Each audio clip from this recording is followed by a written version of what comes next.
Alan is a famous scientist. He invented a special potion that awakens superpowers in humans. One night, he was having a secret Zoom conference with his colleagues. Alan's assistant, Betty, entered the office and brought him some coffee. In a while, Alan said goodbye to his colleagues and fired Betty. Why?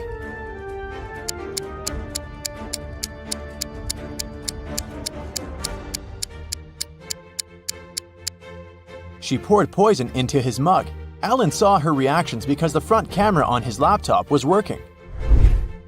Later that day, Alan went to the basement where he kept his secret invention. Unfortunately, someone broke into his safe and stole the potion.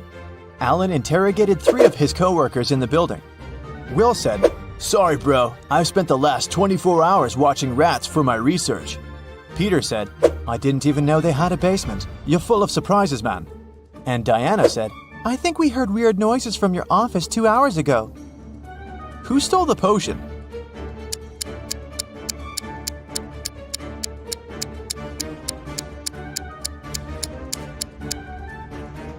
Peter.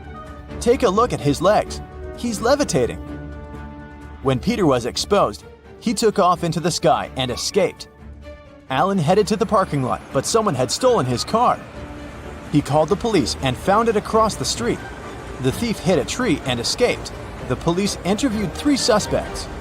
Lily said, "I'm a courier. I came here to deliver food for the lab workers."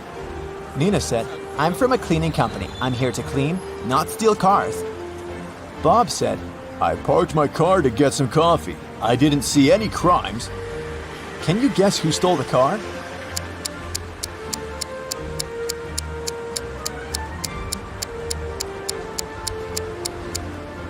Nina. Look at her watch. It's broken. And the black glass fragments are still in the car. Alan came home. Someone broke into his house and stole a laptop with secret information. Alan interrogated 3 of his neighbors. Rosie said, "You might think I'm crazy, but I saw a flying man outside your house." Nick said, "I spent all day in the garden picking apples. I didn't see anything suspicious." And Zoe said, "I was at a shopping mall with a friend and just arrived." Who lied?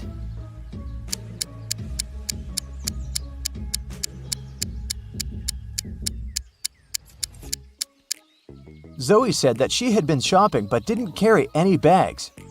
Suspicious, but possible. Meanwhile, Nick said that he'd been picking apples, but all the apples in the garden are still on the trees. So the liar is Nick. Alan went to the airport to take a flight to Argentina. He wanted to consult with his colleagues about Peter, but there were a lot of people who wanted to fly away too.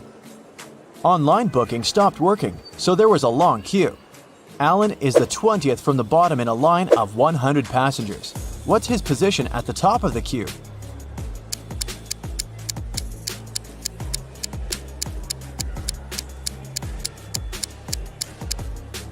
The position of passengers standing higher in the queue is 100 minus 20 equals 80.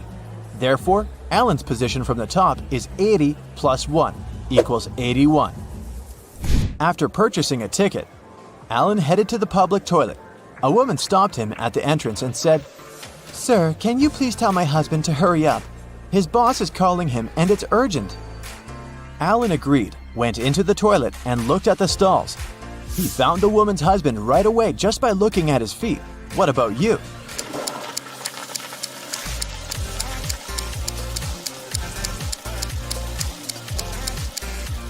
The guy on the left is her husband.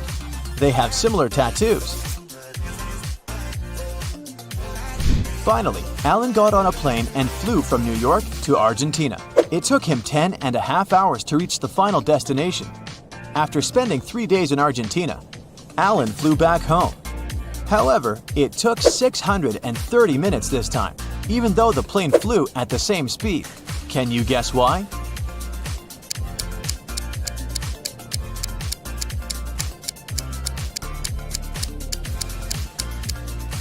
Ten and a half hours are the same as 630 minutes. After getting home, Alan noticed Peter running away through the backyard. Alan followed him, but Peter was too fast. Suddenly, Alan saw his motorbike in the parking lot. He questioned 4 people standing nearby. "Hey guys, "Whose motorbike is this? I need to borrow it." But all 4 people replied, "It's mine." Alan took a closer look at the vehicle and quickly figured out the owner. What about you?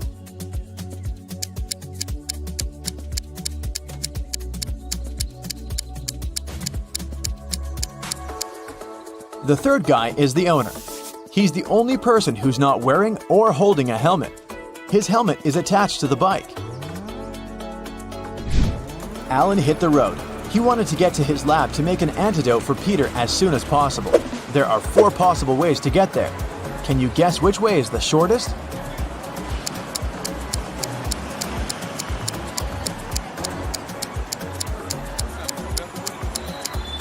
The 4th one. The trick to solving this maze quickly is to start drawing from the end. Someone filled Alan's lab with sleeping gas. He passed out and woke up in a creepy basement. Alan found 4 doors leading outside. He has only 1 chance to escape. He won't be able to use the doors again. Behind the first door, there's a water-filled room swarming with sharks. The second door leads to the room filled with a spider's web. The third door hides a space where scorpions are falling from the ceiling. And the 4th door is hiding hungry lions. Which door is more or less safe to enter?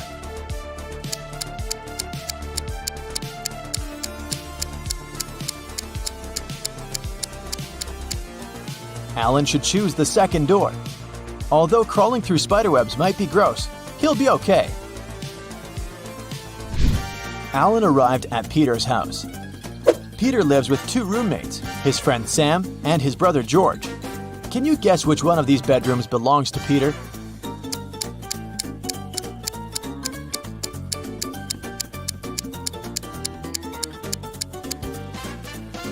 George is the only one who's holding a laptop in his hands. Therefore, his bedroom is the first room that doesn't have a laptop. See this pillow with red hair in the 3rd room? It looks just like Sam's hair color, so it's probably his bedroom. Therefore, Peter lives in the 2nd room. Peter apologized to Alan for stealing his invention and asked him not to call the police. Alan offered Peter to play a game. He gave Peter 100 pills, 50 red and 50 blue, and 2 empty boxes. Alan said, "I will leave the room for a while, and I'll need you to place all the pills in 2 boxes. When I come back, I'll draw a pill from any of the 2 boxes, and if the pill's blue, I'll forgive you.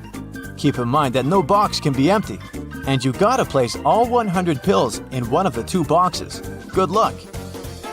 How can Peter raise his chances of winning?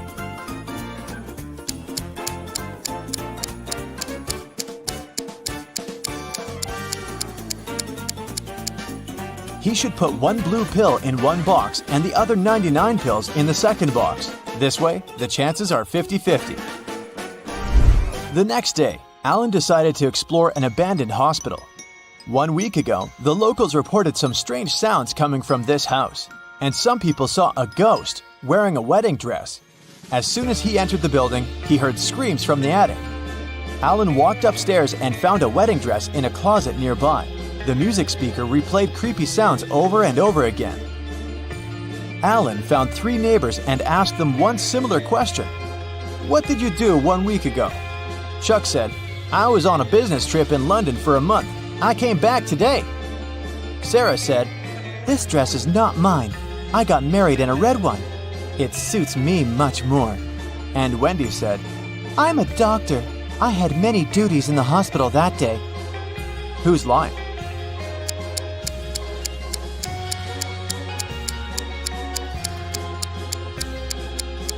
Sarah. Alan didn't mention the dress, but she started making excuses anyway. Peter was fond of collecting rare coins. When he was 20 years old, he bought a special box to collect his coins.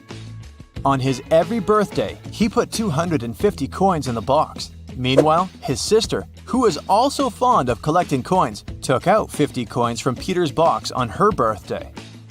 Peter was very surprised at his 60th anniversary when he opened his box. There were only 500 coins inside. How can this be possible?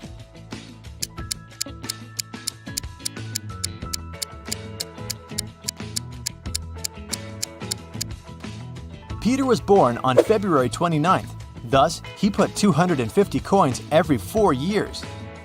In 40 years, he put the coins in only 10 times, making a total of 2,500 coins. His sister was born on any other day, and she took out 50 coins from the box 40 times, which means she took out 2,000 items. Therefore, after 40 years, Peter's box only had 500 coins. Look at the photo. It seems like Adrian is in danger, and he can't even see what's about to happen. But lucky him, he survived, and just 2 minutes later, he was eating cotton candy. How is it possible?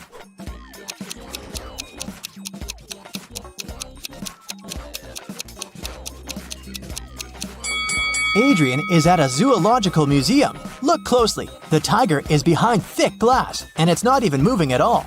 It's just a statue, so it was completely safe for Adrian to stand there. The police were chasing a criminal who had just robbed a little store in a city suburb. They'd been chasing his car for a while, but then the vehicle took an unexpected turn and won some time. The police followed it and a minute later arrived at a gas station.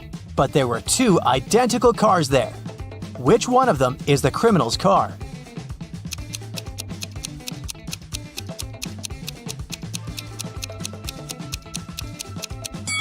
It's this one. Look, the gas tank is on the opposite side, so the car is here not to get filled up, but to blend in.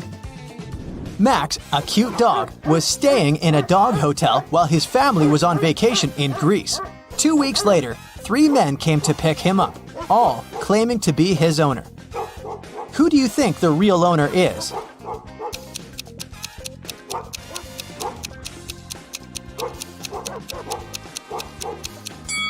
It must be this man. Look, he has Max's name tattooed on his arm.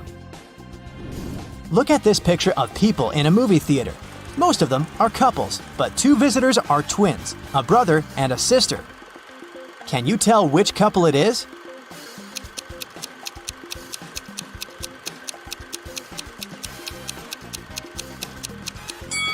It must be these 2. Look, they have similar white strands in their hair. It'd be too much of a coincidence for a couple. Mr. York was pushed out of a plane by his business competitor while no one was looking. Mr. York got some injuries but survived. How is it possible?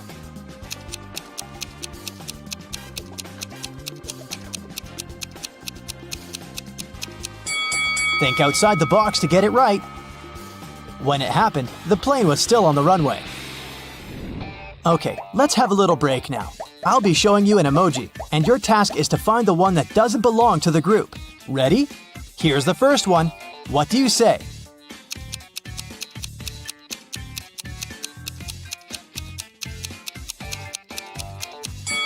I'd say that this one doesn't belong here. All the others are blue.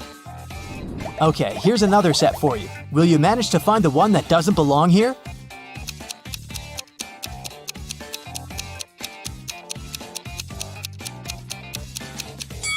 All of them except for this one are sports equipment. Any ideas here?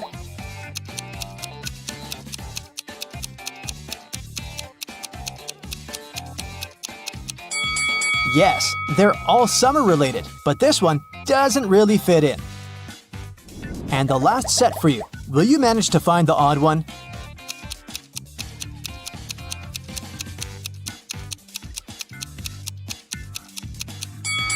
These are all real everyday objects, but this one is magical, so it's the odd one out. Belle and Chloe are twins. One year, Belle had her birthday on Friday. Oh, yes. Chloe celebrated her birthday 2 days later on Sunday. The guests who came to both parties didn't believe that twins could have birthdays 2 days apart, but the girls showed their IDs and explained everything. So, how is it possible?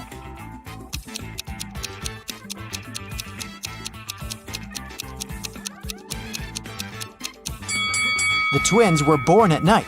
Belle was born right before midnight on February 28th, and Chloe was born right after midnight on March 1st. This year was a leap year, and February 29th came in between these dates.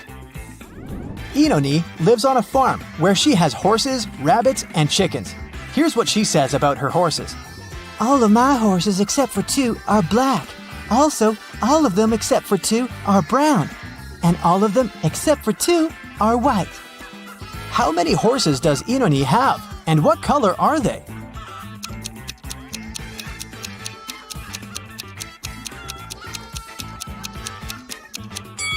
She has just 3 horses, 1 black, 1 brown, and 1 white. There was a diversity week at school, and one of the students was robbed. Detective Callum interrogated 3 main suspects. Eliza said she'd been working in the cafeteria the whole time. Asher pointed at one of the flags and said he'd been fixing it since it had been hanging upside down. Naya said that the student who had been robbed was her best friend, so she never would have done that. Who's guilty?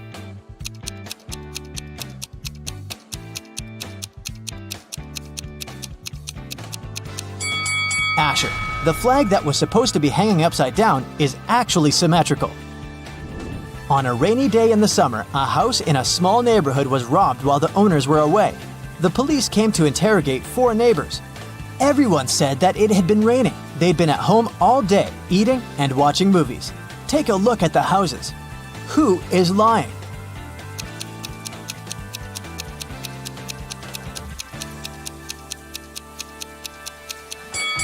Reed is lying. Look, the ground under his car is wet, which means he arrived after it had started raining.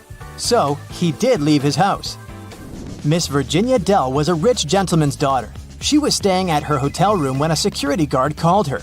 He told her to run away since the criminal was going up to her room. Miss Dell ran to the elevators, but in each of them, there was a man.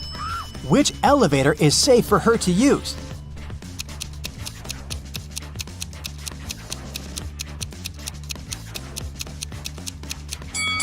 The criminal obviously came from the first floor, and since this man is going down, it must be safe to go with him. Really? Dakota woke up in a dungeon. She couldn't remember what had happened. After wandering around for a while, she found out it was a vampire's castle, guarded by the creature himself. Also, she found 3 chests. One of them was full of gold coins. Another was filled with silver coins. And the 3rd chest was full of diamonds. Dakota could take any chest with her, but she wouldn't be able to get past the vampire anyways. What should the girl do?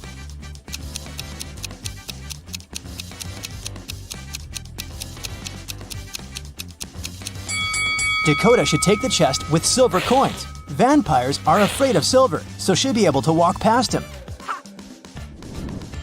Amelia is participating in a game show, and here is her last task. If she completes it, she'll win. She has cubes with these numbers. She should use 3 of them so that the sum total is equal to 30. Which ones should Amelia use?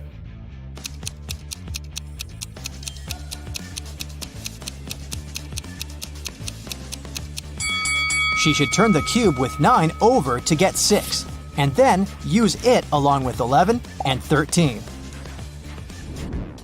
Sienna must leave the house in exactly 9 minutes. The power is off and her cell phone battery is flat.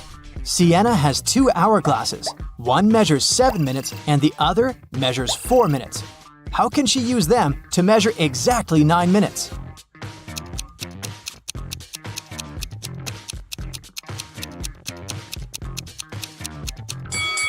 Sienna should start both hourglasses at the same time.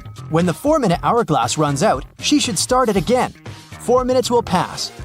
When the 7 minutes hourglass runs out a bit later, she should start it again. It'll be 7 minutes. The 4-minute hourglass will run for 1 more minute together with the 7-minute one. When it runs out of sand, it'll be 8 minutes. Sienna should then flip over the 7-minute hourglass. It'll have sand in its top part for exactly 1 minute. Now, I'll be showing you some images, and your task is to find out what's wrong with them. Ready? Here's the first one. What do you think?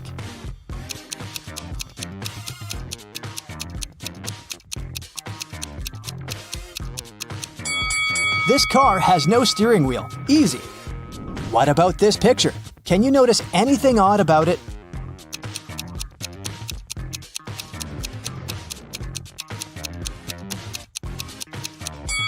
The reflection in the mirror is different from reality. What about this picture? What's really off here?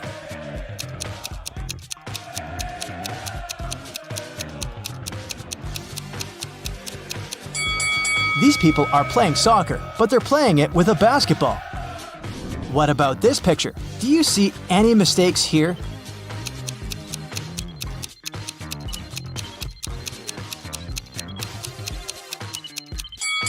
People are in open space, but they're not wearing spacesuits. They wouldn't be able to breathe without them.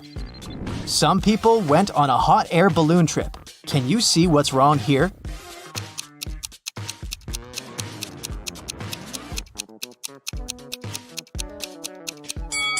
This is definitely not a hot air balloon. Take a very close look at this picture and try to find a mistake. Can you see it?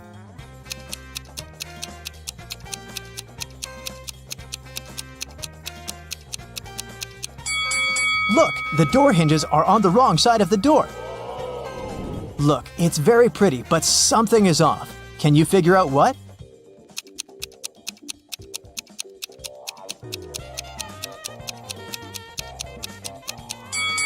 Pay attention to the rainbow. The color arrangement is incorrect.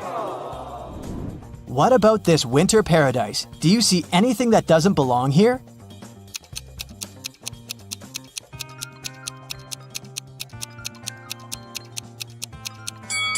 The butterflies. There's no butterflies in the winter. Next one, this cool space picture. Do you see what's wrong with it?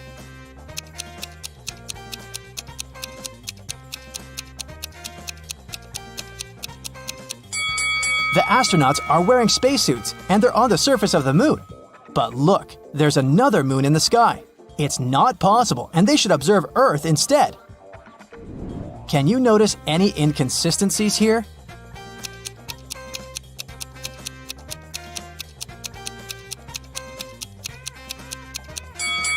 The label on the carton says that it's almond milk, but then why is a cow pictured on it too? Betty has a sister, Amy. Gail is Betty's mother.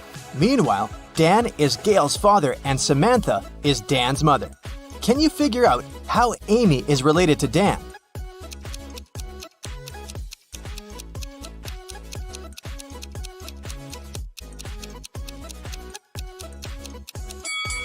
Here's why. Amy is Betty's sister, and Betty is the daughter of Gail. Therefore, Amy is another daughter of Gail. We also know that Dan is Gail's father. Therefore, Dan is Amy's grandfather. Betty is going on a date, and she's a little late. Her boyfriend, Stan, is already waiting for her inside their favorite coffee shop. Can you find him?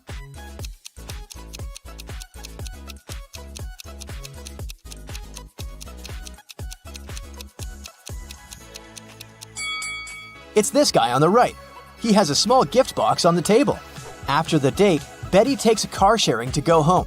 The car is parked at this point. Can you figure out the only point Betty can reach?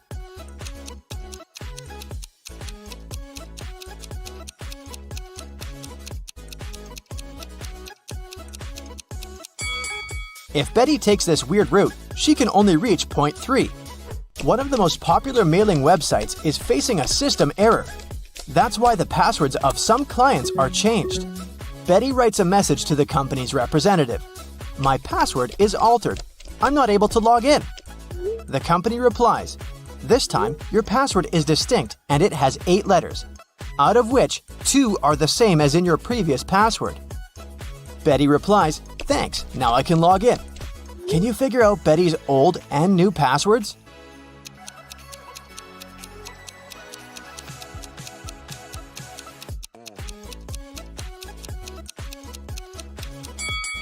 Her new password is distinct, and the old one is altered. Betty arrives at her favorite swimming pool and spots something really weird. Can you see it too?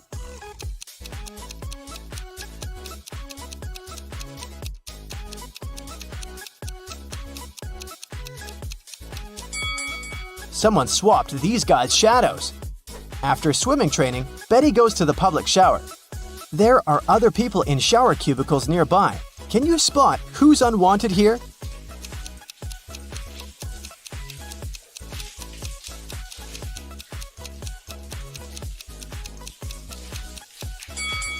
This person on the left should probably use the men's bathroom. He has only one shampoo bottle, while ladies usually bring a bunch of skincare products. Betty meets her best friend Rob. He always tells the truth. Rob says, I have one specific whole number on my mind. It's 1, 2, or 3. You can ask me just one question, but I can only reply yes or no, or I don't know. What question will you ask to figure out the number I'm thinking about? Can you help Betty?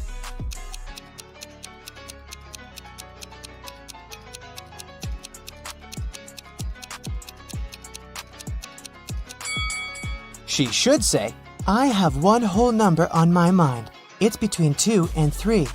Is the number I'm thinking of smaller or equal to your number? This way, if Rob replies no, then the number is 1. If he replies yes, the number is 3. And if he replies I don't know, the number is 2. Betty got a job as a cashier at a movie theater. A group of her first customers approached the ticket kiosk.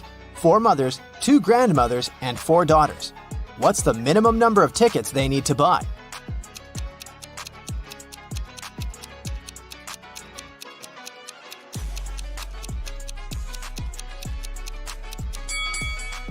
Only 6.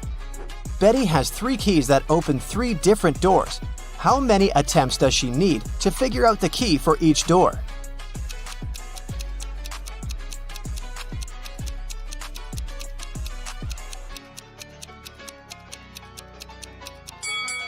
Betty will need 6 attempts. First, she has to check the first key and spend 3 attempts for 3 doors. Then, check the second key, 2 attempts for the remaining 2 doors.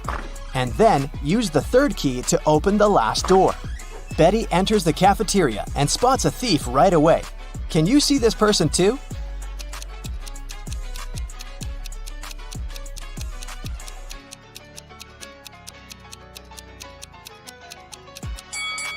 This elegant lady in the chair has a plastic detector attached to the stolen clothes. Someone robbed the movie theater. Betty calls the police and they arrest 3 suspects. Officers check the guys' passports. Can you spot a fake ID?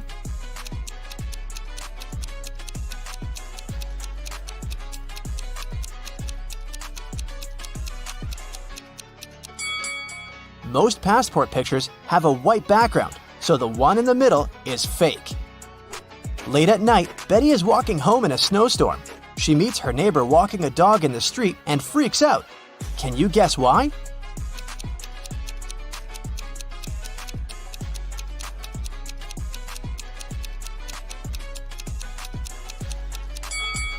The dog leaves footprints from only 2 paws. Betty continues her walk and sees another odd thing. Can you spot it too?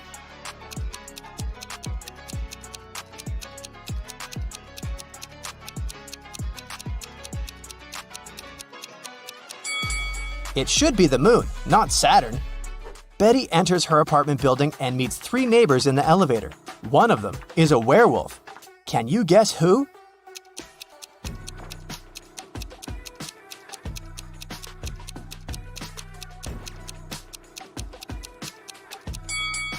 This lady on the left. She's wearing a moon necklace. Betty goes to sleep and wakes up in an arena. The speakers announce that she must fight with one of these 3 hybrid creatures. Which one should she choose to stay alive? A polar bear with a head of a tiger, an elephant with a wolf head, or a hybrid with a face and body of a huge squid and the legs of a human?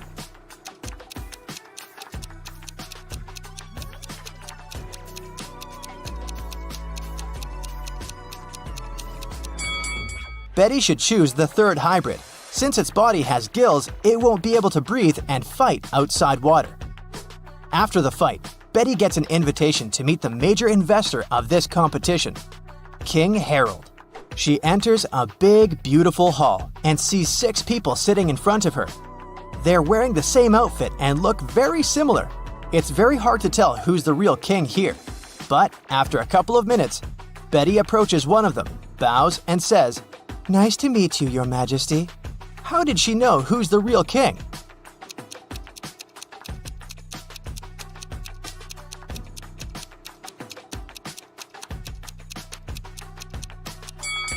All the other guys were looking at the king very attentively to imitate his manners and actions. Meanwhile, the real King Harold was sitting calmly. Betty returns home and faces bad news. Her cat Fluffy is missing. Betty questions her neighbors.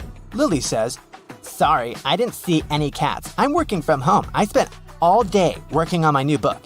Vanessa said, I haven't seen Fluffy today, and it's cool because I have a terrible allergy to cats. And Bob said, "I think I heard a cat meowing on the balcony a couple of hours ago." Can you guess who stole the cat?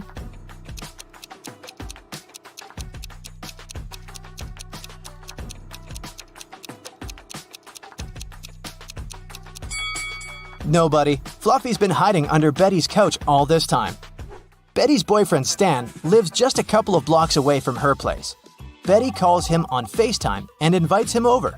But Stan says, "Sorry, honey, I've just got home feeling very sick. I'd rather go to bed early." Betty yelled, Liar! and hung up. Why?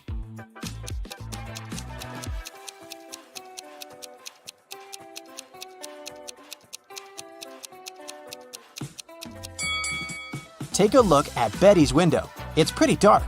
Stan lives only 2 blocks away, but there's a bright blue sky in his background, which means he's definitely not at home. Betty makes a beautiful sandcastle and then lies down. She falls asleep.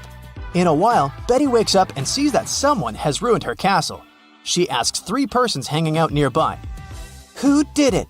Kelly replies, "I like your castle and took a couple of pictures for my social. Then I left to get some ice cream. When I came back, I saw the castle was completely ruined." Olivia said, I'm sorry, I was swimming far from the shore. When I returned to the shore, I didn't notice any castles. and Tom said, "Sorry, lady, I don't see anything because I'm blind. The wind must have destroyed your castle. You shouldn't have to make it 5 stories high." Can you spot a liar?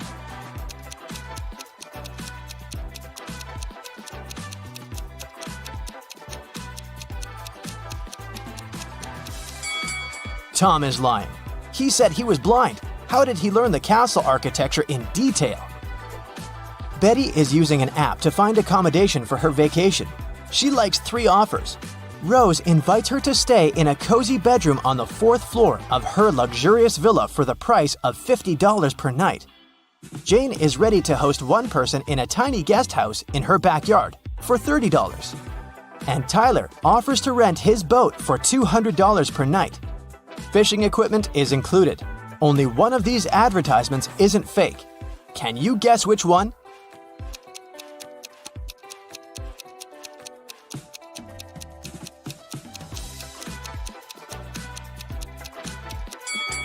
This villa is 3 stories, and Tyler's picture is hanging on the pier. He's a runaway thief. So, Jane's guest house is the safest option for Betty. When it was finally time to board the plane, it turned out that there were no more economy class seats left. Kim and Ashley were offered to fly in business class. Oh, yes. There, the girls saw 3 people. When the flight attendant served them fresh juice, she whispered that Kim and Ashley were extremely lucky. They were about to travel next to a famous Italian billionaire. Oh. Can you guess which of these passengers is the billionaire?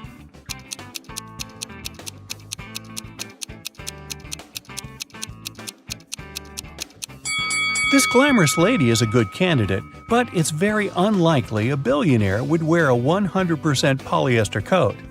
This guy's business suit is very elegant, but look at his shoes. They seem quite cheap and worn out. This funny gentleman must be the real billionaire. Although his outfit is rather casual, his gold watch looks very expensive.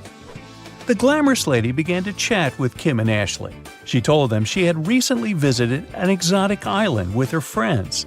Then she showed the girls some pictures. When the lady went to the restroom, Ashley whispered to Kim, "This woman is a liar. She photoshopped this picture." Oh. How did Ashley know that?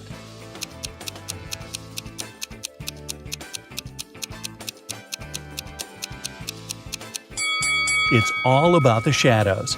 They all look natural, except this one. People are sitting in their seats. The lights turn off. Someone is chewing popcorn. Someone is drinking soda. The movie starts. This is a horror movie.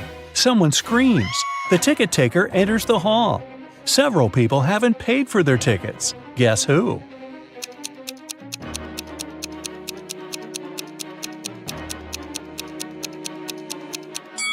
No one has a ticket here.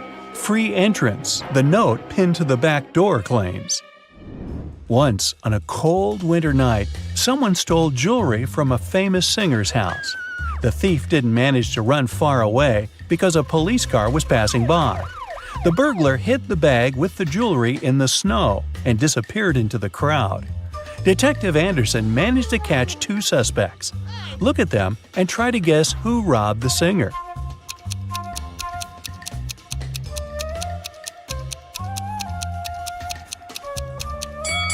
If you dig snow with your bare hands, they will turn red. This man has red fingers and palms. But that woman could dig snow wearing a pair of gloves, so she could be the thief too. But she wouldn't be able to run in such high heels. After the meeting, Zoe unboxed a delivery from a popular writer. He sent Zoe his new masterpiece in secret. Zoe didn't say anything about this to her colleagues, but one of them was actually trying to steal the script. Can you guess who this person is?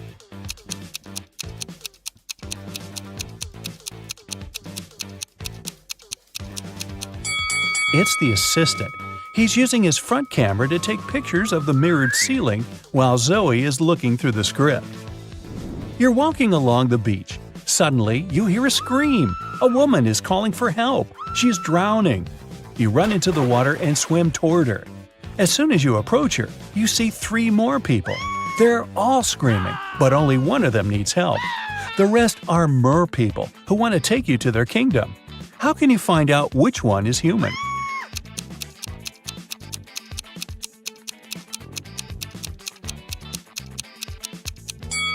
Dive under the water to see who has a fishtail. Richard likes abandoned buildings and old castles. Today, he's going to check a huge house that belonged to a vampire a long time ago. Well, that's what the legends say. Richard certainly doesn't believe this. He takes his camera and sets off. It's dark and cold inside the house. Crackling sounds are coming from the corridor. Richard shines a flashlight and sees 3 vampires. Richard starts running away, but then he stops and returns. It seems these vampires are fake. How did the guy understand this?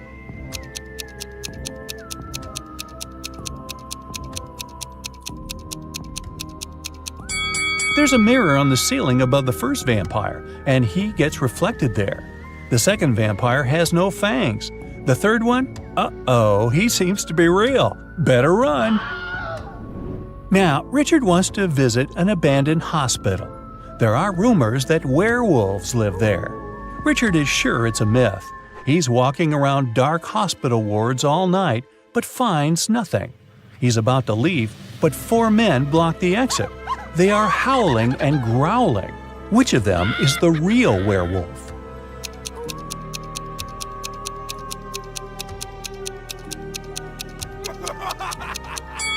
No one.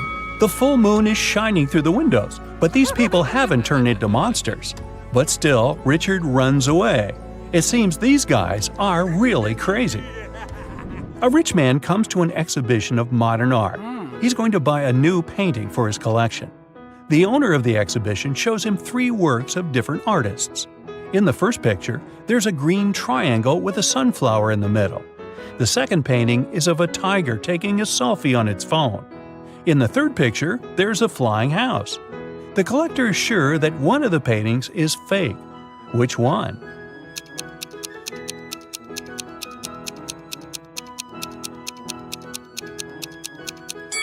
Each canvas has the artist's signature and the date when it was created.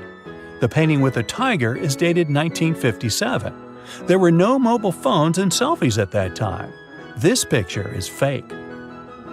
Martin's nervous because today is his first DJ performance at an electronic music festival. He goes on the stage. The crowd is cheering. Martin puts his headphones on and turns on the first track.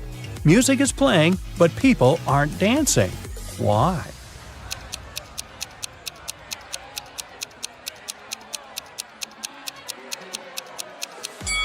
The music is only playing in the DJ's headphones.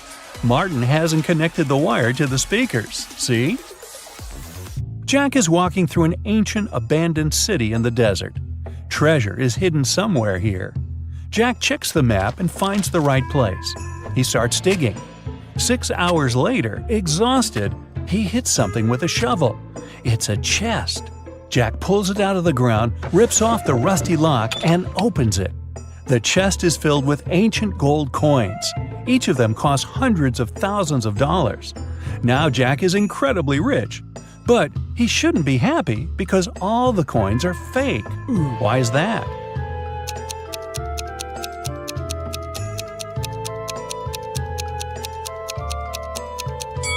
Each coin has a date, 145 BCE. It seems they're really old, but people who lived at that time couldn't write BCE on their coins because they didn't know they lived before the current era. A university professor enters a lecture hall where his colleague, an elderly teacher, is giving a lecture on quantum physics. He's drawing formulas on the board, and his students are using their laptops to take notes. The professor knows that one of these students is sleeping. He starts walking around the room, stopping behind each of them in turn. Who's dreaming right now?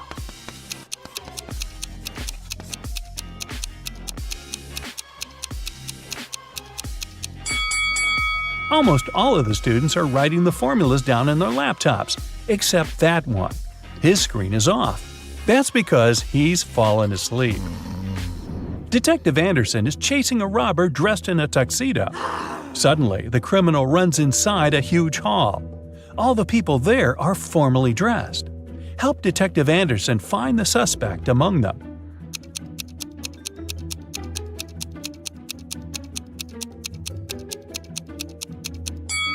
Catch that guy. He's sweating because he's been running. Leo's boss yelled at the guy because he hadn't completed his weekly work plan. Now, Leo has to spend his entire weekend in the office finishing his work. The boss took Leo's magnetic card so that he couldn't leave the building. Several hours had passed. Leo feels hungry. There's no water or food in the office, but there's a fridge and cooler in the next room behind the door with a magnetic lock. On Monday, Leo gives his boss the completed report. Somehow, the guy managed to get food and water. How did he do it?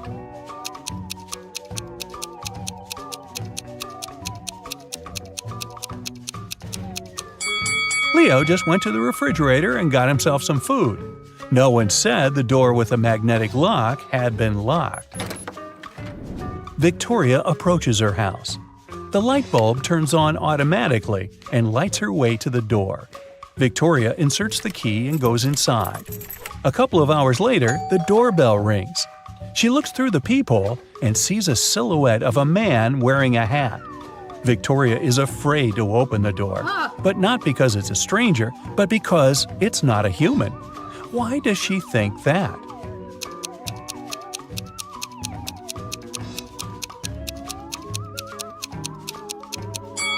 The light sensor didn't work, so there's no physical body outside. There's a huge airplane hangar on the edge of the desert. Pilot Tyler steps inside and notices a cat sleeping near the ceiling on one of the beams. Tyler decides to save it. There are no stairs and nothing else that can be used to get there. The only thing Tyler sees is a large puddle of water on the floor. How did the cat get there?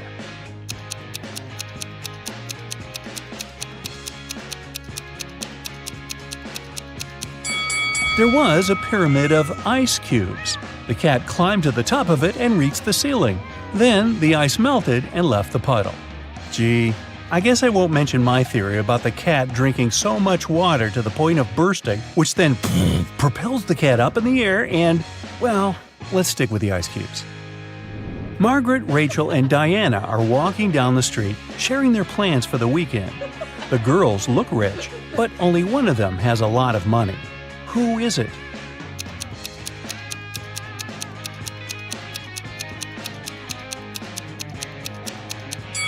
It's Margaret. You can notice the key to a Ferrari in her bag. Rachel had been dreaming of becoming a famous actress. Finally, her dream was about to come true. A famed talent agency had invited Rachel for an interview. She arrived at the office to meet her new agent early in the morning. Hello. There were 4 people in the conference room. Can you tell which one is Rachel's agent?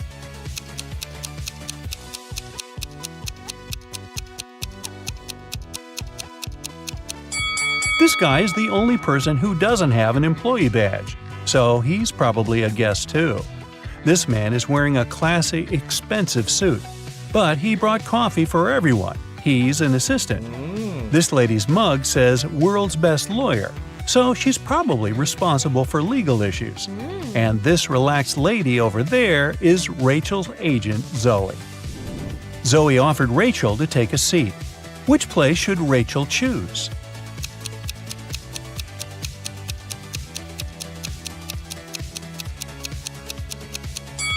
This chair is missing one leg. Someone has spilled coffee on this chair. It has written "The Boss" on the drink in this cup and left it on the table next to this chair. And someone has left a sweater on this chair. So Rachel has only one option. Here it is. Now, Rosie and Peter are having a date. Both of them are pathological liars. The waiter asks their ages. Peter says, "I'm definitely not over 30. Rosie replies, "I'm 28 and Peter is at least 5 years older than me." Peter adds, "Nah, Rosie is at least 29. Can you figure out their actual ages?"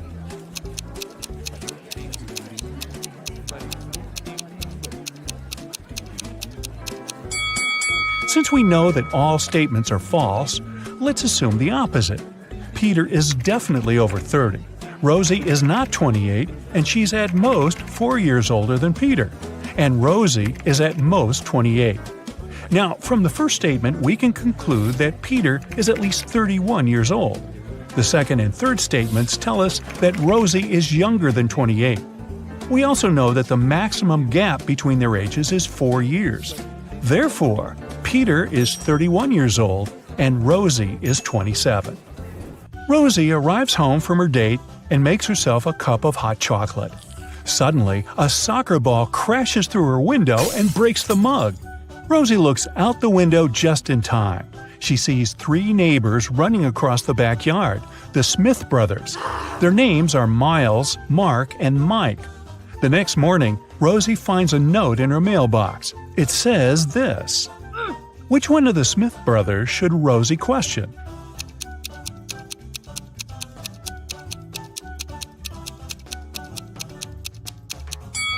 The note reads, "Smith. Therefore, Rosie should blame Mark." Mark apologizes to Rosie. She replies, "I'm going to forgive you if you crack my riddle. So listen carefully. I came first on earth, but second in heaven. I also come twice a week, but just once in a year. I stay away for months, but you can find me in February. What am I? Can you help Mark solve this puzzle?"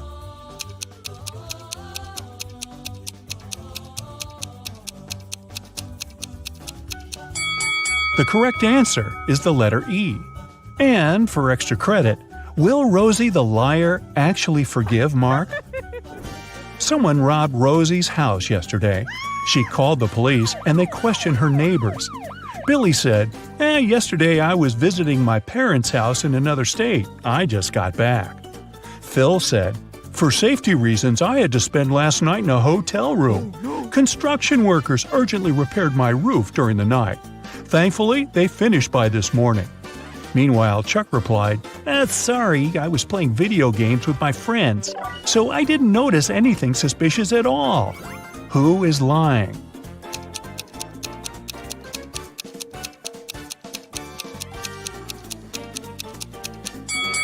Phil. The roof reconstruction should have been finished, but it still looks like a mess. Ooh. Rosie wants to win a college sports grant, so she trains very hard every day. Take a look at her rivals. Can you predict who's going to win this particular competition?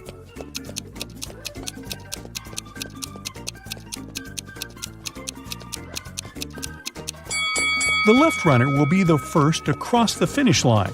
The right guy's shoelaces came undone. Meanwhile, Rosie, who's running in the middle, put her hand on her stomach because she's struggling with a cramp. That's why her chances of winning are low. The next day, Rosie buys chocolates on the way to the gym. She can't eat them in front of the others because their coach, Tina, asks all runners to stay away from sugar products. So Rosie decides to hide the chocolates in her locker. During the break, she opens her locker and finds out that the chocolates are gone. She questions 4 teammates.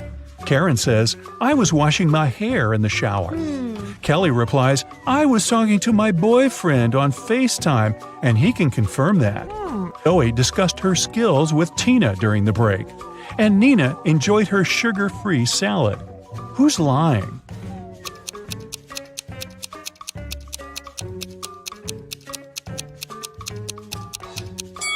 It's Karen. Her hair is dry. What? Rosie is walking home from her training late at night. Suddenly, she sees a sad young lady sitting at a bus stop. The lady got wet in the rain, and the buses are no longer running. Rosie feels sorry for her and says, "My home is nearby. Would you like to have a cup of hot tea?" The lady agrees. As soon as they enter her home, Rosie turns the light on. That's when she realizes that her guest is very dangerous. How?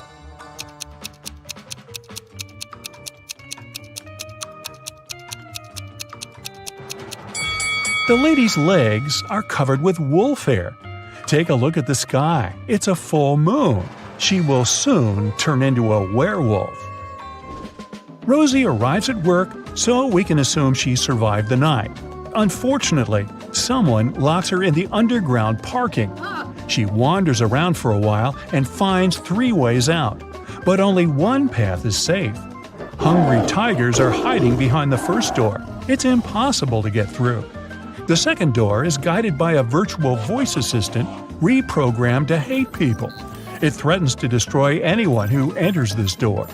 And the third passage is filled with toxic gas that makes all mammals pass out immediately. Which door should Rosie choose?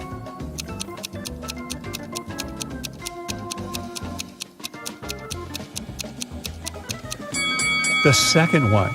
Those threats are words. At the end of the day, it's just a voice assistant.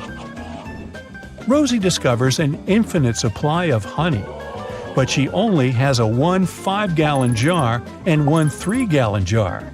She needs to measure out exactly 4 gallons of honey, taking as few steps as possible. Can you help her out?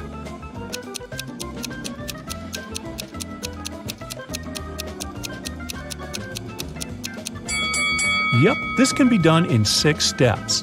1. Fill the 5-gallon jar fully. 2. Now pour the honey from the 5-gallon jar into the 3-gallon jar. After that, you still have 2 gallons of honey in the bigger jar. 3. Now empty the 3-gallon jar. 4. Transfer the 2 gallons of honey into the 3-gallon jar. 5. Fill up the bigger jar again. 6. And finally, transfer 1 gallon from the 5-gallon jar into the smaller jar. This way, we'll end up having 4 gallons of honey in the bigger jar. Rosie goes to a local restaurant. The manager offers her free dinner. But first, she has to solve his tricky riddle. Rosie agrees. Here's the task. You throw me out when you want to use me. And you take me in when you don't want to use me. Who am I? Rosie nails it right away. Can you solve this mystery too?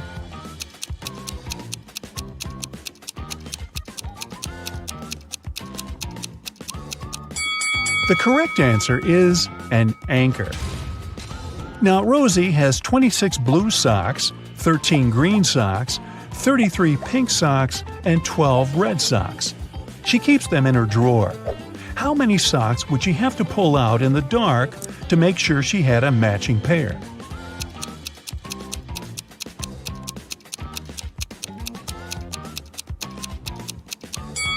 The correct answer is 5.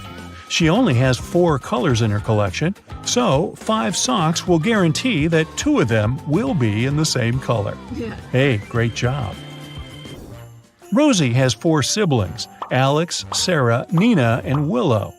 All 5 receive some gifts from their relatives on Christmas Day. Rosie opens 25 gifts, while her brother Alex only 24. Meanwhile, Sarah opens 8 gifts, and Nina only one gift. Can you predict how many gifts Willow would open?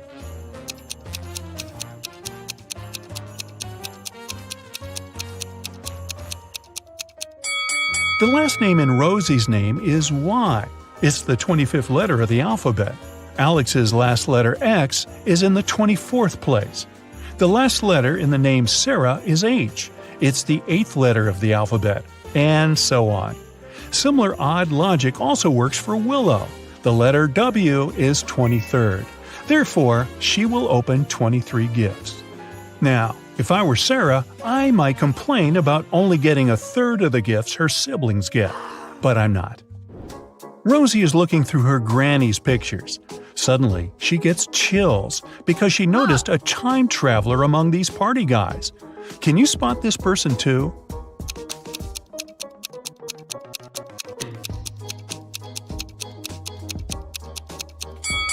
This picture is from the 70s, but this guy on the left has a modern cell phone in his pocket. He's definitely not from this era. Rosie wants to get into her boyfriend's apartment building to prepare a surprise for his birthday. Unfortunately, she has forgotten the 5-digit code, but she still remembers these 5 clues. The sum of the 5th number and the 3rd number is 14. The 4th number is 1 more than the 2nd. The 1st number is 1 less than twice the 2nd number. The sum of the 2nd number and the 3rd number equal 10. And finally, the sum of all 5 numbers is 30. Can you help her crack the code?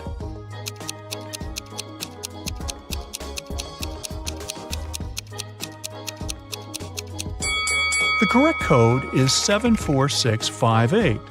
Here's some simple math to explain it.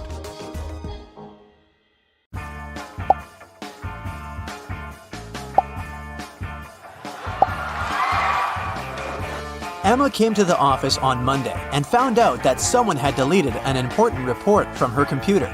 She knew that in the company there were 3 people who would be happy if she lost her job. Emma loved reading detective novels and even wanted to become a private detective when she was younger. That's why she knew she had to question the suspects. Laura, Emma's colleague, said, "I've just arrived. Phew, the weather is awful. Such a downpour. Why are you asking me?" Thomas, the accountant, answered, "I was out getting coffee and I just returned." And Eliza, a new employee, said, "I had a meeting with a client in a cafe. I've just come back to the office." Who might have anything to do with Emma's report?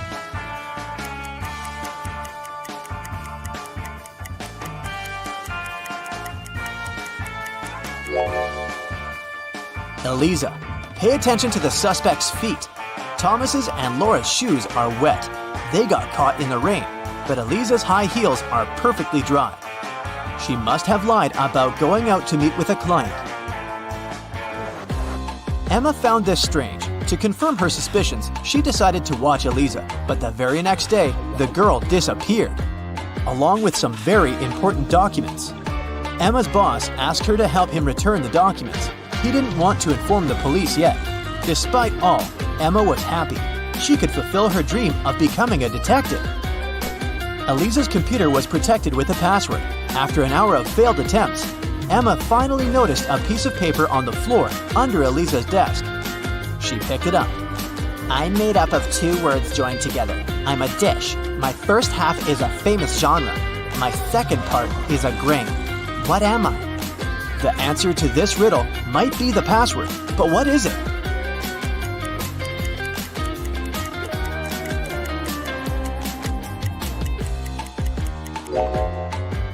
Popcorn. Emma managed to start the computer, and soon enough, she found a map with some coordinates. Time for some action. The map led her to a modern building. It was a gym. She entered and asked the receptionist about Eliza, but the woman refused to tell her anything unless she brought a guest pass. Once inside, Emma decided to explore the place. At one point, she entered the showers for ladies. She immediately realized something was off. But what exactly?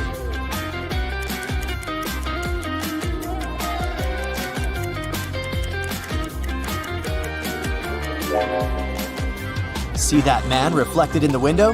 Who is he, and what is he doing here? Emma was about to run out of the showers when everything went black. When she woke up sometime later, she realized she was in a small room without windows. There was a door with a combination lock. In her hand, she was clutching a note.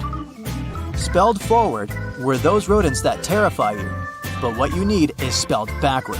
You can't touch it, but you can see it at night. What is the password?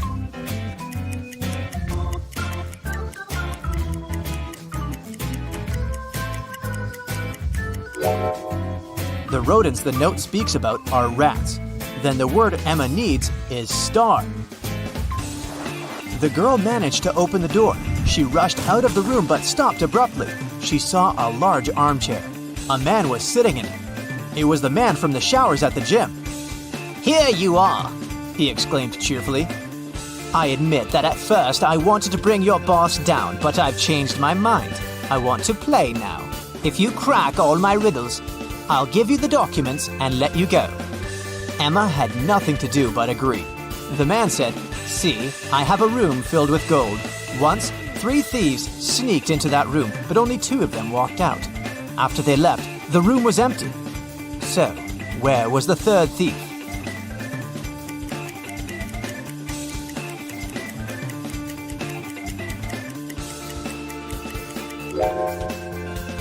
The 3rd criminal was in a wheelchair. He didn't walk. He rolled out of the room. Good job, the man shouted and pressed some buttons on the armrest of his chair. Emma screamed as she felt herself falling through the floor. It was pitch dark in the basement. Suddenly, a torch on the wall lit up. Emma saw 3 doors. Behind the first door, there was a dense jungle full of dangerous creatures. Behind the second door, there was a gigantic fire-breathing dinosaur whose breath could burn through any kind of material. And behind the third door, there was a lake filled with ice water.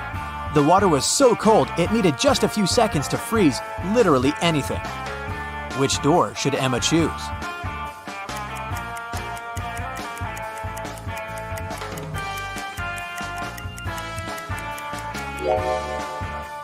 She should walk through the second door. Even if dinosaurs were still around, they wouldn't be able to breathe fire. It was the correct decision. The dino turned out to be a skillfully made statue. But there was just one door leading out of the room, and it was locked too. Ah! Emma was starting to get impatient. Luckily, there was another note with a hint. There were drawings on it: a banana, a sunflower, a rainbow, and an apple. Emma thought for a while, then pressed 4 numbers on the panel near the door. The code was correct, and the door opened. What numbers did the girl press?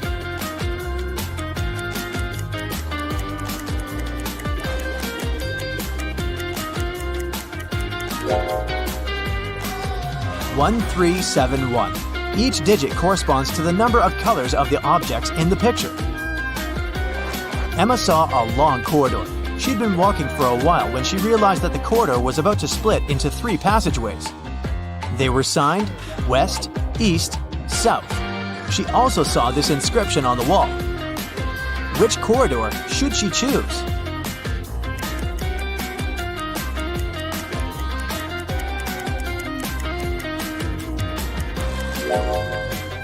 Emma tilted her head and looked at the inscription upside down.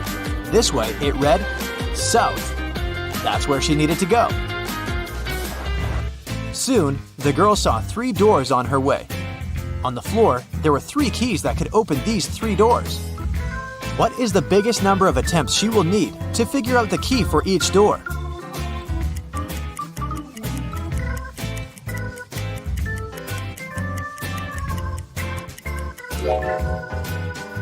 Six. 3 attempts for the first key and all 3 doors. 2 attempts for the second key and the remaining 2 doors. And 1 attempt for the third key and the last door. Emma decided to go through the left door. And guess what? She ended up in the room with the armchair again. The man was there too. He asked her, Today is Friday. You need to do something 72 days later. What day of the week will it be?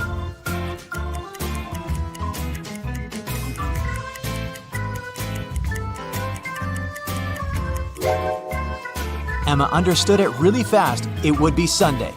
Look, 72 days equals 10 weeks plus 2 days. And 2 days from Friday, that's Sunday. The man was getting irritated. Well, and how good are you at math? Look at this sequence. What are the next two numbers?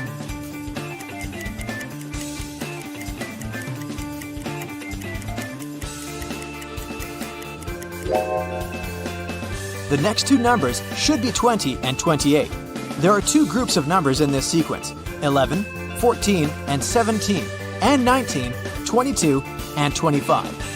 In both of them, each next number is 3 more than the previous one. It means that in the first group, the next number is 20, and in the second group, 28. Then, the man offered Emma a bet. He said he would put 1 red and 1 blue marble in a box. If the girl picked the blue marble, he would let her go. But if she got the red marble, she would have to stay and help him around the house for a year. Emma knew that the man was going to cheat, because why would he take a risk like that? He would probably put 2 red marbles instead of 1 red and 1 blue. But how can she prove it? After thinking for a while, she managed to win the bet. How did she do it?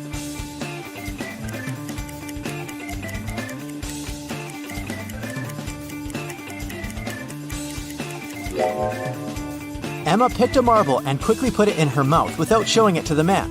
The marble that remained in the box was red. According to the rules, it meant that the marble Emma had chosen was blue. The man didn't want to admit that he had tried to cheat. Okay, I'm not going to go back on my word, but here's the last riddle. If you crack it, you're free to go. How can you turn 6 into an odd number?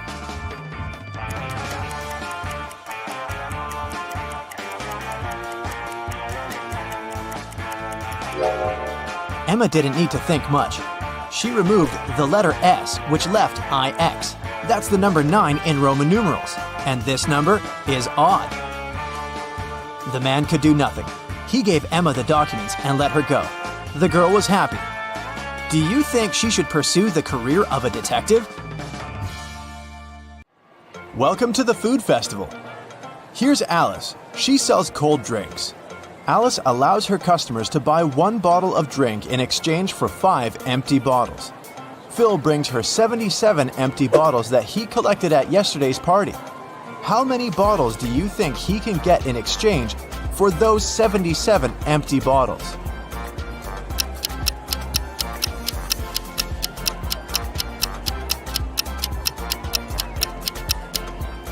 Phil can get a total of 19 new bottles. First, he returns 75 empty bottles to Alice and gets 15 bottles. At this point, he'll still remain with 2 empty bottles. When the new 15 bottles of drinks get empty, he can return them as well. This way, he will get 3 more bottles, and after finishing them, he'll still have a chance to get 1 more bottle because he has 2 bottles in stock. Bobby is selling fancy ice cream at a huge discount. That's why he has a rule, only 1 ice cream per customer. Bobby has only 2 flavors left, vanilla for €1 and cherry for €2. Lisa comes over and gives Bobby €2. Without asking any questions, Bobby gives her cherry ice cream. Next, Amy gives him €2, but this time, Bobby asks, cherry or vanilla? Why?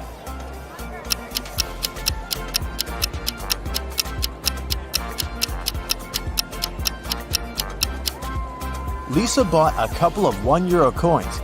This indicates that she wanted to buy cherry flavor. If she needed vanilla ice cream, she would have paid just €1. Meanwhile, Amy put only 1 single €2 coin. That's why Bobby couldn't guess how many ice creams she wanted. Jerry is selling sandwiches. There are 4 available flavors, but only one of them is safe to eat. Can you spot which one?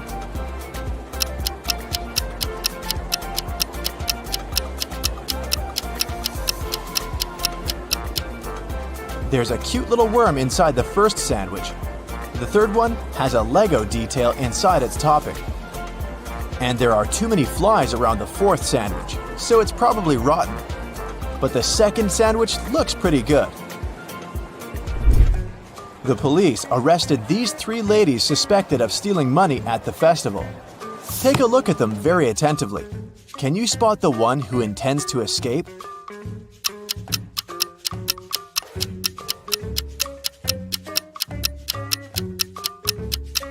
The second lady is holding a file under her headscarf. She's probably the one who plans to escape.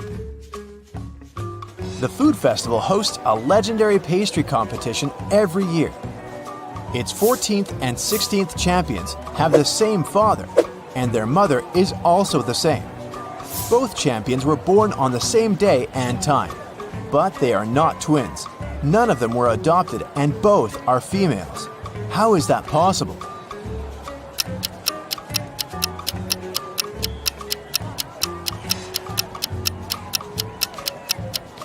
They are the same person. And now let's see if you can make a good food critic. Can you spot anything weird about these cakes?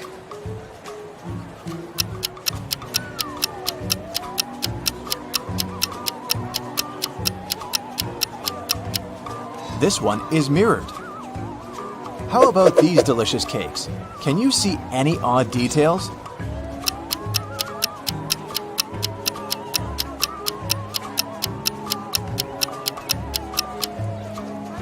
This cake lacks one cherry. Bill and Wendy are having their first date at the food festival. They buy delicious fresh papaya, and they take a seat in the food court to enjoy it. The papaya tastes sweet and delicious. Each of them eats 2 pieces. 10 minutes later, Bill gets sick. Wendy takes him to the hospital. Doctors claim that the papaya was poisoned. Bill and Wendy ate the same food and also drank the same drinks. How is it possible that Wendy feels well?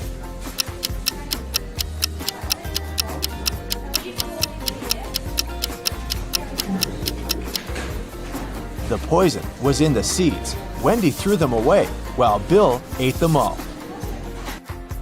Alex is observing a sitting lady, but he can't sit at her place if she stands up and leaves. Where is she sitting?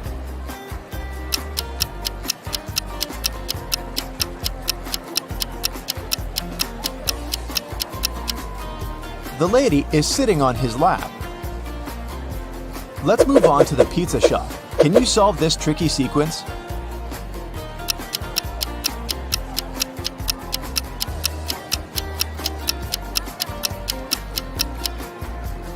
Every segment in the new circle moves 90 degrees clockwise, so the third answer is correct. There are 3 odd things about this coffee shop. Can you spot them?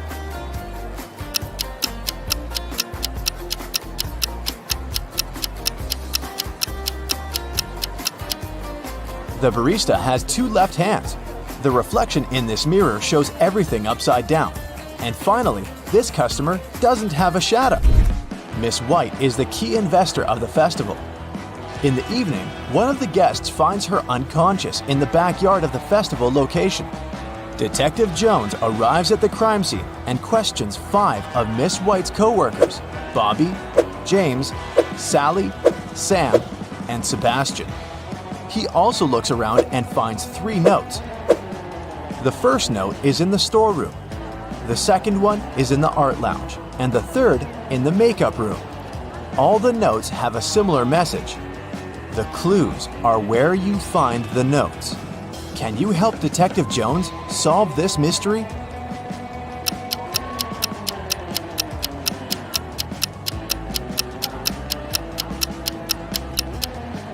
Sam is the criminal. Let's take a look at the rooms. If we take only the first letter of each room, we'll get S, A, and M. Arrange the letters and we'll have the name Sam. Diana buys a chocolate cake and leaves it on the table in the food court to go buy some drinks. Then she comes back and sees that the cake is gone. She questions 3 people standing nearby. Henry says, "I didn't do it. I'm on a sugar-free diet." Miss Green replies, "I'm allergic, young lady. I haven't been eating chocolate for 30 years now." And Kelly says, "I'm sorry, but when I came over, this table was empty, so I occupied it. I didn't see any cakes." Who's lying?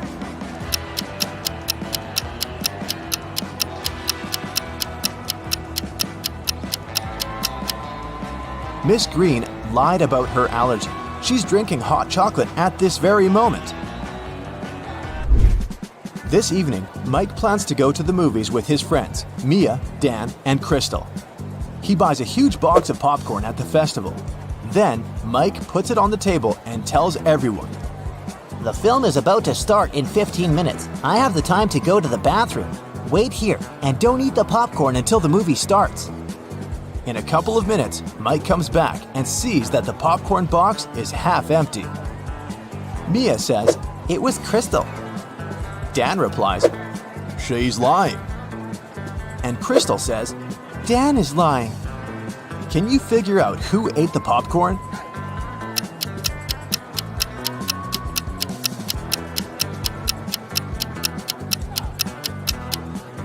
Dan.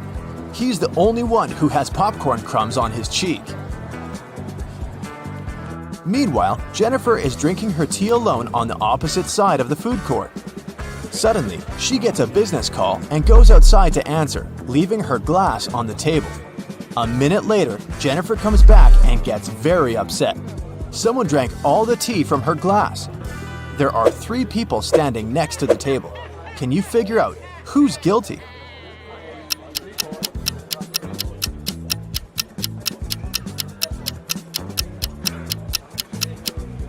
This woman in the middle, she left a mark of her purple lipstick on the cup. Can you spot a left-handed person among these 5 people?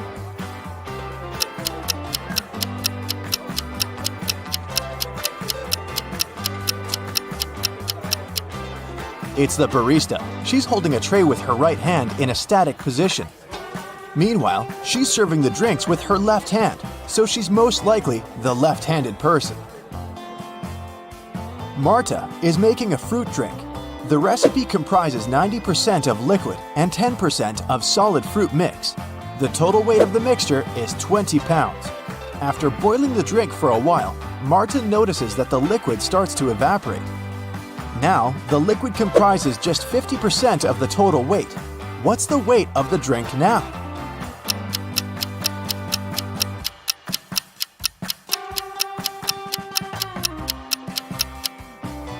Initially, the liquid occupied 90% of the overall mix, which is 18 pounds.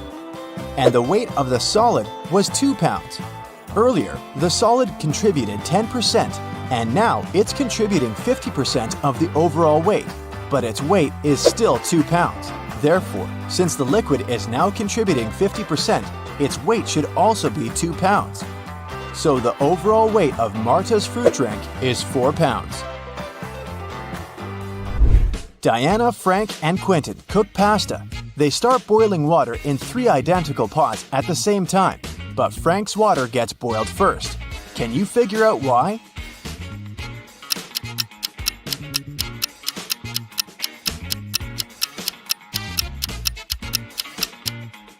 He's the only one who closed the lid. And finally, let's take a look inside the food warehouse. Do you see anything weird?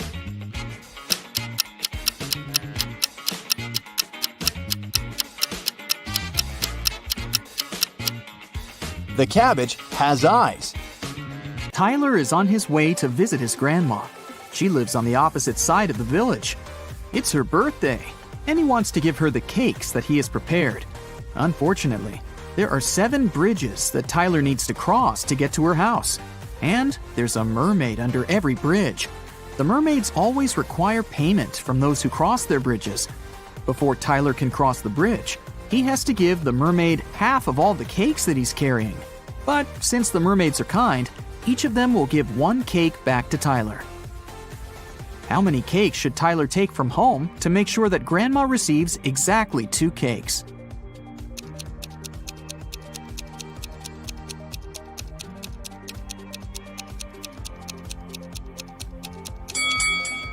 Two. Tyler will have to give half of his cakes at each bridge, but he'll still get 1 cake back. If Tyler takes 2 cakes from home, he'll manage to stay with 2 cakes after every bridge. Will is going on a jungle trip for 1 day. He asked his wife to pack something to eat, something to drink, and something to help him stay warm. When Will opened his backpack, he found just one thing. Can you guess what it was?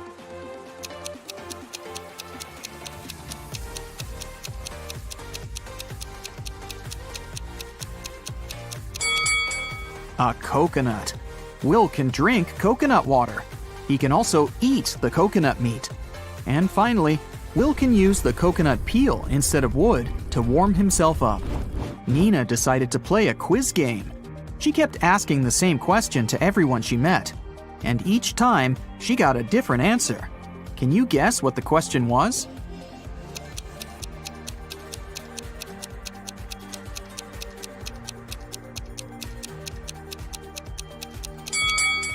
The question that Nina asked was, "What is the time?" Take a look at this picture. Can you predict which tank will fill first?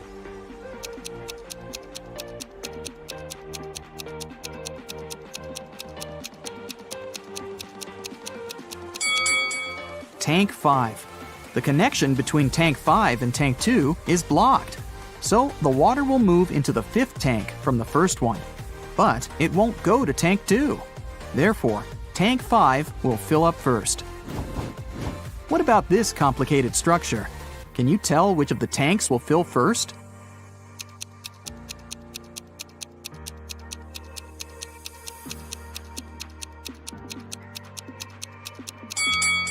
Okay, here's the explanation. Tank C is pretty tricky because it's blocked on the right side. So, the water will move to Tank J. And now, it will move to the right and go through Tank L.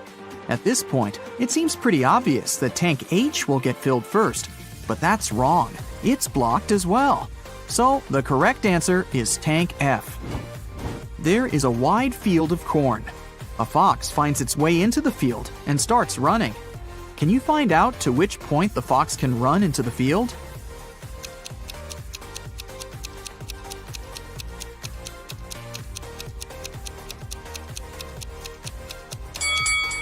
The fox can only run to the middle of the field. After that midpoint, the fox will actually be running out of the field. Stacy is a weather forecaster. It's raining today at 11:57 a.m.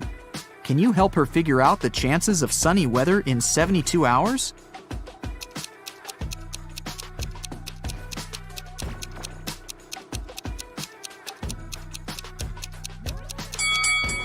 The chances are 0. In 72 hours, it'll be nighttime. How is a fly different from a mosquito?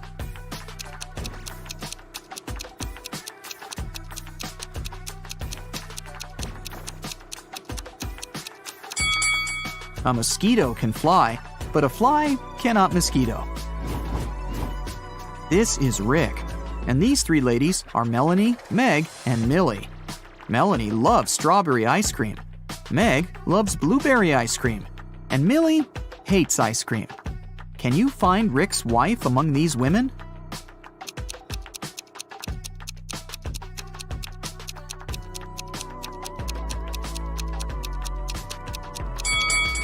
It's Meg. She has a matching ring on her finger. Ice cream preferences don't really matter here. 1.5 guys eat 1.5 burgers in 1.5 hours. How many burgers can 9 guys eat in 3 hours?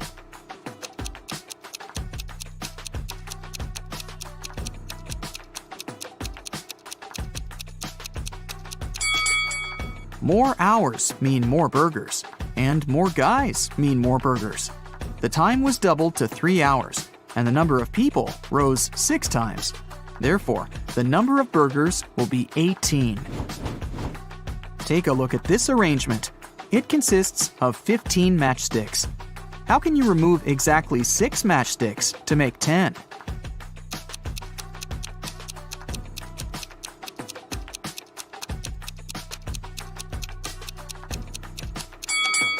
Here's the easiest way. Frank is a grandfather.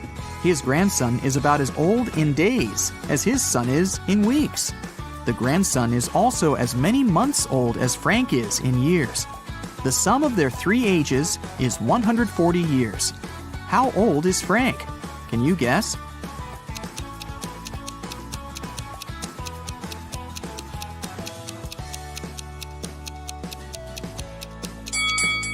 To solve this riddle, we need some calculations.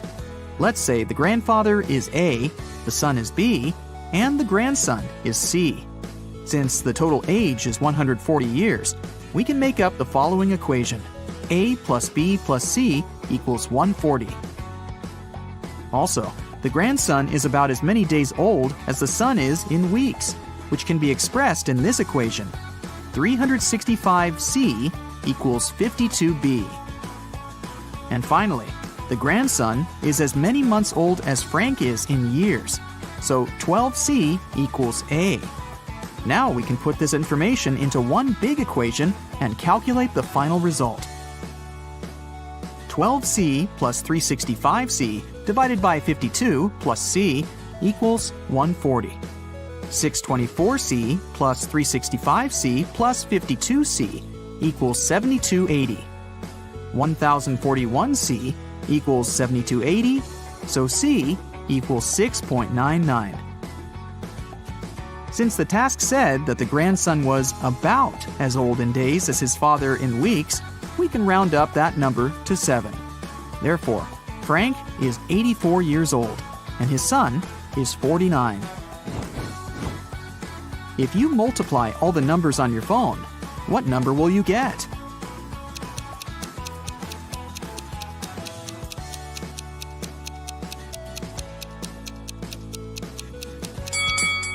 Zero. Remember that multiplying any number by 0 always results in 0. Jerry and Sarah went hiking to celebrate their anniversary, but only the wife returned from the vacation. She went to the local police office and said, "Jerry got lost in the woods while I was sleeping in our tent." The sheriff arrested her, saying, "I've talked to your travel agent. We suspect that you're involved in Jerry's disappearance." Sarah didn't inform anyone about the trip. Why did the agent and the sheriff decide that she was guilty?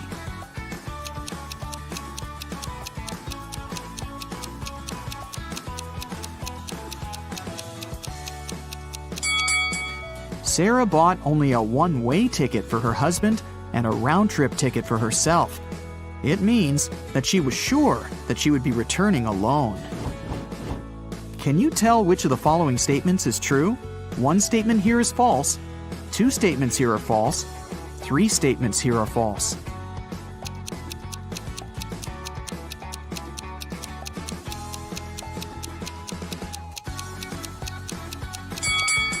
The second statement is true. 13 caves are arranged in a circle in an enchanted forest. Each of the 13 caves has treasures and gems. Every day, the cave's guards can move the treasure to an adjacent cave or can keep it in the same cave. Meanwhile, every other day, treasure seekers visit the forest and have enough time to enter any 2 caves of their choice. How can the treasure seekers make sure to find the treasure in the minimum possible days?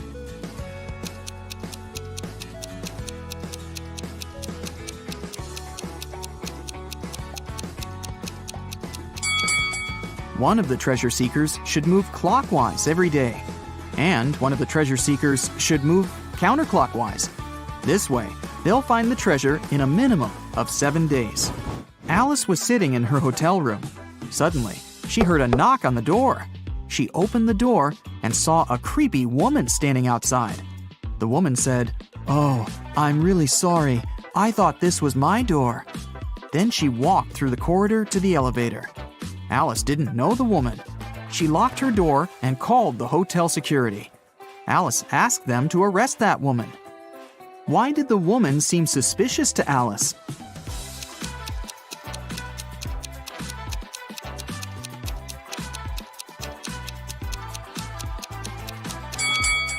If the woman thought the room was hers, she would have used the keys, but she knocked on the door. Alex, Amy, Allie, and Austin got trapped in a jungle. There's a bridge that can lead them back to the city safely. But the bridge is very old and dark. It can handle only 2 people to pass through. Also, the family has only 1 flashlight to move through the dark. Alex takes 1 minute to cross. Amy takes 2 minutes. Allie takes 4, and Austin takes 5 minutes. How can they all get to the other side in the minimum possible time?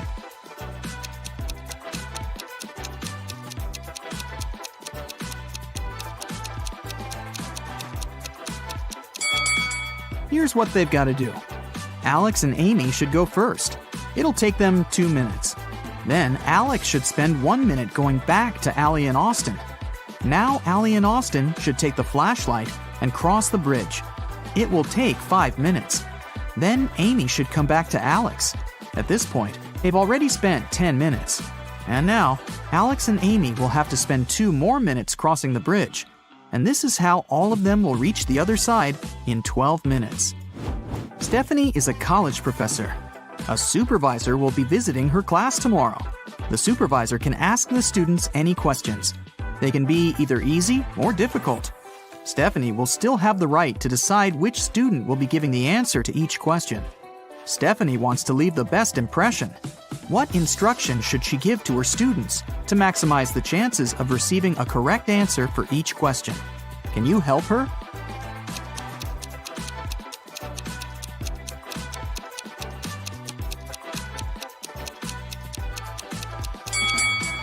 This task is pretty easy.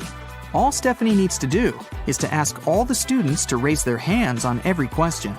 But those students who know the right answer should raise their left hand, and those who don't know the right answer should raise their right hand. This strategy will help Stephanie to get only correct answers. The supervisor will also be impressed because all the students will raise their hands. Molly and Polly are twins, but only one of them is a real police officer. Can you tell who?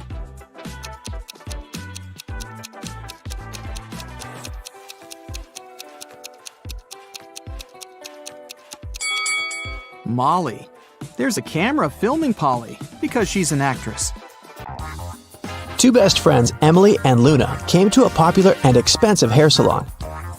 At first, the administrator told the girls they had just one available hairstylist. But after making a phone call, she happily announced she had found another hairdresser. Emily and Luna could have their hair done at the same time. But in the process, it dawned on the girls that one of the hairstylists was fake. Which one?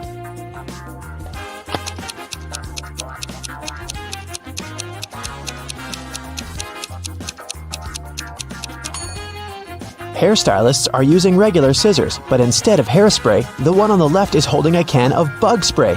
Yeah, that's a big clue right there. Mary and her younger brother Alex were mushroom hunting in the forest. They started to quarrel. So Alex got angry and ran away. After several minutes, Mary rushed after him. She was still fuming but also worried. Soon, the girl reached a small river. A man was sitting on the shore. "Did you see a teenager here?" Mary asked. "Yep, he's just taken a boat and made it to the other side." But Mary didn't believe the man. Why?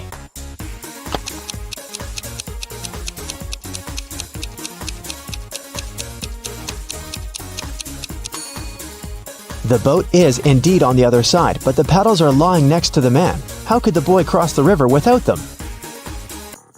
3 prisoners are sitting at a table having dinner, but one of them is wealthy. Can you guess who it is?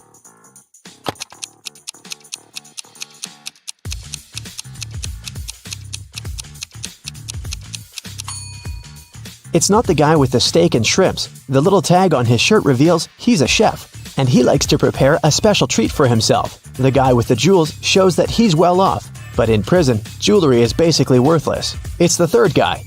Wealthy people try to keep a low profile in prison, not to be targeted by others. That's why he doesn't flash any valuable possessions or his status. It's Friday and all the students have gathered in a big lecture hall to take the end of term exam. The teacher has been informed that one student is going to cheat. Can you tell which one? Pay attention to every detail.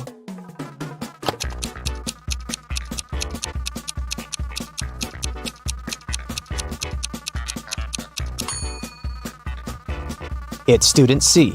It looks as if he's trying to remember what he's read, but he has all the answers written on his hand. Marta was walking through the park near her home in the evening. It was dark and there was nobody around. Suddenly, someone grabbed her from behind and they bolted away. Marta took off after them. She was pretty sure this person was a woman, but she couldn't make out her appearance or clothes. When Marta ran inside, she saw 3 teachers. The girl looked at them attentively and soon figured out which one of them had taken her bag. Can you do the same?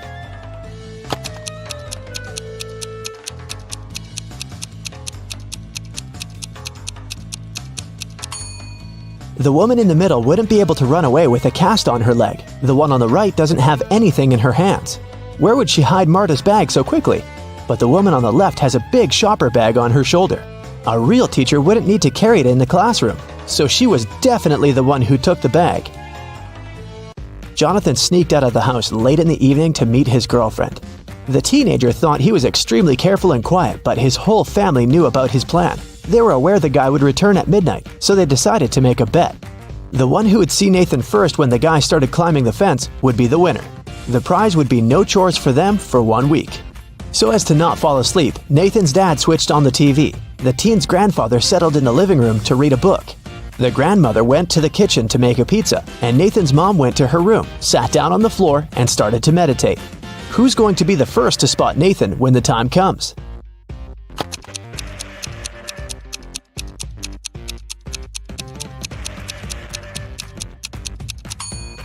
Nathan's mom. Her eyes will be used to the darkness, and she will see better than the others.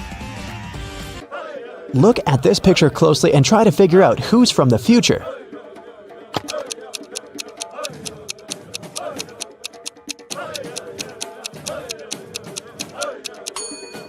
Well, I'm pretty sure there was no flashlights in the Stone Age, so it has to be this guy here. Down in the Sea Kingdom, Stacy met Neptune. He was sitting on his throne, surrounded by 3 mermaids. Neptune asked Stacy to return the pearl necklace to his wife, who had recently lost it. Luke happened to have found the necklace on the shore. Can you guess which mermaid is Neptune's wife, so Luke can give it back to her?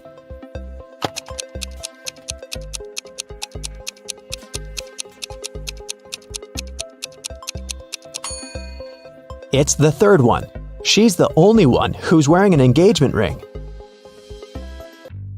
Lisa was a famous top model. She was found unconscious in her dressing room during a photo shoot and taken to a hospital.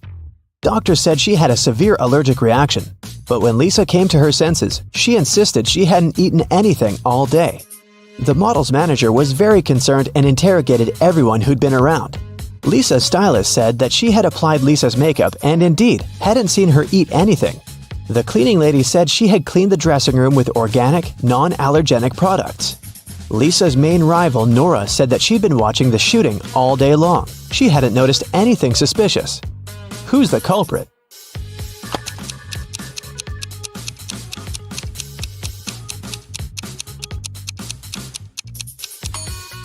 It was the stylist. Lipstick was the only thing Lisa could have swallowed that day. In the middle of the night, Dennis woke up because of a loud crash. One of the kids must have been out, but they know they aren't allowed to leave at night. The man went to check on the children. All 3 of them, Catherine, Ruth, and Larry, seemed to be sleeping peacefully. Look at the kids and try to figure out who sneaked out of the house.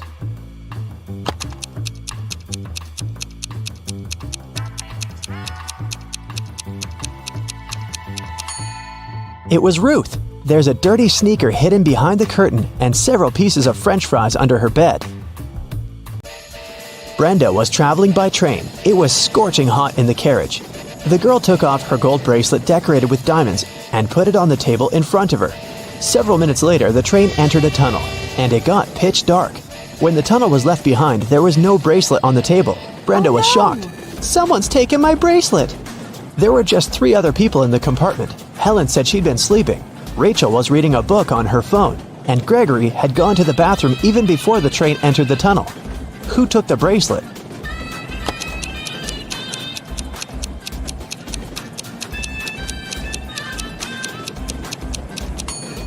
It was Helen. At first, she had her sleeves rolled up, but now they're covering her arms down to the wrists, hiding the bracelet. Sarah bought some ice cream on Saturday, but kept the flavors in secret. When she woke up on Sunday, all the ice cream was gone. She asked everyone in the house if they knew anything about it. James answered he had gone to work early that morning and hadn't seen anything. Mary said she wanted to have the new caramel ice cream in the afternoon. She felt bad she was going to miss it. John didn't even know there was ice cream in the house, but he was looking forward to trying it. Can you figure out who knows something?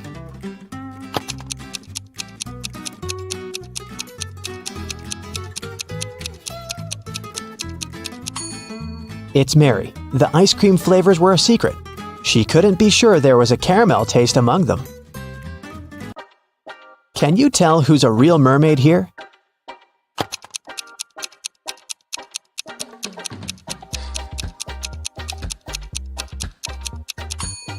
The second one is a guy, so he definitely isn't a mermaid.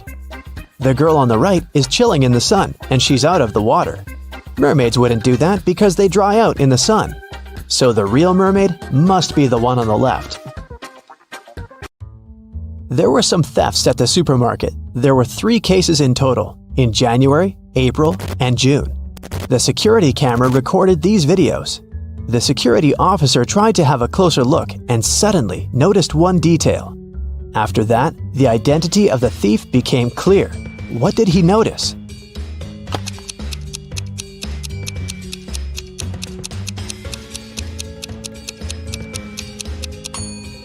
It was the pregnant woman. The attentive security officer noticed that in January, she looked about 6 to 7 months pregnant. In June, she looked the same. Seems like it's the mysterious case of the baby bump that was really a canned ham. One day, a thief decided to rob the local bank. He came up with a brilliant plan to dress up as one of the bank tellers and try to sneak into the vault. As he was approaching the vault, he saw a security guard standing right in front of the door. The robber hadn't anticipated this, so he hid and watched the guard carefully when one of the actual bank tellers walked up to the door. The security guard said 12. The worker answered 6 and got in. Then another teller came up to the vault. When the security guard said 6, the person answered 3 and was granted access. The thief nonchalantly walked up to the security guard when the guard said 10. The robber confidently answered 5. He was arrested immediately. So why was the thief's answer wrong, and what could he have answered instead?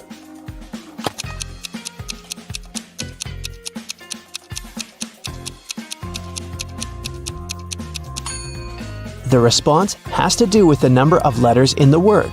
12 has 6 letters, so the answer is 6. 6, in turn, has 3 letters, so the answer is 3. Well, you can see by now that the robber should have said 3. Looks like he wasn't as brilliant as he thought. Once, a prison guard accidentally overheard very disturbing rumors. Someone was planning a prison break. The guard watched all the footage from the surveillance cameras and discovered that 2 women had been behaving suspiciously. One of them was a former bodybuilder, muscular, with short hair, and covered in tattoos. The other was quiet and reserved. She preferred to spend time on her own and sometimes cried in her cell. After watching the video several times, the guard figured out which woman was planning to escape. Can you do the same?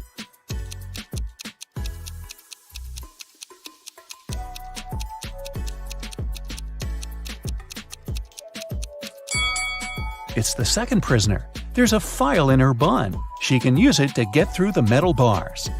Mark comes up to the table. There are 3 apples, but only one of them is safe to eat. The other 2 are poisonous. Unfortunately, Mark can't skip breakfast. So, which apple should he eat?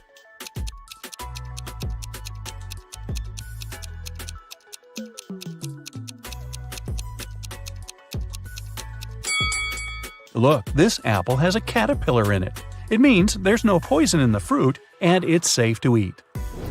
These 3 women, Jessica, Mary, and Olivia, went shopping. 2 of them are pregnant and one is just trying to steal a watermelon. Can you tell which one is hiding a watermelon?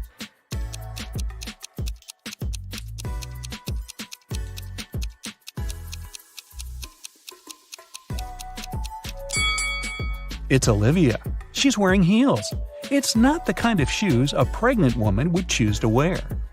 Nathan, a successful entrepreneur with a multi-million-dollar business, and his friend Jackson, a famous private detective, returned from a long-term trip abroad. They decided to stop by at Nathan's villa on the way to the city. When the men entered the house, though, they saw that everything more or less valuable had been taken away. The entire villa was a mess. "I've only been away for a month. What happened here?" exclaimed Nathan. Jackson took an apple from the dining room table and started to munch on it thoroughly. "The lock isn't broken. It means the person who took your stuff had the key." After a while, the detective asked Nathan to invite 3 people. Mia, Nathan's niece, told Jackson she hadn't visited her uncle's home. She had been having serious problems with her car for already 2 months, and the villa was too far away from the city to get there by public transport. Sarah, the maid, claimed that she had stopped by several weeks ago to bring some food and tidy up, but since then she hadn't been to the villa. Adam, the gardener, told the detective he had been on vacation and had just returned. He even offered to show his plane tickets to Jackson. The detective figured out immediately who was behind the mess. You have 8 seconds to figure it out.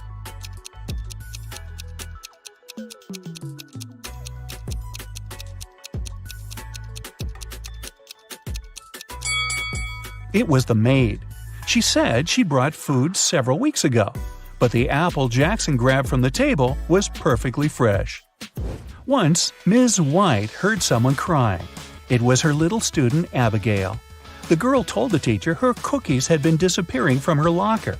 Someone had been taking them for already several weeks, but Abigail didn't know who. Ms. White decided to help the girl. They equipped the locker with a simple alarm that had to go off if someone who wasn't Abigail opened the door. They hid behind the corner and began waiting. In 10 minutes, they heard the alarm. When they reached the locker, it was already empty, and there was no one nearby. But Ms. White noticed somebody disappear behind the art room door.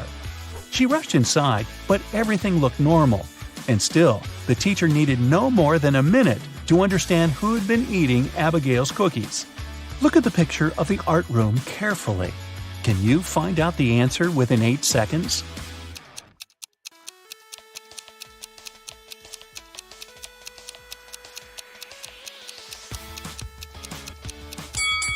It's the girl on the left.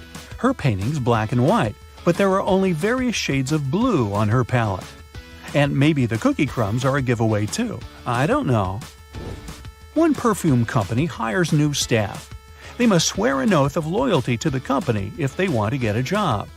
10 people are saying the words of the corporate oath simultaneously, but some of them are cheating. Help the directors figure out who these people are.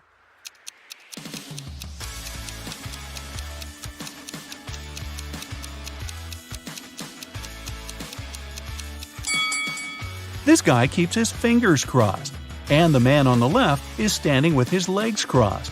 They won't be loyal to the company, so the director doesn't hire them. 2 influential media moguls are having lunch at an expensive restaurant. They're discussing the merger of their companies. The transaction amount is several $billions. They're whispering since the terms of this deal are top secret, and they suspect that someone can hear them. And they're right. Some curious people are eavesdropping on the conversation between the 2 businessmen. Try to find them.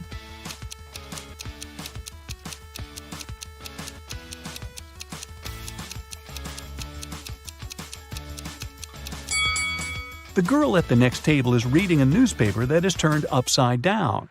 She's obviously trying to overhear what the billionaires are talking about. This guy over there is listening to music, but the headphone wire is not connected to anything. Another girl is sitting at the table in the corner with a cocktail, but instead of an umbrella, there's an antenna in her glass. She's recording the conversation. "Where are my employees?" a boss shouts. He's furious because 3 people haven't come to the office. He calls each of them to find out the reason. All 3 tell him they got ill. The boss doesn't believe them, so they have to arrive at the office. Mary is wearing a warm jacket, hat, and scarf. She sneezes, coughs, and looks sick. Lori is walking on crutches. Her leg is in a cast. Sometime later, Michael appears. He's got a hand injury, and now he can't type. The boss is sure that one of them is faking. Who is it?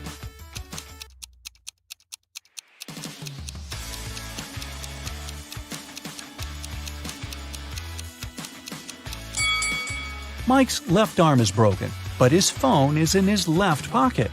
He must have used his broken arm to put it there, which means he's pretending. Apparently, he just didn't want to come to work. Ice will melt if you heat it, but if you heat me, I'll become solid.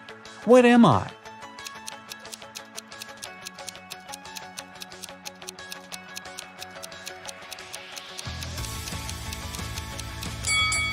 I'm an egg. You buy this thing to eat, but you never eat it. What is it?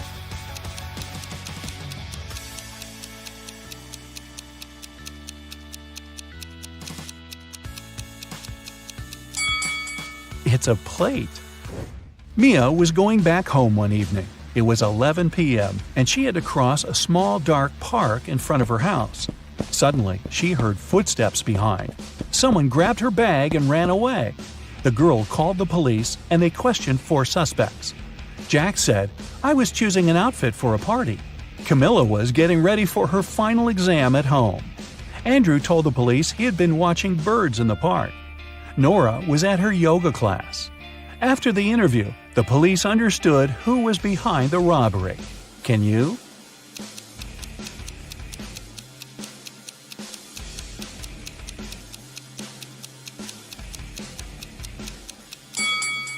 It was Andrew. At 11 p.m., it's too dark to see birds. James left a folder with important documents on the table in his home office and went to a business meeting. When he returned, he found out that the documents had disappeared. James had 3 suspects. His brother said, "I've been swimming in the pool since you left. I haven't seen or heard anything." The cook replied, "Tomorrow we're having a party. I've been preparing the food." The security guard told James, "I've been outside all this time, checking the garden for mice." Who knows where the documents are?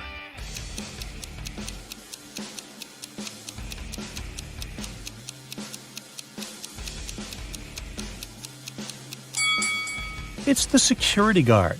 His job description doesn't include pest control. An accident happened at a busy crossroads in a small town. A driver who caused the crash left in a hurry. Luckily, several witnesses managed to describe the car. A police officer headed to the suspect's house. There, he saw a car that looked exactly like the one from the description, but its owner claimed that he had spent all day at home. The police officer knew the suspect was lying in no time. How?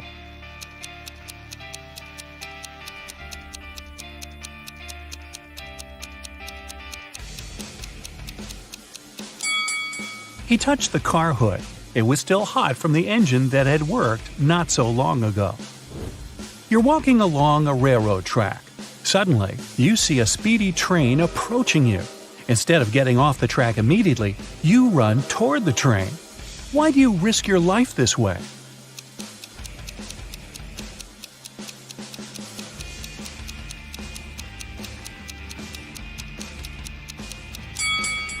When you notice the train, you're on a bridge. You can't leave the track right away and have to run to the closest place where you can do it. Hey, how about some tricky riddles that will put your brain to work? Ready? How fast can you solve this one? Grace has 7 sons and each of them has a sister. How many children does Grace have in total?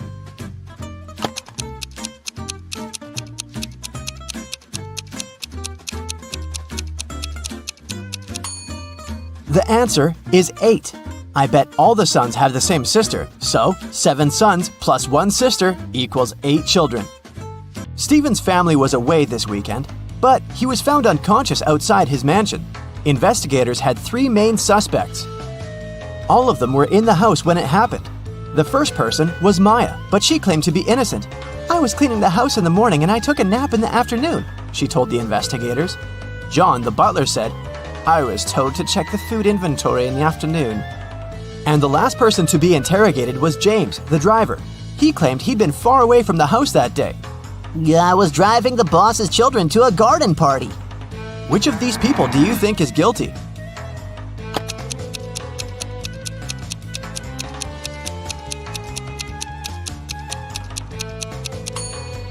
It was James. All family members were away that weekend, so his alibi can't be true. What English word has the same pronunciation even after you take away 2 of its 3 letters?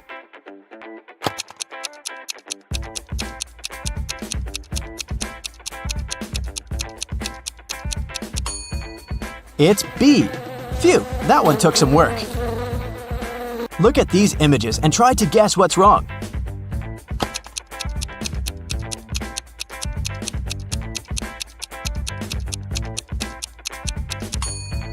Duh, in the last picture, the woman is trying to eat soup with a fork. Like that would work.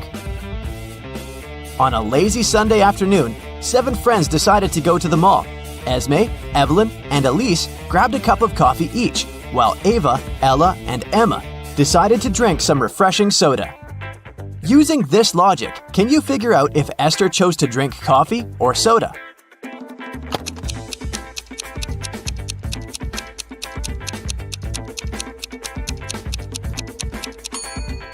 Esther is drinking coffee. The secret is in the girl's name. Esme, Evelyn, Elise, and Esther all have 2 letters E in their names, just like the word coffee. There were 4 pears in the basket and 4 people in the room. Each person took 1 pear. In the end, there was still 1 pear left in the basket. How is that possible?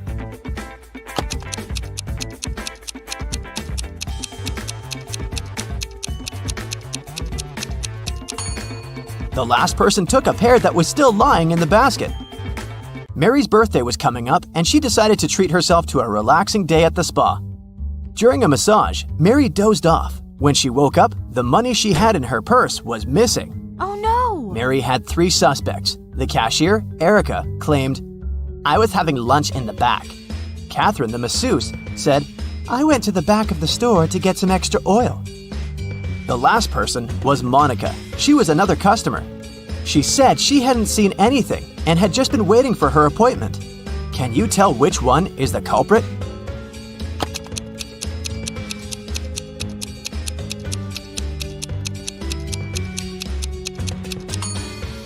The thief is Catherine.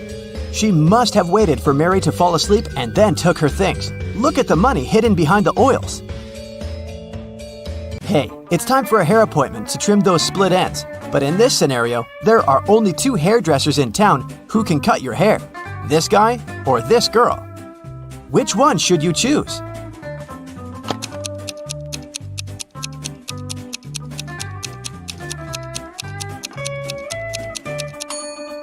The girl, of course. If there are only 2 hairdressers in town, that means they cut each other's hair.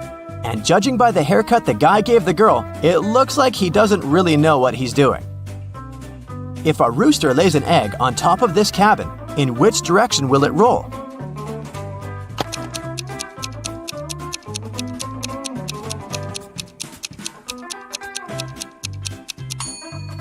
Aha! Roosters don't lay eggs, so it wouldn't roll anywhere. The shopkeeper of an expensive skincare store called the police because someone had robbed his business. He didn't notice the culprit, but according to the security camera footage, there were 3 customers in the store at the time of the robbery. Police officers questioned each of them. Michael said he'd been buying some stuff for his pets. The second suspect, Kayla, was looking for ointments and some aloe vera gel. The last person, Rachel, told the interrogators she'd been busy looking for lotions. Can you tell who's lying?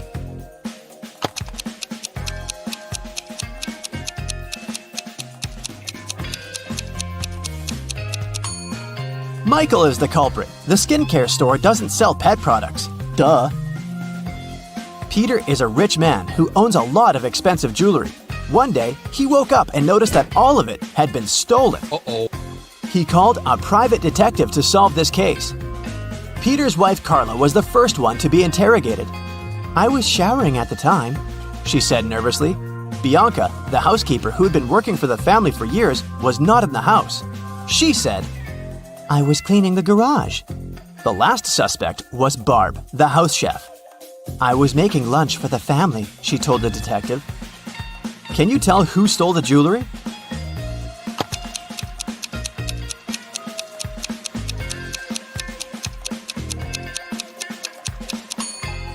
It was Barb, of course. She claimed she was cooking lunch, but the crime happened at night. A man lives on the 80th floor of a high-rise building. On rainy days, he takes the elevator all the way up. But on sunny days, he only takes the elevator halfway to his floor. And then, he takes the stairs the rest of the way. Why does he do this?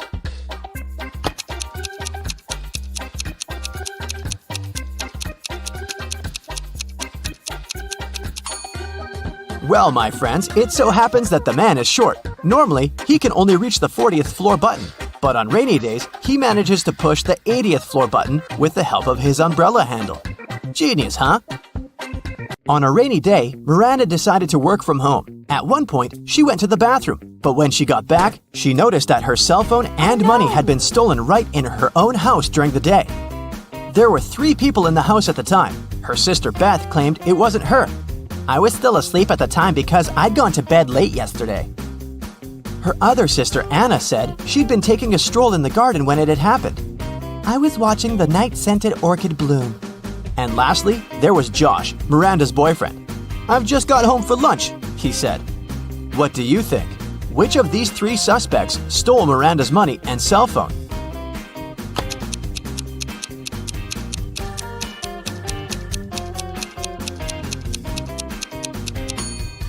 Anna is the culprit, of course. Night-scented orchids only bloom at night, so she probably sneaked in and grabbed Miranda's things while the girl was away. A farmer rode into the village on Monday. He stayed in the village for 4 days and rode out on Monday. How is that possible?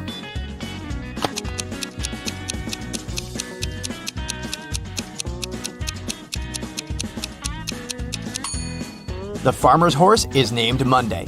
I bet you didn't guess this one, did you? Uncle Ben's farm experienced a terrible downpour, and all but 15 pigs were missing and couldn't be found. How many pigs are still in the barn?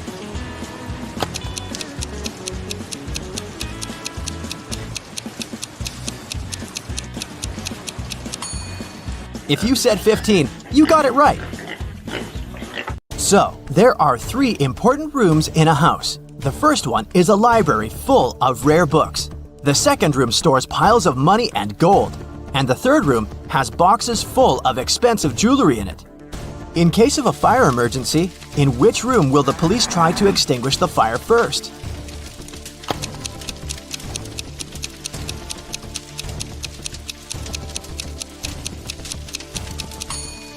The correct answer is none. Police officers don't fight fire. That's the job of firefighters. Virginia accidentally sent an email to her boyfriend instead of her best friend. She didn't want her partner to see it, so she took his laptop while he was sleeping and tried to delete the message. The laptop required a password to unlock. Luckily, there was a post-it with a hint. History, 3. Music, 5. Book, 2, 3, 1. Yellow, 1. What's the passcode?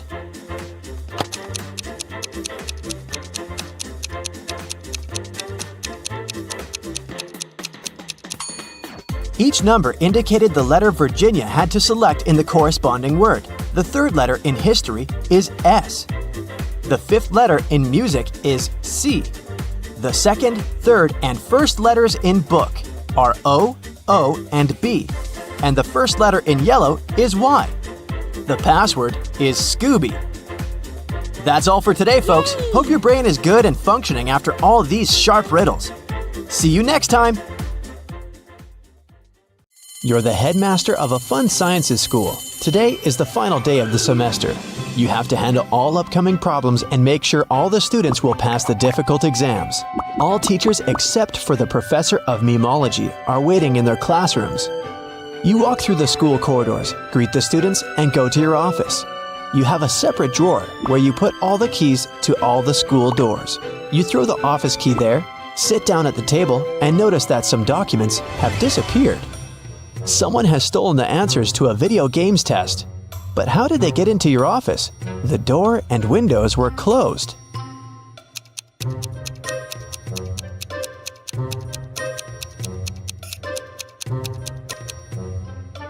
Take a look at the ventilation gate. It's slightly open. Apparently, one of the students broke in there early in the morning. Your secretary is knocking on the door. You say that you're busy and ask to come later. Then, you sit down at your computer, open YouTube, and watch funny videos. The internet signal disappears. Someone has turned off the electricity at the school.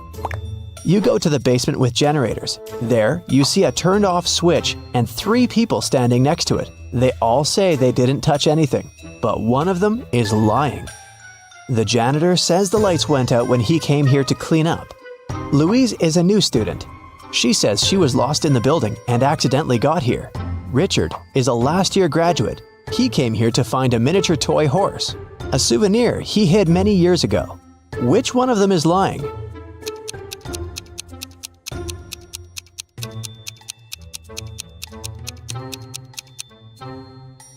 The janitor has a bucket and mop, so he's not lying. You see a horse in the corner of the room, so Richard is telling the truth. Louise is a liar. She said she's new, but it's the end of the semester. She can't be new at this time. You're the headmaster, and you would know in advance if there was a new student at your school. Louise admits she turned off the electricity to disrupt the sleep science exam. You turn the power back on and go to the dining room to have breakfast. You order coffee, sit down at the table, and meet an angry chef. He says that one of the students poured a bag of sugar into a pot of soup. You're looking around the room. Who do you think did this among all these guys?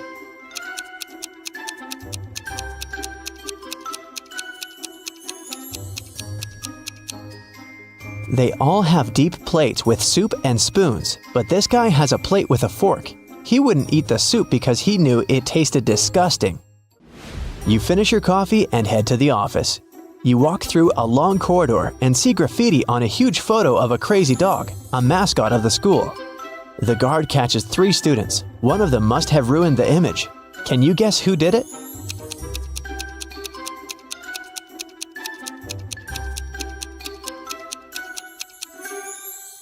Here's a guy hiding his hands. Indeed, there are traces of paint on them. You're walking through the internet history room where an exam has just started. There's silence in the audience. Students are writing a test, but one of them is cheating. Find them.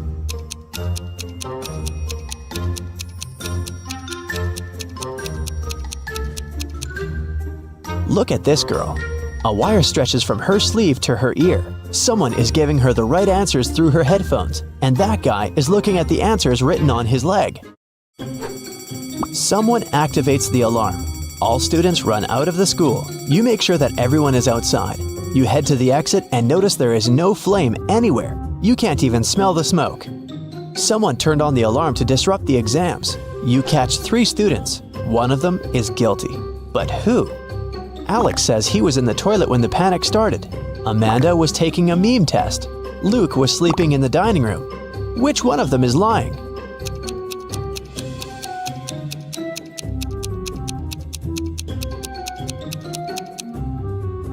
Amanda turned on the siren. The memology professor isn't there, remember? So she obviously wasn't taking that test today. You go outside and meet the school gardener. He says that someone has cut the roses in the schoolyard. The gardener saw 3 people who could be suspects.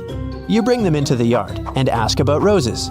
Lewis says he was in the library all day. Mary was taking an exam on internet history. John was training at the gym.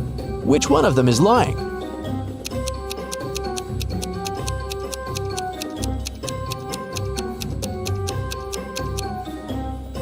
Look at Lewis. His sleeves are torn.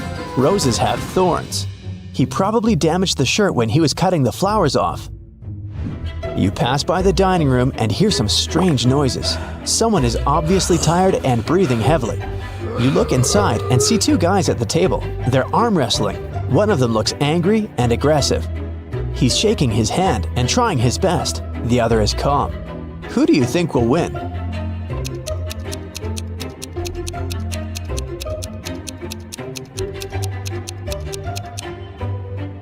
The guy on the right. He holds onto the edge of the table and doesn't waste his strength on unnecessary movements. He will defeat the angry opponent. You enter the trends room.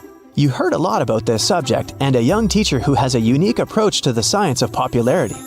She tells you that she has asked all her students to create a new profile in the social network for their pets at the beginning of the semester. Now, all the students must show the number of subscribers and likes. The one who has the most popular profile will get a high score on the exam. Students show photos of their pets: mini pig, hamster, cat, goldfish, chameleon, dog, goose, hamster, raccoon. All the photos are pretty popular, but 2 of them are fake. Which ones?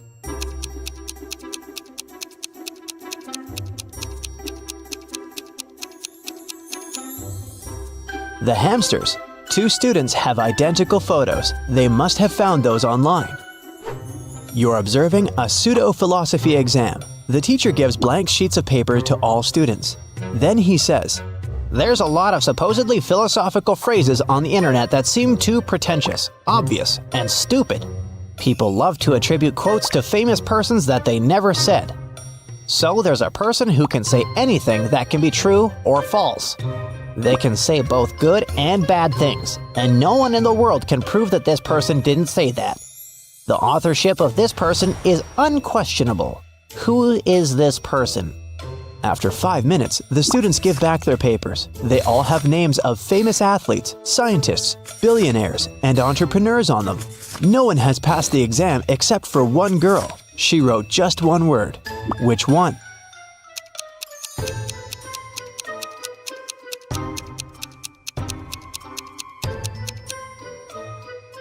Anonymous. You walk around the school and hear someone screaming. Several students are running away from the biology classroom. They say a poisonous snake has escaped from the terrarium, and now it's crawling in the room. It's too dangerous to have lessons here. You call the rescuers, but to catch the snake, you need to find it. Look around carefully and find the reptile.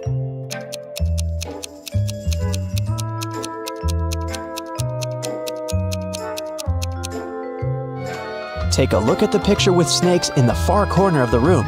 One of these snakes is real, as its tail goes beyond the painting. Your next problem is in the parking lot. The professor of magic tells you that someone has punctured a tire on her car. Apparently, one of the students took revenge on the teacher for a bad grade on the exam. Fortunately, there's an extra tire in the trunk. But here's the problem. You don't have 4 bolts to attach it. How can you help the teacher?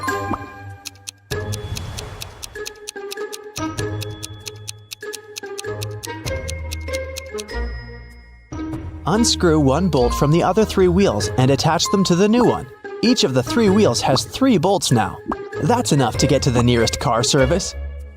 You come to your office to take a nap, but hear a sudden cracking noise.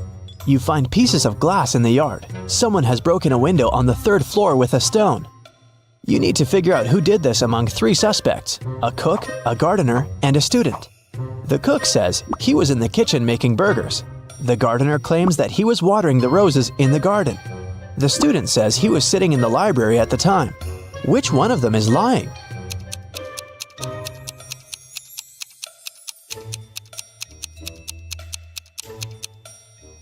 The gardener. One of the students has cut those roses, remember? So the gardener didn't have any roses to water. Finally, the day is coming to an end. All students have passed their exams and are going home. You walk through a long corridor and hear a knock. Several people are stuck in the gym and can't get out. They've lost their keys, and the door only opens from the outside. You need to help them, but where can you find the keys?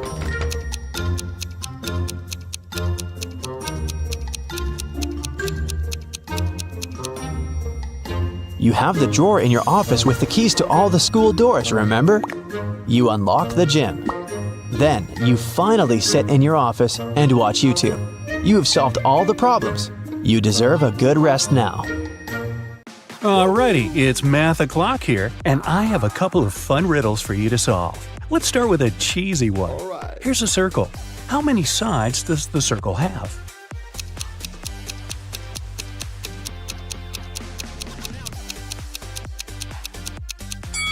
There are 2, the inside and the outside. It was Aviana's birthday, and she went to buy herself an ebook she'd been dreaming about. The ebook and the case cost $150 in total. If the ebook was $100 more expensive than the case, how much did each item cost?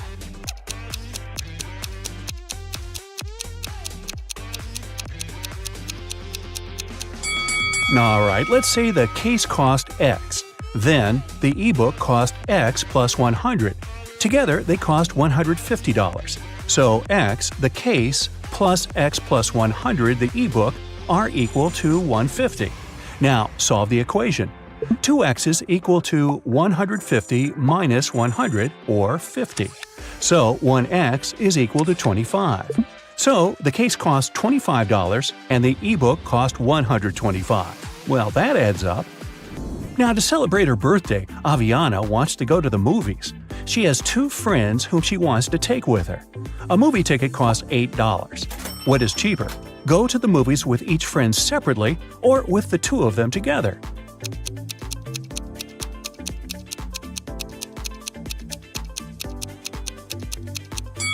Of course, it's cheaper to go with the two of them together.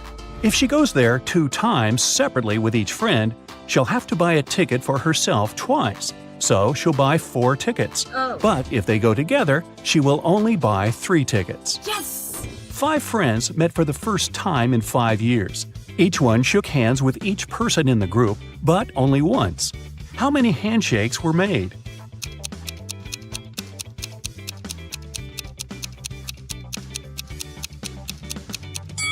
No handshakes were repeated. Let's see it like this. The first friend shook the hands of the 4 remaining people once. Then the second friend had already shared a handshake with the first person, so they shook hands with 3 more people. The third friend had shaken hands with the first 2, so he shook hands with 2 more people. And then, finally, friends 4 and 5 shook hands too. 4 plus 3 plus 2 plus 1 is equal to 10. So there were 10 handshakes. Brinley has to sneak into her mom's computer to delete some emails she had accidentally sent her. Ooh. Mom has a poor memory, so she always has notes with her passcodes. Luckily, the note is right on the desk again. What's the passcode?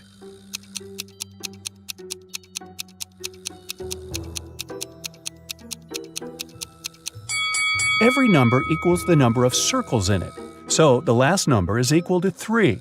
It's a 5-digit number, so try 82193. Danica and Elora are best friends who live in different parts of town but study in the same college. Every morning they leave their houses at the same time and first meet at a cafe to drink some coffee before classes. Danica goes there by car and Elora goes by bike. When they met, which girl was closer to Elora's home?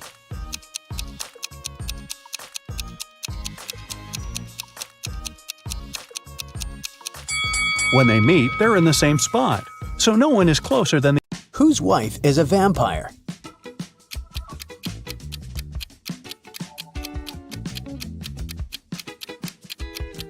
This guy's wife is a vampire because she only came to the party after sunset.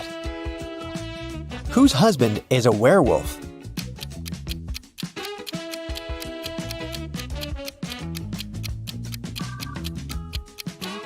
The girl on the left is sweeping up her cat's hair. See? There's a cat in the background. Meanwhile, there are scratches on the floor and walls in the house of the girl on the right. And this shoe has a torn front. Her husband must be a werewolf.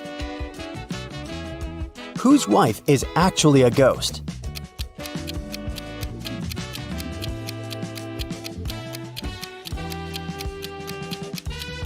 The woman on the right is wearing a ghost costume. It's Halloween. But the woman on the left is a real ghost because we can't see her legs under the sheet. Whose husband is actually a zombie?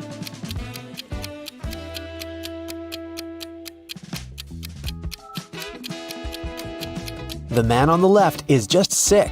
The man on the right is a zombie because he's the only one who doesn't eat human food and has an empty plate. Water lilies grow on the lake. Every day, their number doubles. The lilies will completely cover the entire surface of the lake in 48 days. How many days will it take them to cover half of the lake?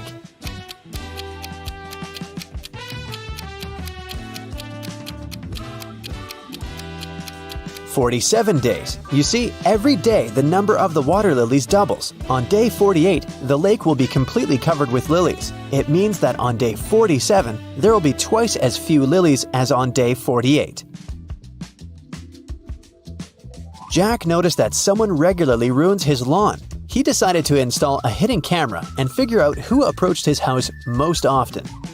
After 4 days, he decided to check the footage and immediately realized who the culprit was. Can you guess who it is?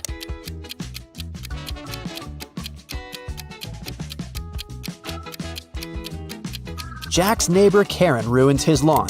She's present in all the photos, but she tries to disguise herself so that she can't be recognized. A woman didn't have her driver's license with her. She didn't stop at a railroad crossing when the barrier was lowered. Then, ignoring the stop sign, She moved in the wrong direction along a one-way street and stopped only after passing 3 intersections. Traffic police officers, seeing all this, decided not to interfere. Why?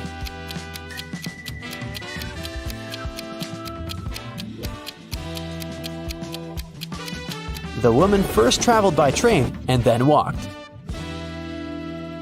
Mary is trying to enter an ice castle to save her friend Logan, but there's a combination lock on the gate. Luckily, there's a clue carved on the ice. Here it is. 162. One number is correct and in the right place. 842. 2 numbers are correct, but in the wrong place. 526. Nothing is correct. Can you guess the code?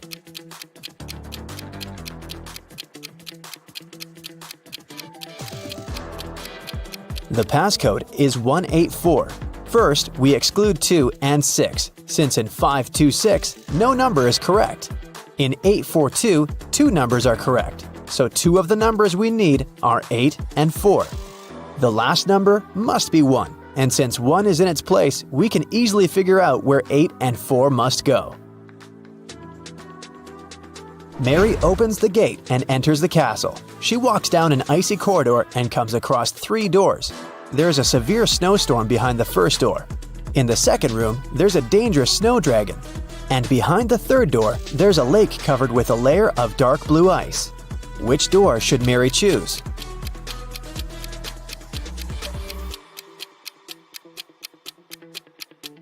The dragon is a definite no-no. The dark blue ice is thin and unsafe. Mary is likely to just fall into the lake. The first door is the best option. Mary crosses the room and finds herself in a long corridor. The Ice Queen's monsters start chasing her. The girl runs down the hallway and sees another 3 doors made of clear ice. There's a magical snow parrot in the first room. The second room is filled with water. And there's a small black room behind the third door. It looks more like a locker. Which door should Mary hide behind to avoid being found?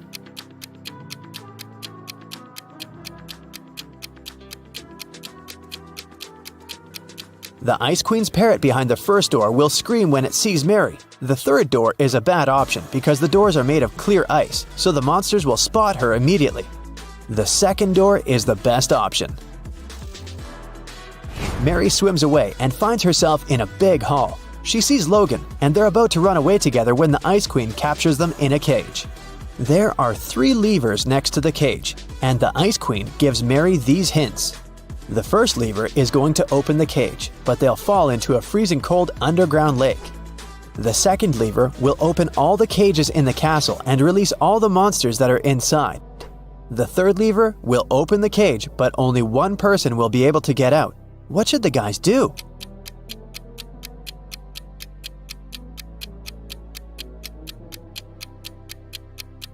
They should pull the third lever and let Logan out.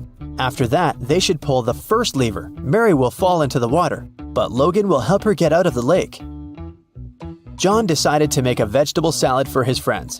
To prepare for it, he will need 3 peppers and the same number of tomatoes. And he needs fewer cucumbers than tomatoes, but more than radishes. How many different vegetables will John use in the salad?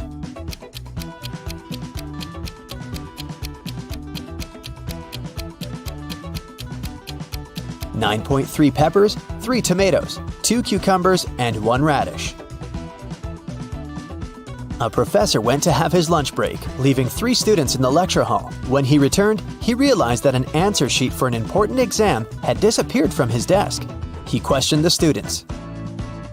Kyle said, 10 minutes after you'd left, my mom called me and asked me to meet with her near the college building. When I returned, the sheet was already gone.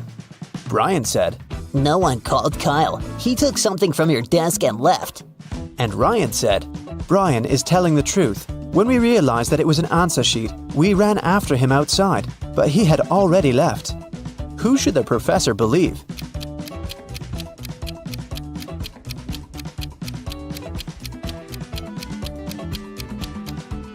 Ryan and Brian are lying. They said they had run after Kyle outside, but it was raining, and they're both dry. Which of these artists is suspicious?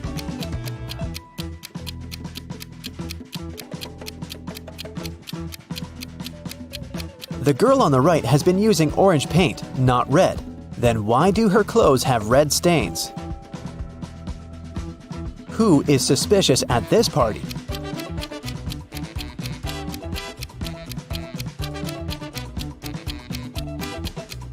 The second girl marked this glass to know which of them contained poison.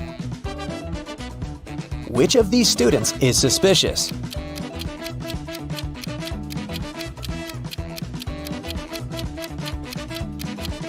Student 3 only pretends to be writing. He's actually reading a magazine. Which of these women is suspicious?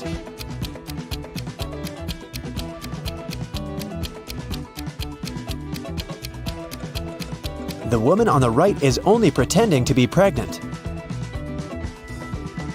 A prince married a simple girl and brought her to the palace. His mother, the queen, didn't like it at all.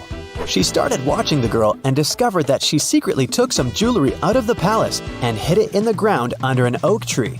The queen immediately went to the prince and told him about it. The prince checked under the oak tree and actually found the jewels. His wife started begging him, "My prince, I swear, I didn't steal it for myself. I'm leaving the jewelry here so that my family can pick it up later." But the queen said, "She's lying to you. She hides the jewelry here because she wants to sell it when she runs away from the palace." Who's lying?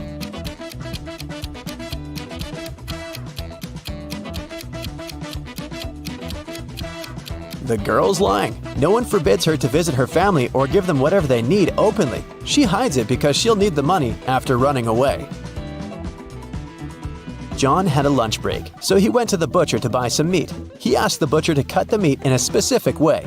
The butcher asked if John was a firefighter. John said yes. How did the butcher guess John's profession?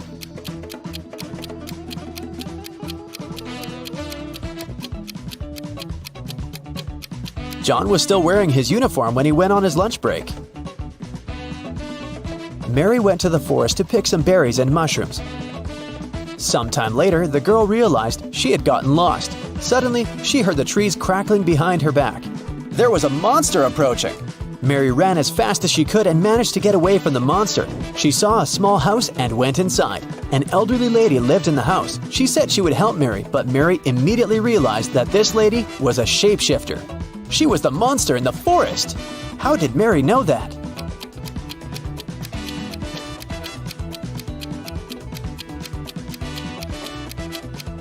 Have you noticed that the elderly woman has the same symbol on her hand as the monster had?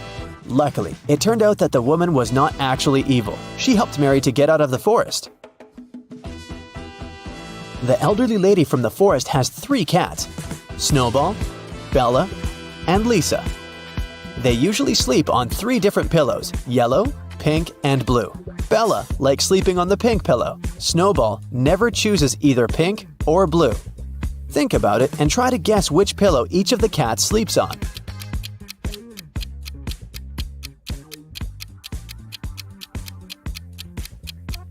Bella sleeps on the pink pillow, Snowball lies on the yellow one, and Lisa sleeps on the blue one.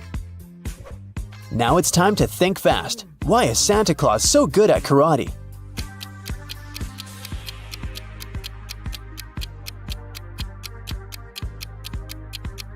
Because he has a black belt. Duh. What bear has no teeth?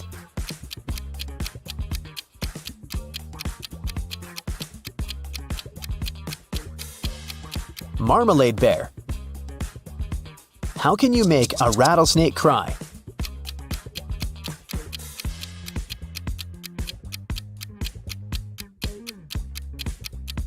Take the rattle away. Brandon is the brightest student in his college. The next evening after graduation, he received this mysterious letter. The note said, "We have a job for you." He turned the note around and saw this message. Brandon cracked this encoded puzzle right away. What about you?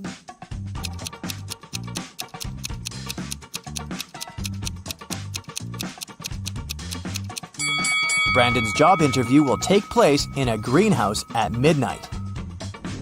Brandon arrived at the meeting point. He looked around and saw a gardener lying unconscious on the floor. Brandon called the police. Experts said that someone had poisoned the gardener. Brandon called 3 people and questioned what they were doing today. Allie, the gardener's assistant, said, Today was my day off. I've spent all my time at a pool party with my friends. The gardener's wife, Lily, said, Oh my, I can't visit him immediately. I'm on a business trip in Rome. And the gardener's boss, Dan, said, I had lunch with him today, and he looked perfectly fine. Brandon spotted who was lying right away. What about you?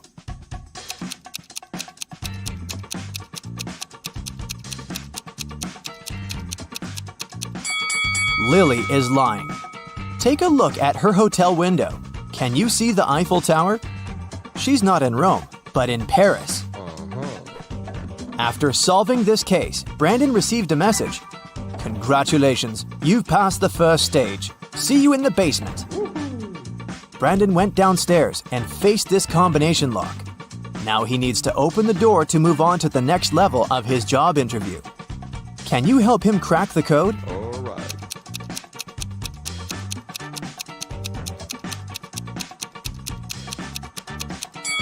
Take a look at the note near the door. It's a hint. The correct password is opinion. Brandon entered a huge office and saw this guy. He said, Nice to meet you, Brandon. I'm Mr. Green. My wife and I have 6 sons. Each son has 1 sister. Can you count all members of my family? Brandon nailed it right away. What about you?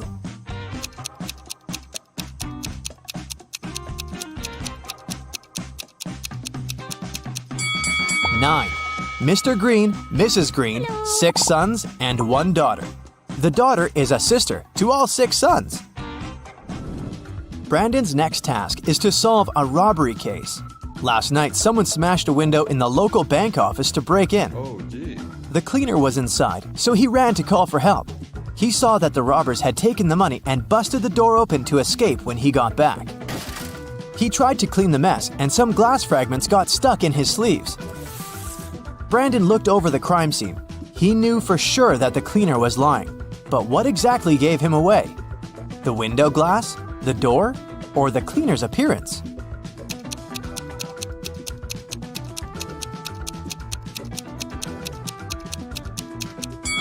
The door frame was broken outwards, indicating that whoever was inside broke out, which fits the story. The glass can shatter in all directions. Still, not enough evidence to prove that the cleaner's lying, but his arms are covered in glass. He did say that he was cleaning up, but those tiny shards indicate he was standing very close to the window when it was broken.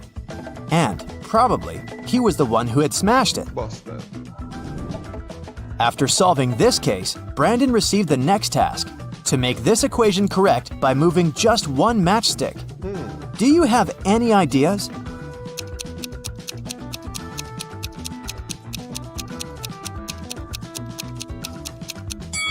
In fact, there are 3 possible answers. Okay, let's see. 8 minus 4 equals 4. 5 plus 4 equals 9. And 0 plus 4 equals 4. Mr. Green offered Brandon to look through some crime scene photos. Brandon asked him, In which one of these buildings is the new crime scene? Mr. Green said, The closest one. All right. Can you help him spot which of these buildings is closer?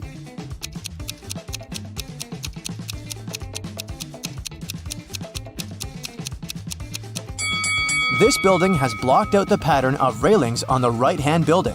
Therefore, it's closer. And if you look very attentively, you can also see the satellite dish obscuring the other building. To accomplish the next task, Brandon needs a laptop. Can you help him enter the correct password?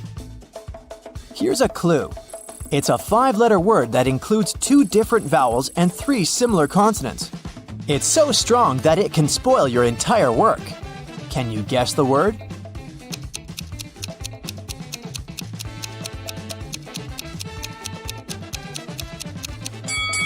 It's an error. Brandon saw this picture on the screen. His task is to spot which direction the car is moving, left or right. Can you help him?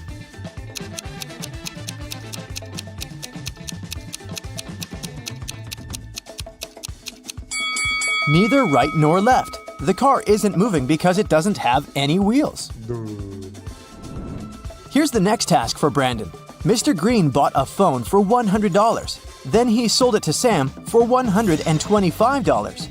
After a year, he bought it back from Sam for $150.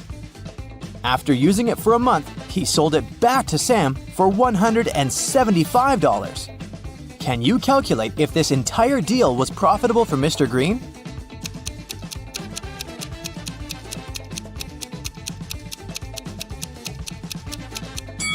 In the first deal, Mr. Green made a profit of $25 from Sam. Mr. Green got a $25 profit again from Zach in the second deal. Therefore, the entire deal was profitable for Mr. Green, and he made a total profit of $50. Brandon woke up in a forest. He wandered around for a while and met these three ladies. They all claimed that they had gotten lost in the woods 2 months ago. Can you spot any liars among them?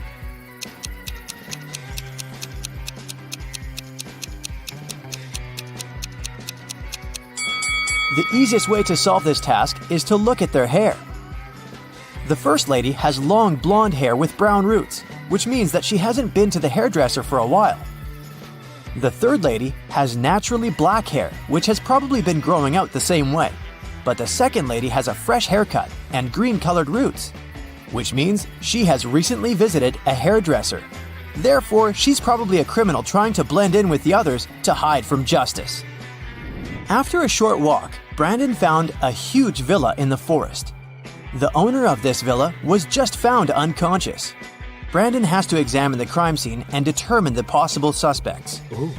Three housekeepers, Mary, Wendy, and Jane, were the only people who were around at the time when the owner felt sick. What? Strangely, they all had red stains on their hands.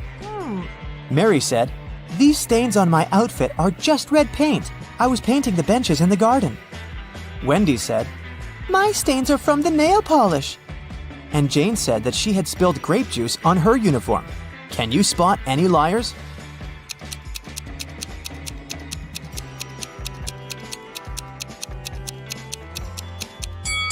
Take a closer look at the grape juice Jane is holding.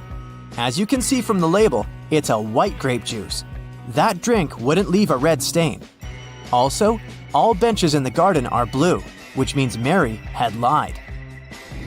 After lunch, Brandon fell asleep. He woke up and found himself in jail. He began to look for a way out and found 3 doors. The first exit is guarded by angry dogs. They haven't eaten for 9 months, so they're very hungry. The second exit is guarded by a family of dragons. And finally, a group of guards is waiting behind the third door. No prisoner can escape from them. Which exit should Brandon choose?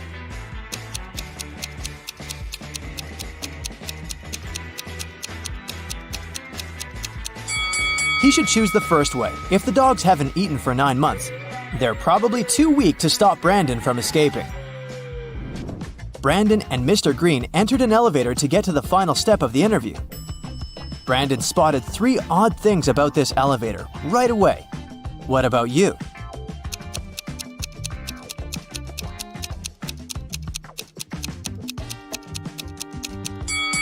The 8th floor is missing. The mirror reflects Brandon, but it doesn't remember Mr. Green. The sign says that this elevator's weight limit is 0 pounds.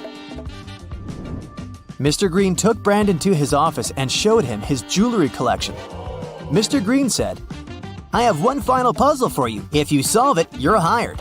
When I was your age, I collected white gems in the mountains and brought them home every evening. When I've accumulated enough gems, I decided to sell them." The local jeweler said, "I'm ready to buy your gems. How many stones do you have?" So I began to calculate. I bought a huge box that contained 3 mini boxes, and 2 of them had another mini box inside. So if the huge box can hold 50 gems, how many blue gems did I sell to the jeweler? Brandon nailed it and got the job. What was his reply?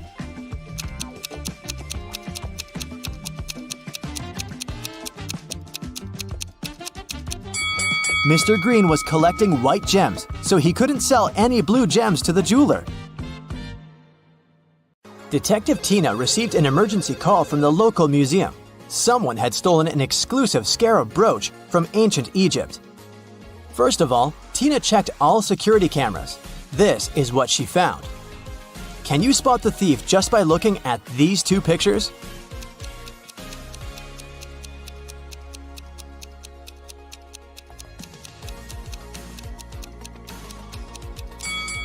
See this guy? He's holding an open paper cup in the first image, but in the second image, the cup has a lid.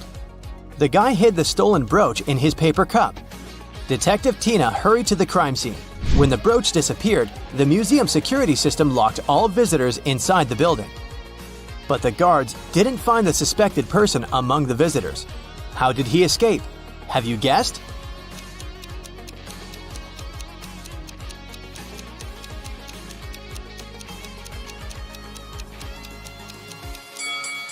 Take a look up at the ceiling. See the shoe prints on the statue? The thief climbed this sculpture and escaped through the window on the roof. Tina went to the roof to search for some clues. Can you see any?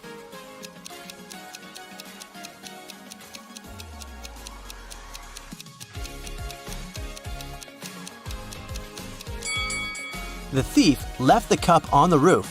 There's a coffee shop name written on it. Bright Cup. Tina can visit this place and check the security cameras. Tina arrived at the coffee shop, located just nearby the museum. Unfortunately, they didn't have security cameras, so Tina questioned the staff. Kelly, the barista, said, Sorry, I don't know this guy. I'm just trying to do my job. Mike, the manager, said, This face looks familiar, but I'm not sure where I saw him. And Phil, the guard, said, Sorry, never saw him. You can trust me. I have a perfect memory for faces. Tina knew for sure that one of them had lied. Can you spot who exactly?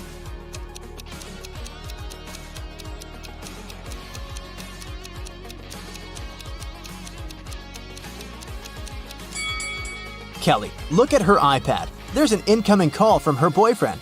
Take a closer look at the contact photo. It's our thief. Therefore, Kelly is an accomplice in the crime.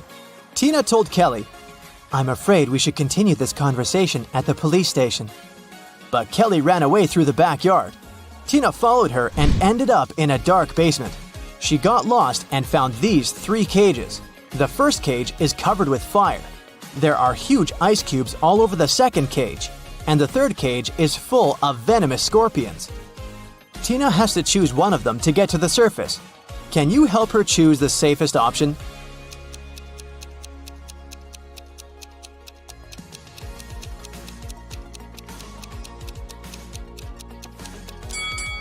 The cage with the ice cubes. She can get cold, but it's still safer than the other 2 cages. The police caught Kelly and brought her to the station. During interrogation, Kelly told Tina 4 facts. First of all, this guy's name is Alex. Secondly, he's my ex-boyfriend. We don't get along anymore. We went to the same college and met in history class. And finally, I don't know why he'd stolen this stupid brooch. One of the facts is false. Can you guess which one?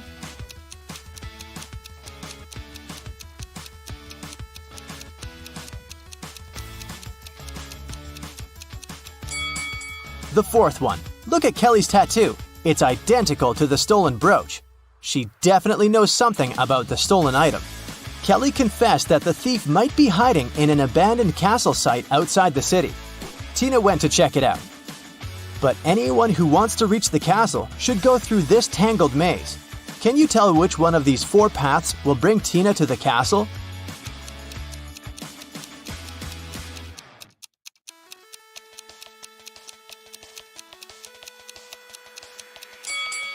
The first path leads to the pond with crocodiles. The third one leads nowhere. And the 4th way goes back to the beginning.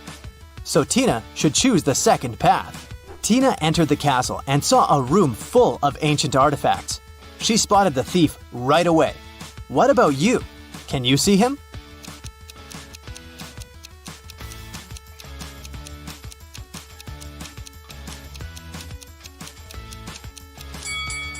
This mummy is holding a cell phone. Alex ran away to the basement and Tina followed him. Unfortunately, the door behind her slammed shut and she got stuck. Can you help her break the code to escape?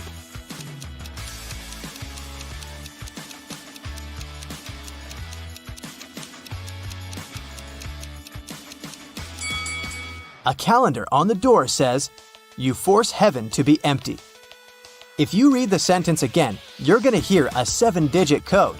U, 4, 7, 2, B, M, T.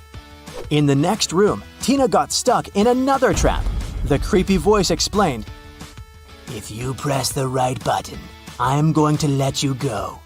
But if you choose the wrong one, you'll stay here forever. You've only got one chance to escape. Good luck. Which button opens the lock? Have you guessed?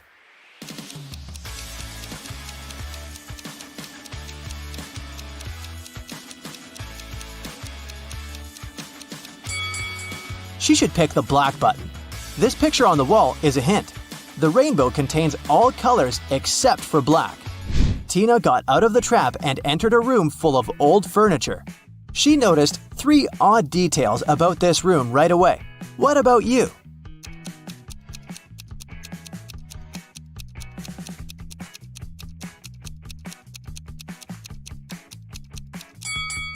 There are books in this burning fireplace, but they don't burn.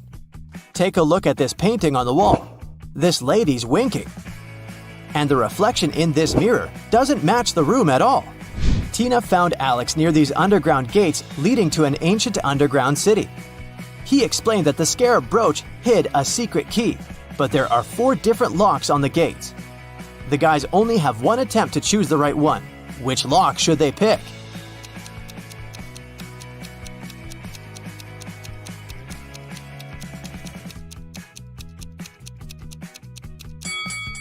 The 4th lock is the only perfect match for this key.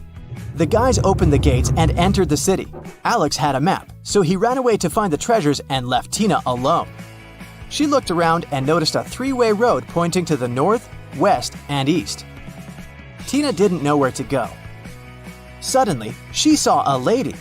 The local citizens always reply truthfully, but they answer only one question if they're talking to a stranger.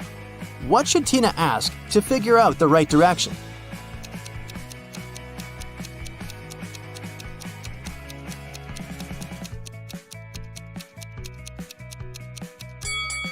She should ask, if the right direction is not the east, is it west?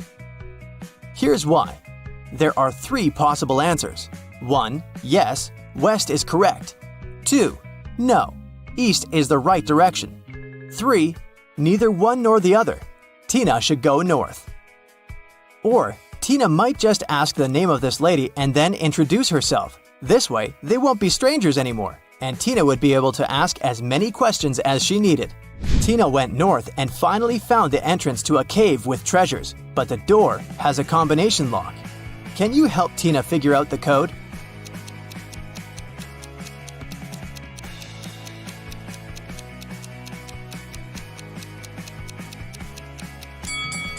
Take a look at these figures. The number corresponds to the sum of intersection points. Therefore, she needs to calculate the number of points in the last figure. And voila! The 4-digit code is solved. Inside the caves, Tina met a dragon. It said, I'm gonna let you in if you can crack my riddle. I'm gonna let you in if you can crack my riddle. I'm quite hot, but if you remove the first 2 letters, I become too cold. What am I? Have you guessed?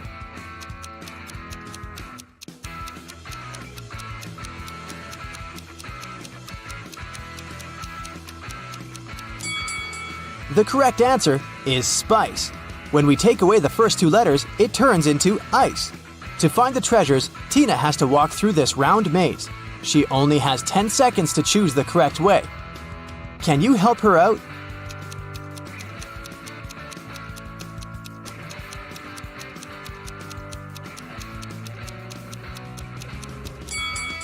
Here's the easiest way. Tina found 3 doors in the center of the labyrinth. Each door leads to treasures. But each way also hides some danger. The first path is filled with poisonous gas. There are thousands of toads and bugs behind the second door. They crawl all over the floor and walls. And a hungry lion is hiding behind the third door. Which way should Tina choose?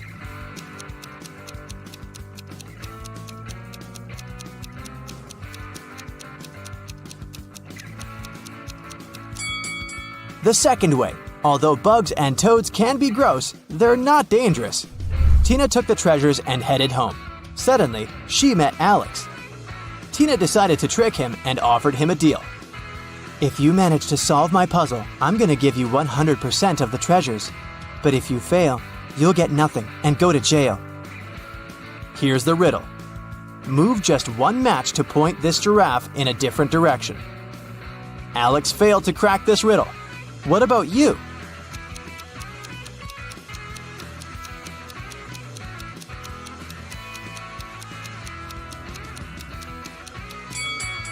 Here's the correct answer. Pretty easy, huh? As a child, Laura adored rabbits. She grew up, became a private detective, and got herself a cute rabbit named Cinnabon. Once, she had to go on a business trip. She asked Sarah, her housekeeper, Annabelle, her cook, and Phoebe, her sister, to look after the animal. But when Laura came back, Cinnabon was gone, and all three women she had asked to look after her pet claimed they didn't know what had happened. Look at them attentively. Who is lying?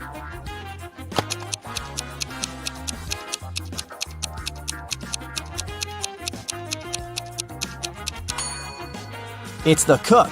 See? It's Cinnabon's collar in her pocket. Well, Laura noticed that too. When Annabelle realized she had given herself away, she broke into a run. Laura dashed after her, but she couldn't catch up with the woman. Luckily, the girl noticed Annabelle run into a gym. She ran inside too. A security guard stopped her. Apparently, all members of this exclusive sport club were supposed to know a special passphrase to enter the facility. Laura was lucky to notice a note with a hint next to the door. Can you help Laura figure out the passphrase?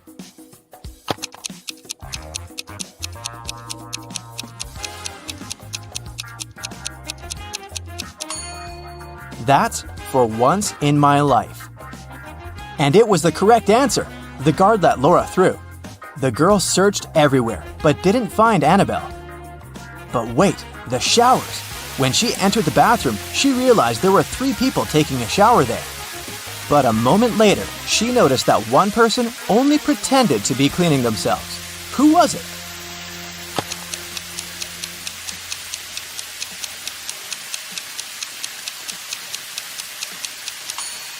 It's the person in the second cubicle. The water is running, but there's no foam. They don't use any soap or sponge. But, surprise, surprise, the person who pretended to be taking a shower wasn't Annabelle. Then where could the cook hide? Suddenly, Laura noticed a white sheet of paper on the floor. She picked it up. It said, "Follow the white rabbit." Look around the room attentively and try to figure out where the girl should go.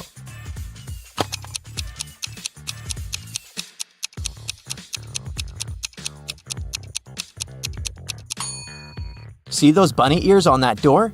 Laura should probably try it. But there was a combination lock on the door. And is that a riddle next to it? Laura started reading. The code is a 3-digit number. 682. One number here is correct and well placed. 635. One number is correct, but in the wrong place. 206. 2 numbers are correct, but in the wrong place. 738. Nothing here is correct. 780. One number is correct, but in the wrong place. Can you help Laura figure out the code?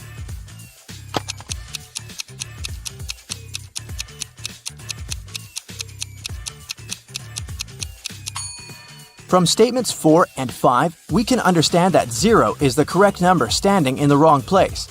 6 can't be the number we need. Otherwise, statements 1 and 2 would contradict each other. In this case, looking at statements 2 and 3, we can conclude that the correct numbers are 2, 5, and 0, and the code is 052. Laura opened the door and saw a long corridor. It led her to a large room. There, she saw a man dressed in black. He was sitting on a throne-like chair, holding Cinnabon. "Well, well, well, here you are," he said. "If you want to get your rabbit back, you'll have to do something for me." Laura had no choice but to agree. "You see, my wife Louisa disappeared during a performance she attended a week ago. Your task will be to find her." And the man gave Laura all the details. The girl questioned 3 witnesses. Dorothy said she had gone home right after the performance and hadn't noticed anything weird. Alina said that she had seen Louisa leave during the break with a tall blonde man. And Anna said that she'd been on the phone with her husband and hadn't seen where Louisa had gone. Who knows something about Louisa's whereabouts?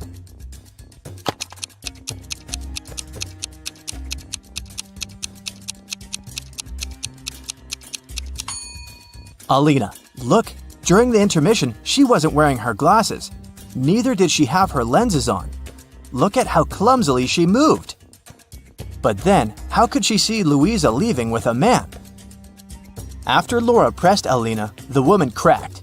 She admitted that she had seen some woman pulling Louisa away, but she was afraid to tell the truth since the woman seemed extremely unfriendly. Alina gave Laura a piece of paper the woman had dropped, but whatever was written there, it was a cipher. Can you help Laura crack it?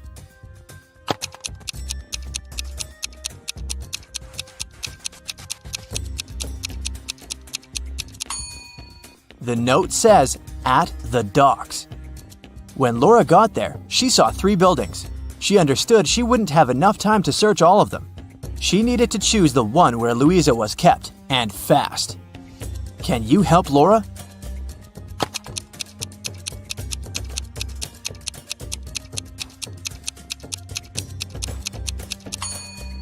Look at the dark blue construction attentively.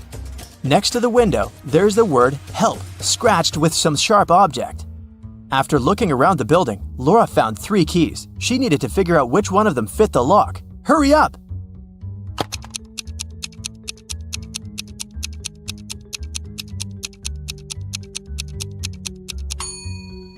Right, this is the key.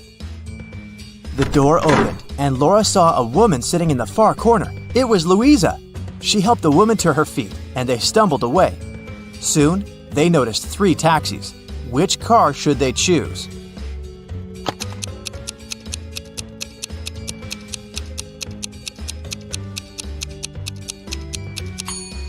The first one doesn't have a license plate. That's suspicious. And the driver of the second taxi is the very woman who took Louisa away a week ago. She's wearing a fake mustache and a baseball cap, pretending to be a man. Laura and Louisa should choose the third taxi. But luck wasn't on their side that evening. The car broke down before they could get to Louisa's husband. They had to walk. There were 3 paths in front of them. One led to a swamp. Toxic gases were floating all over the surface of the water. The second road was filled with poisonous plants, and over the third path, the air was swarming with agitated wasps. Which path should Laura and Louisa opt for?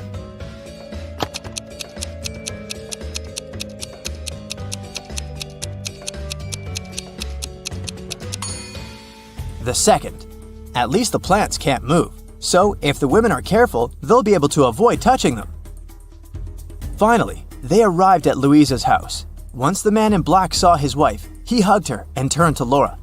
"I'm so sorry for using such methods, but I was getting desperate. I can't tell you why, but I had to keep her disappearance under wraps. That's why I chose to involve you. Thank you. I want to give something to you, but to get it, you'll need to crack this riddle." An electronics store owner came to work one day and saw that his safe was open. His money was nowhere to be found. He called the police. When a detective arrived, the store owner explained that the key to his safe was on the same keychain as the keys from his truck. 2 of his employees, Andrew and Ryan, used the truck and had access to all the keys, but the men had always returned them. The detective questioned the drivers. "Someone broke into your boss's safe yesterday. What do you know about this incident?" Andrew said, "I didn't copy the key. I wouldn't even know which one to copy." And Ryan said, "I've been working here for 3 months and have never entered the boss's office yet." The detective understood who the thief was right away. Can you figure it out?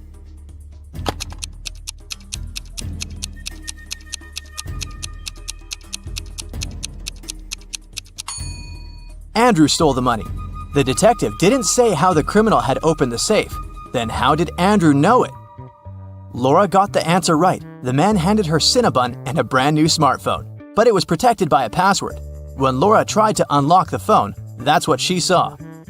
Write backward all the numbers. That sounded like a tough task. Luckily, Laura was very smart.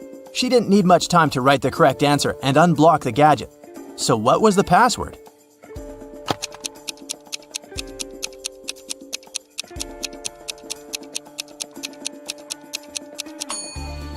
SREBMUNEHTLLA.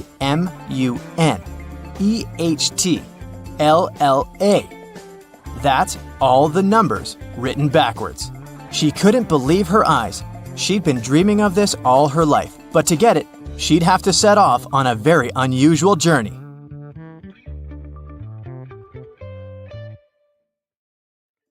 Nancy and Mike were going to the Carnival of Riddles, which was scheduled to be in their town during the weekend. It was a very popular carnival that was traveling the country, and everybody was so excited. So, when they arrived, they saw a very long line, and it seemed like they had to wait for many hours to be able to get in. But the ticket salesman left his booth and walked in front of the crowd. He said that he was going to give a riddle to everyone. Since this was the Carnival of Riddles, those who could answer correctly would be able to get inside earlier than others. The riddle was this: I am the beginning of eternity. I am the end of time and space. I am the start of every end. I am the end of every place. What am I?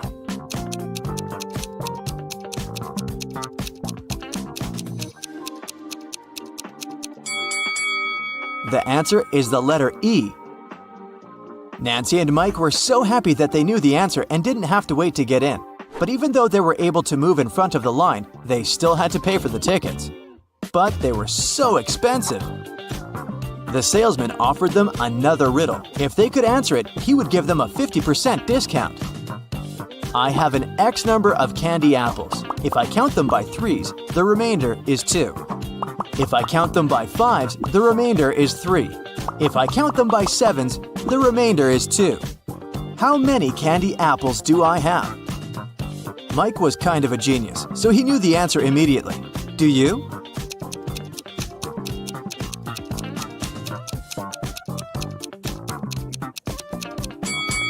The answer is 23.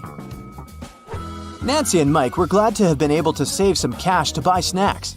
Nancy wanted to get something sweet for herself and her brother, so they went to the candy booth. They had 3 options to choose from. They could either buy cotton candy, candy cane, or a candy apple. Which one should they pick?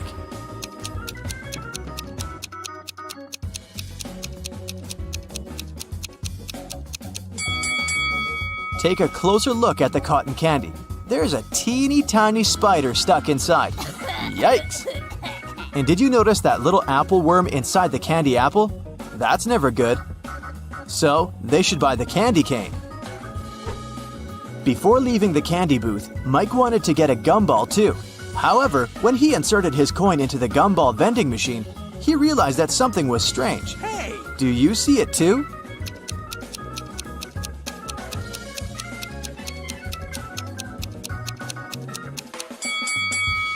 Look inside the machine carefully. Not everything in there is a gumball. This and that are eggs.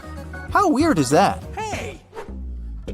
After eating their candy, they came upon a tent with a sign that said, "Enter if you want to see real magic." They were intrigued, so they decided to walk in. There were 3 different magicians. The first was holding cards in his hands. Then he made them disappear. The second one also had cards, but he was making them levitate. And the third one put a pen through a card, but the card was unharmed after. Only one of them was capable of real magic, and the others were just doing tricks. Can you tell who?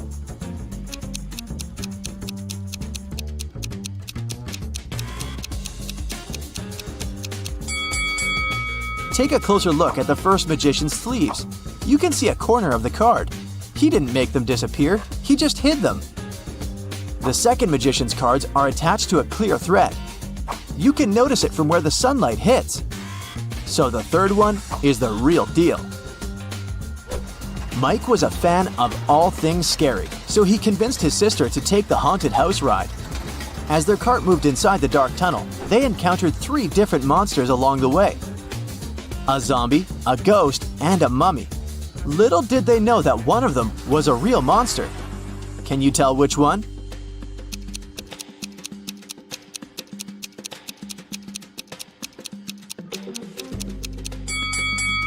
Take a look at the zombie. Its makeup is kind of melting, which means that it must be an actor. As for the mummy, look at his ankle. His skin slightly shows under all that mummy gauze.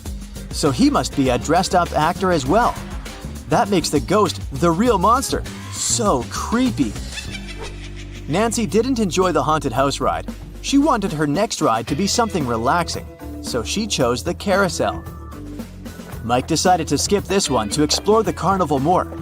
They agreed to meet later.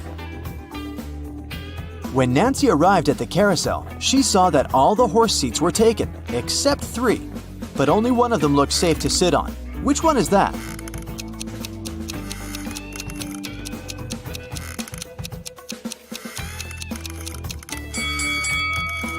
The second horse mount is cracked. It's not wise to pick that one. And the third horse is slowly moving back and forth even though the carousel is not rotating yet. Its screws must be loose or something.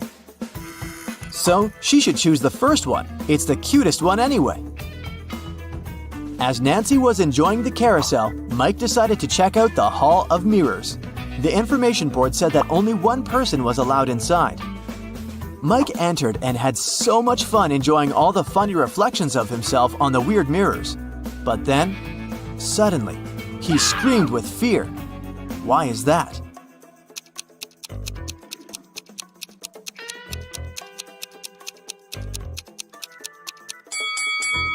Take a closer look at the mirror reflections. One of them doesn't belong to Mike, so he is apparently not the only one inside, even though the sign said he would be. Mike was so scared of the unexpected reflection. He ran out of the Hall of Mirrors immediately, but as he did, he tripped on a stone and twisted his ankle.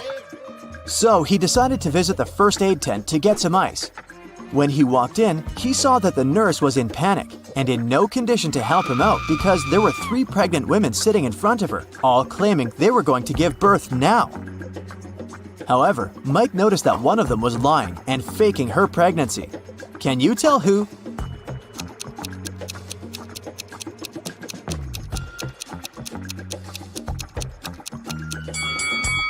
Girl number 3 is clearly the liar.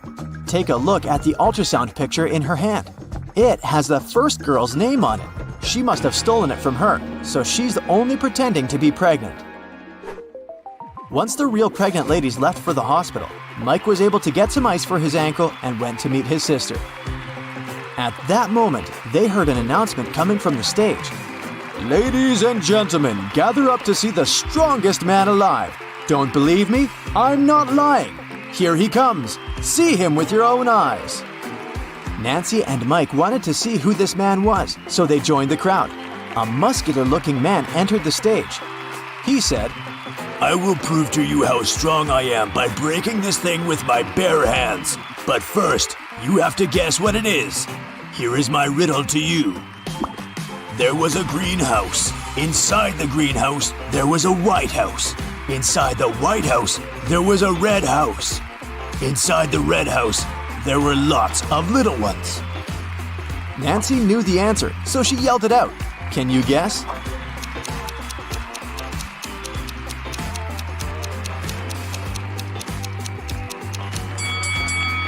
It's a watermelon, and the strongman was able to break it with his bare hands indeed. So cool!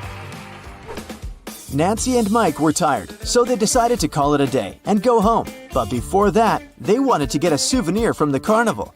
They picked a beautiful fridge magnet. When they paid for it, the gift shop salesman put 3 cups upside down on the table and placed their money under one of them.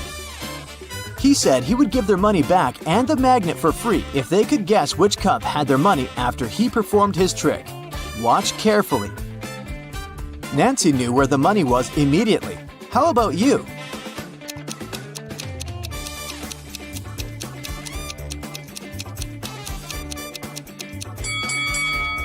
It's here. You thought it was under this one, right? Watch it in slow motion again. Do you see the salesman putting the money under that one with a quick hand movement? Nancy noticed that. What a fun day. Sarah was in her hotel room when she heard a knock on the door. When she looked through the peephole, she saw a man standing outside. "Sorry for bothering you. I'm the hotel manager," he said.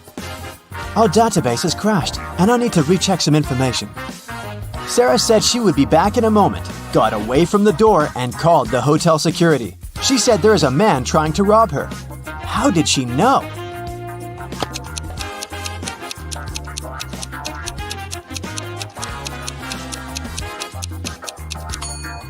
Look at the man's name tag. It's a female name. He's not the real hotel manager. When Anna got to school, she noticed that her friend Joan was very upset. It was just the beginning of the day, but someone had already stolen her backpack. Joan left the classroom to go to the bathroom, and at that moment, someone must have got inside and stolen her things. Anna started her own investigation. Jenna from the robotics lab said she'd been fixing a robot that morning. Kate from the cheerleading squad had just begun her practice, and James said he'd spent 3 hours trying to solve a math problem and was now exhausted. Anna knew right away who had taken the backpack. Can you figure it out?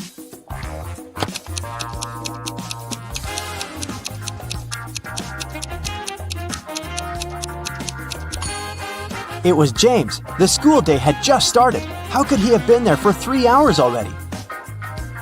On a beautiful morning, Michael and Christina went on a hike. At some point, they saw a river they had to cross. Both of them needed to get to the other side. However, the boat could only make one trip back and forth and take one of them at a time. Still, both of them managed to get across. How?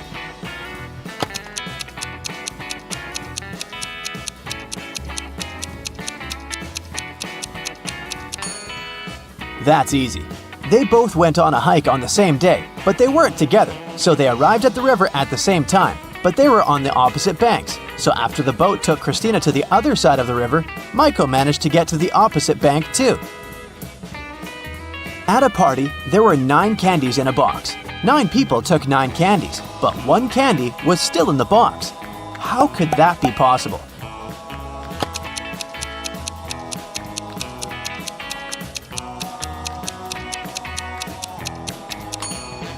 The last person took the candy that was still in the box. When the day after tomorrow becomes yesterday, then today will be as far from Sunday as the day it was today when the day before yesterday was tomorrow. Which day is it?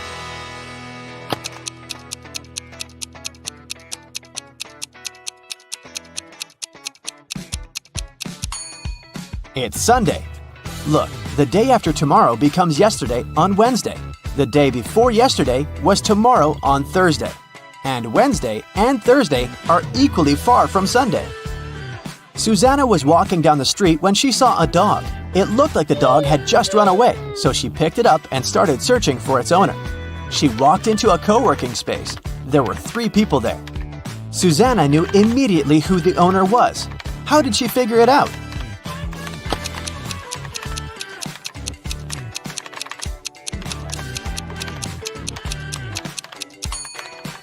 Look at the guy in the middle. He's sitting on top of a dog leash. It was Brian's birthday, and he organized a game for his friends. He placed 2 cards, 1 yellow and 1 red, inside a box. The rule said that if a person picked the red card, they would win $7,000, but if they picked the yellow card, they would have to pay $700. Nobody knew that Brian had lied. He'd put 2 yellow cards inside the box instead of 1 red and 1 yellow. Brian's friend Sandra watched her friends lose the game one by one. But when it was Sandra's turn, she won $7,000. How?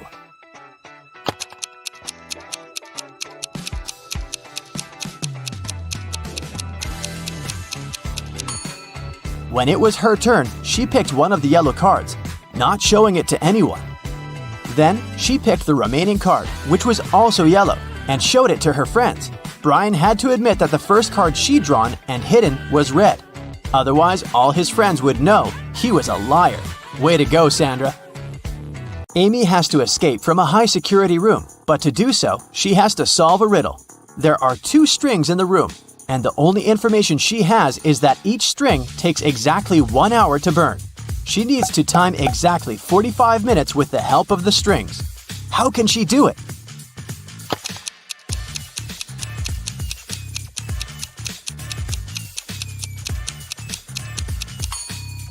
Amy should light both ends of the first string and one end of the second string.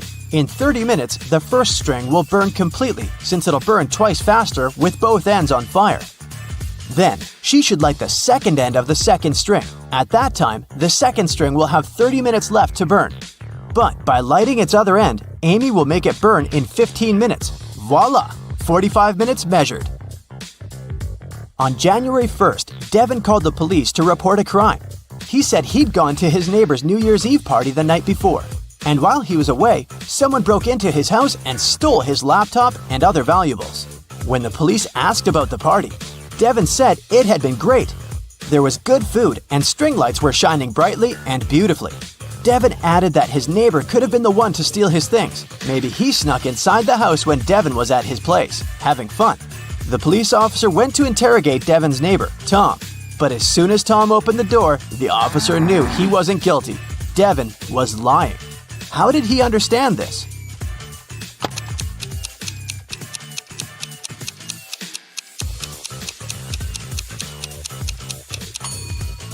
Look at the string lights on the tree. They're missing 3 bulbs. It means they couldn't be working the night before. Devin is lying. Matthew was on an expedition to the South Pole. He had been exploring the area for days when a storm began. Looking for shelter, he managed to find 2 caves. In the first cave, there was a very hungry-looking polar bear. In the second cave, the air was filled with toxic gas. Which cave should he choose?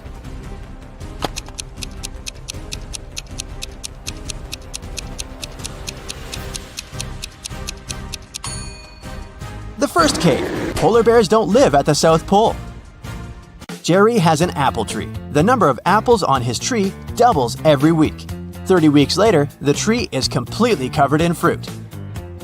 Can you guess how many weeks the tree will need to become covered in oranges?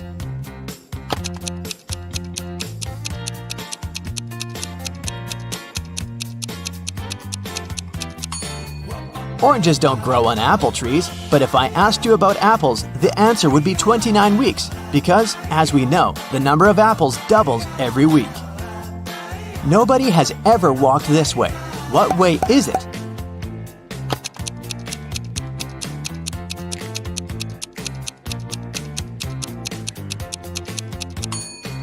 The Milky Way.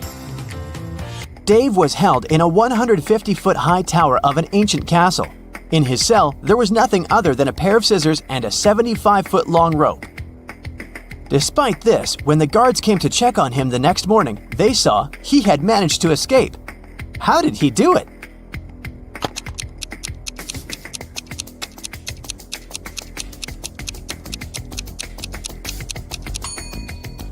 He cut the rope in the middle, but rather than cutting it across, he cut it along. Then, he tied both pieces of the rope together and safely got down to the ground. Genius, huh? On the outskirts of the town, there was a haunted house. A group of friends decided to check it out. They went there at night, but as soon as they got there, one of the friends, John, refused to go inside and tried to stop the others. But they just laughed at him and went inside, leaving him behind. There were several terrible crashing sounds coming from the house. And then everything went still. John never saw his friends again. How did John understand that there was something seriously wrong with the house?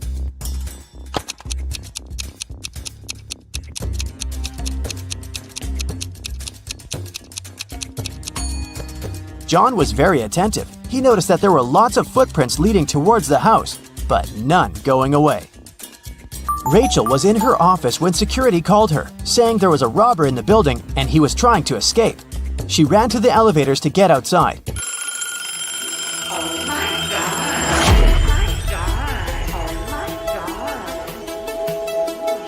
But 2 elevators arrived at the same time. In each of them, there was a man that looked suspicious and could be the robber. How can Rachel understand which elevator is safe to take?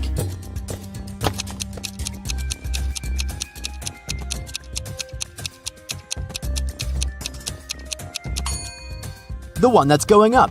If the robber is trying to get out of the building, his elevator will be going down. So Rachel should take the one going up. Nellie is approaching a picturesque field. She's carrying a package. If she doesn't manage to open it before reaching the field, she won't survive. Can you guess what's in the package?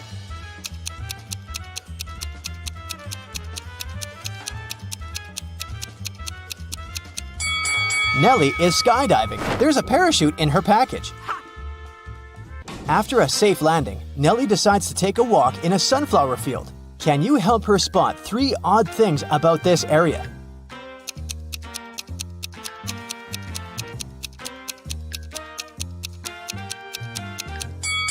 This straw man is winking. This sunflower has teeth. And there are 2 suns in the sky. Nellie walks too far and gets lost in the woods. She wanders around for a while and meets 4 guys sitting on one big tree. Can you help her rank them in order of foolishness?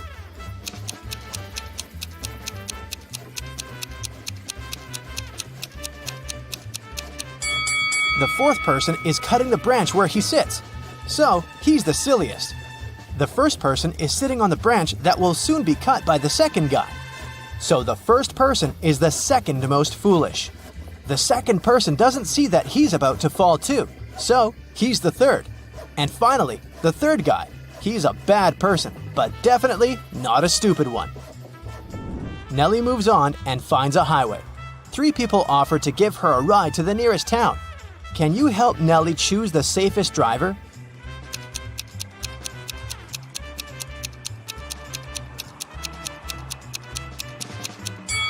Take a look at this guy's car. Its tires are flat, and there's a puddle of engine oil spilled out of the car. Probably not the safest choice. Oh. This beautiful lady and her car are both translucent because they're ghosts. As for this gloomy trucker, he looks pretty reliable. Yeah. Nellie enters the local coffee shop and meets 2 ladies. Both ladies tell her that they are daughters of a famous billionaire. Can you guess who's lying?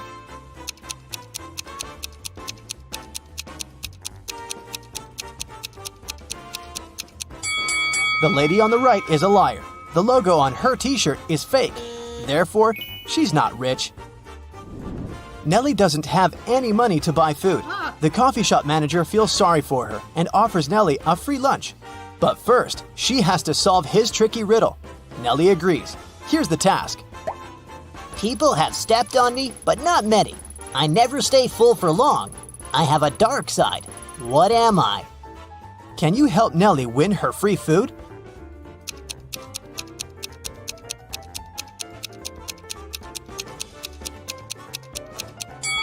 The correct answer is the moon. Nellie is eating and looking through the pictures hanging on the wall. Suddenly, she sees something weird. Can you spot any odd details too?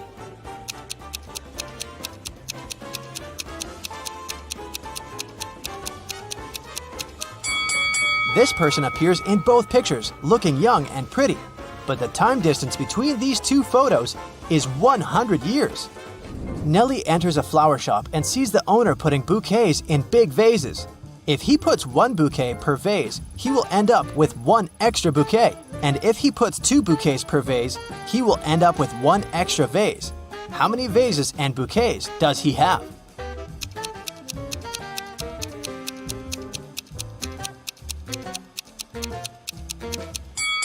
He has 3 vases and 4 bouquets. The flower shop owner offers Nellie a job. He has just received a delivery. There are 3 boxes labeled red roses, white roses, and red and white roses. Each box is labeled incorrectly. Nellie has just 1 chance to pick up a flower from any box and then label the boxes correctly. Can you help her accomplish this task?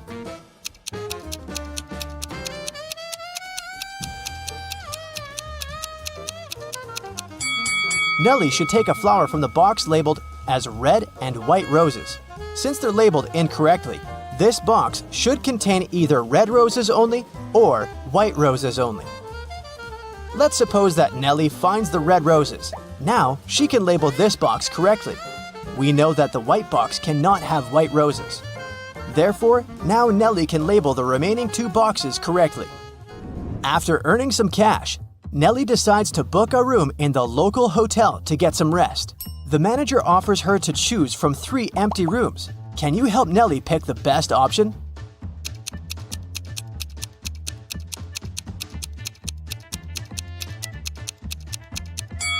There are cracks in the window glass in the first room. Very unsafe. And there's a zombie hiding under the bed in the third room.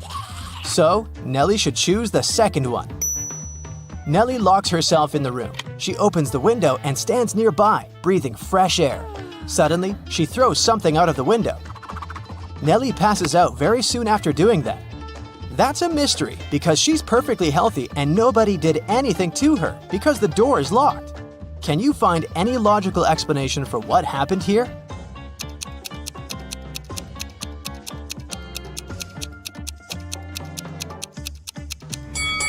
Nellie decided to throw a boomerang out of the window. The boomerang went to the maximum distance and returned back straight to her head.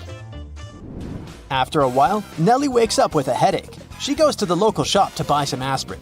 She spots 3 odd things about this place. Can you see them too?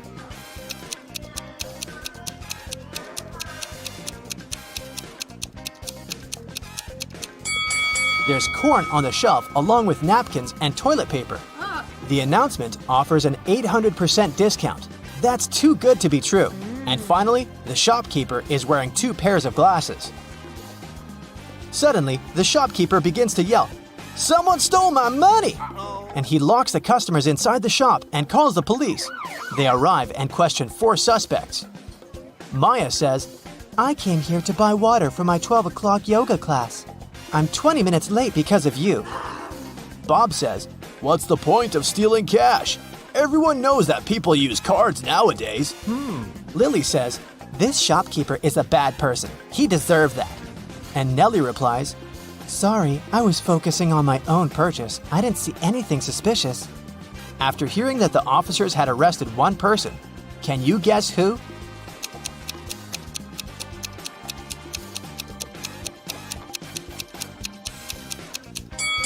Maya, take a look at the clock on the wall. It's only 10 a.m. She's not late, therefore she's lying. Nellie is walking down the street. She sees a cozy garage sale organized by Miss Green. The fixed price for any item is only $1. Amy buys an old dress. Phil takes this beautiful antique vase, and Vivienne purchases a shabby vintage suitcase. Nellie comes over to Miss Green and says, Oh, "Madam, you've just sold an expensive thing for a song." what? What does she mean? Can you guess?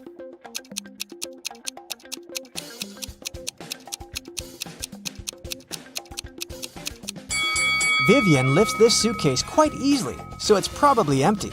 And besides, it has holes in the bottom. Therefore, it can't be precious. This vase isn't antique. It has a sticker from a dollar store. Although this dress is dirty and torn, it has a large, expensive brooch pinned to it, so many gemstones can't cost just $1. Nellie asks Miss Green if she can use her bathroom. Miss Green says, Sure, it's at the end of the corridor. Nellie is walking down the corridor and confuses the doors. Nellie ends up in this messy kitchen. The door won't open. Can you help Nellie find a key?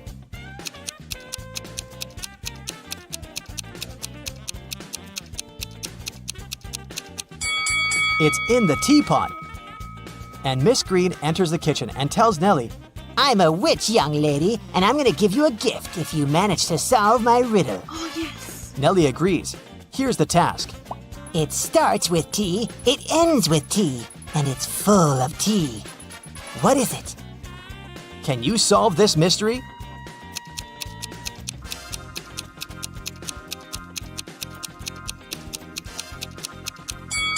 The correct answer is a teapot again. Miss Green brings Nellie to her dusty basement and says, One of these 3 doors leads to a magical world, and the other 2 are fake. You have only 1 attempt to choose the correct door. Good luck. Oh, yeah. Can you help Nellie out?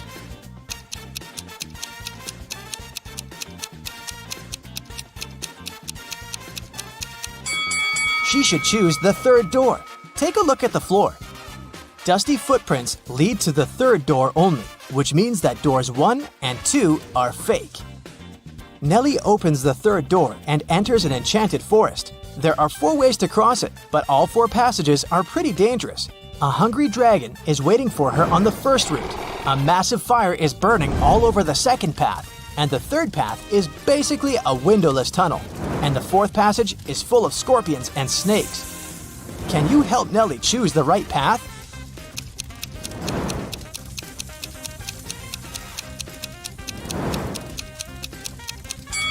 She should pick the third way. The tunnel doesn't have windows. But who said it doesn't have an exit? Nellie walks the tunnel and finds herself in a beautiful castle. The guard says, This castle is yours if you manage to crack my riddle. I can fill a room, but I take up no space. What am I? Can you help Nellie win the castle?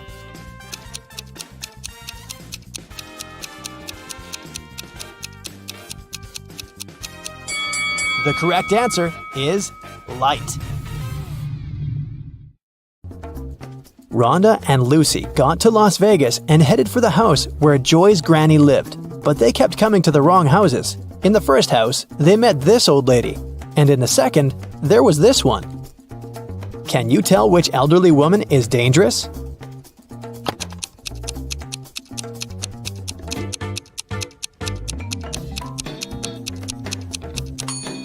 The second one, she's up to something, while the first one is just getting ready for a Halloween party.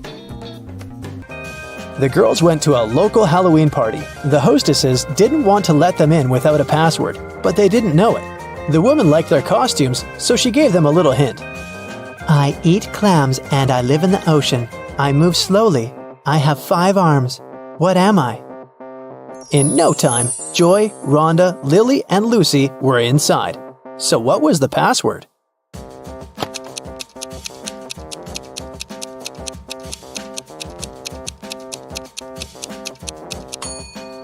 A starfish. Joy went to take a shower to remove her makeup, but someone poured paint into the shower head and the water turned green. Joy questioned Lucy, Rhonda, and Lily. Lucy said, I did my laundry and then went to cook some kiwi jam. Sorry, I gotta go. It might burn. Lily said, I took a shower and washed my hair right before you went in. What happened? Why are you so green? And Rhonda said, I'm studying for my geometry test. Can you keep it down, please? Who pranked Joy?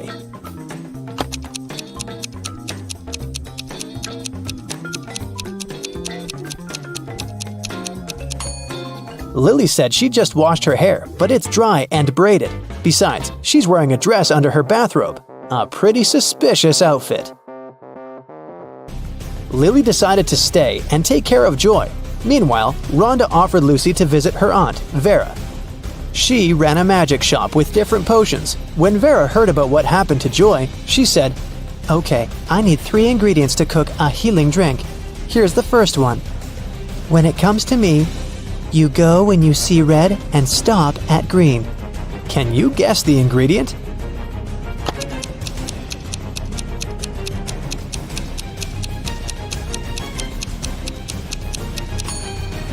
It's watermelon. Mark steps through the door. His right hand is on the wall, and off he goes. Apparently, it's time for breakfast. Mark comes up to the table. There are 3 apples, but only one of them is safe to eat. The other 2 are poisonous. Unfortunately, Mark can't skip breakfast. Which apple should he eat?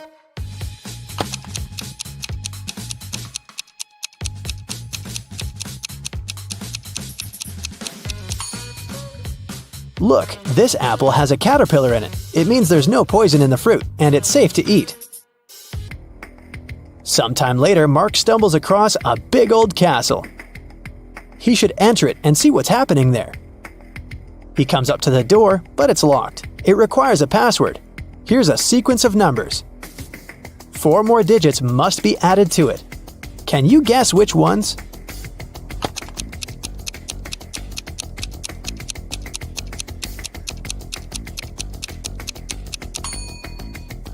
One plus 3 is 4. 3 plus 4 is 7. 4 plus 7 is 11. Then 7 plus 11 is 18. So the next digits are 2 and 9. 29. Because that's 11 plus 18. And 18 plus 29 gives us 47. Which is 4 and 7. The password is 2947. And this is the right answer. The door clicks open and Mark walks into a dark and dusty corridor. Mark sees a long corridor with many turns. Mark's task is to figure out which turn is the one he needs, but it's not that hard. The guy is actually inside an art gallery with paintings on the walls. After every turn, he can see 2 pictures. Mark should just follow the original paintings. He will need your help to tell them apart. Okay, here's the first one. Which one is the original?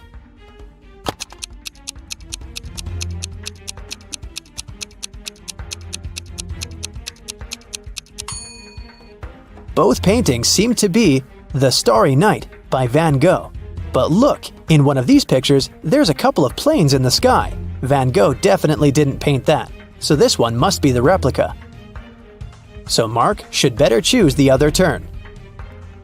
Another turn, another choice. This time, it's Girl with a Pearl Earring by Johannes Vermeer. Which one is the original?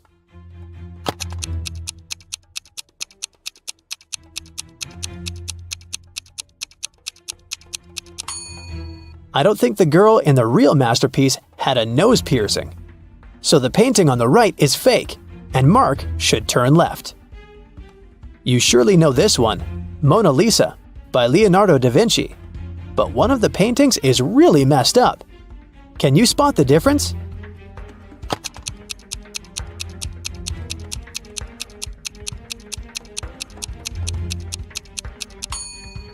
Look in the right picture. You can see some cars on the road behind the woman's back.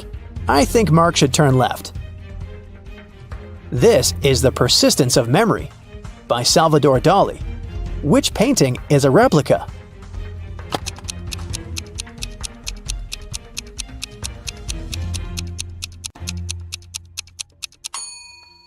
It's the one on the left. I don't think a melted modern smartphone belongs there. Turn right. And one more choice to make. It's American Gothic by Grant Wood. Look closely and help Mark choose.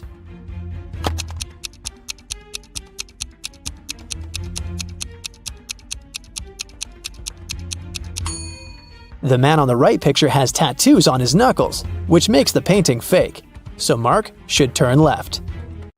3 friends lived not far from one another and often met to drink some coffee together.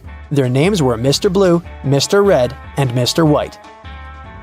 One day, they noticed that under their coats, they were wearing shirts of different colors: red, blue, and white. Mr. Blue said, "Hi, Mr. White. Have you all noticed that we're all wearing different colors that are different from our actual names?" The man wearing the white shirt answered, "Wow, you're right. Can you figure out the shirt of which color each of them was wearing?"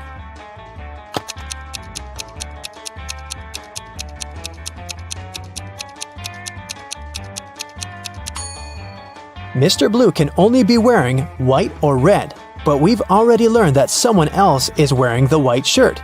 That means that Mr. Blue can only be wearing the red shirt, and Mr. White can only be wearing a blue or red shirt, and the red shirt is already taken. So, Mr. White is wearing the blue shirt. Then, Mr. Red is wearing the white shirt. These 3 women, Jessica, Mary, and Olivia, went shopping. 2 of them are pregnant, and one is just trying to steal a watermelon. Can you tell which one is hiding a watermelon?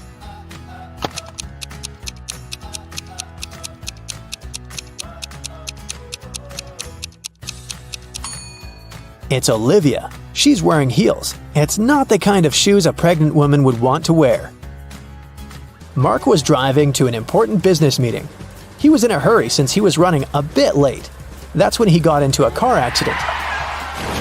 His car was okay, but the other driver crashed into a tree. Luckily, he wasn't injured. They called the police. When the police officers arrived, Mark told them his side of the story. "I was driving fast but carefully. Suddenly, a car pulled out in front of me. I managed to avoid the collision, but then this guy hit the tree. When he saw my expensive car, he started to blame me for the entire accident. Because it was your fault. I was driving slowly enough, talking to my wife about our next vacation, and then you appeared out of nowhere." The police officers understood who was responsible for the accident. Can you figure it out too?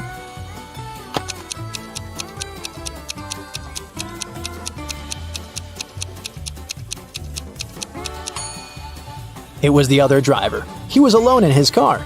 It means he was talking to his wife on the phone, which is illegal. Ooh, very, very bad. Justin was an archaeologist who explored ancient pyramids. Once, something went wrong and he got locked in a tiny room deep underground. Justin had just gotten into the room through a narrow passage, which was almost immediately blocked by a rock slide.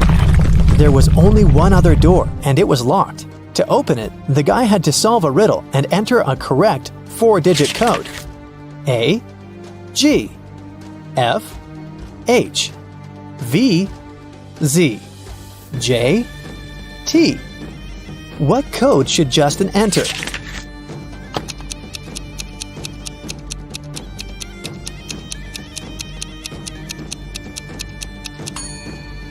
Each digit of the code is the number of letters in the alphabet that stand between the letters in the riddle. So, the code is 5139. Stephen was driving to work when he realized he left a folder with important documents at home. It was about 9 a.m. when he entered his house. At the same moment, he heard glass breaking and saw a man leaving through the back door and running to a red car. Stephen could only see several numbers on its license plate. He called the police and told them everything that happened. They didn't waste time and went to look for the guy. After searching for 10 minutes, they spotted a similar-looking car near a cafe. When they entered the place, there was only one customer there. One of the police officers came up to him. Is it your car? Where were you 20 minutes ago? The customer answered, "Yeah, the car's mine, but I've been sitting here for more than an hour." The police officer immediately arrested him. Why?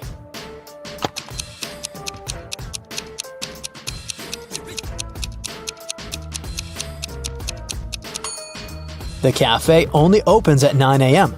The guy couldn't have spent an hour there. Like every morning, Daphne went to her favorite local cafe to get her coffee and breakfast sandwich. She left the cafe after she'd paid. A few minutes later, she returned, looking anxious, because she had forgotten her wallet. Strangely, it was nowhere to be found. She called the police to report the incident. Nobody had left the store, so the thief was still there when the officer arrived. He started questioning everyone. Jenny, the cashier, said that Daphne was a regular customer and she had known her for a long time, so she would never steal her wallet, and she didn't see it after Daphne had paid. Andre was a tourist visiting the city for the first time. He said he'd come to the cafe because he'd wanted to try their famous muffins. He claimed he hadn't seen the wallet. He was busy trying to pick what type of muffin he should get at the time. And Harry worked as a store clerk. He said he'd come here to grab a coffee, and he didn't see the wallet because he was pouring milk into his coffee. So who do you think stole the wallet?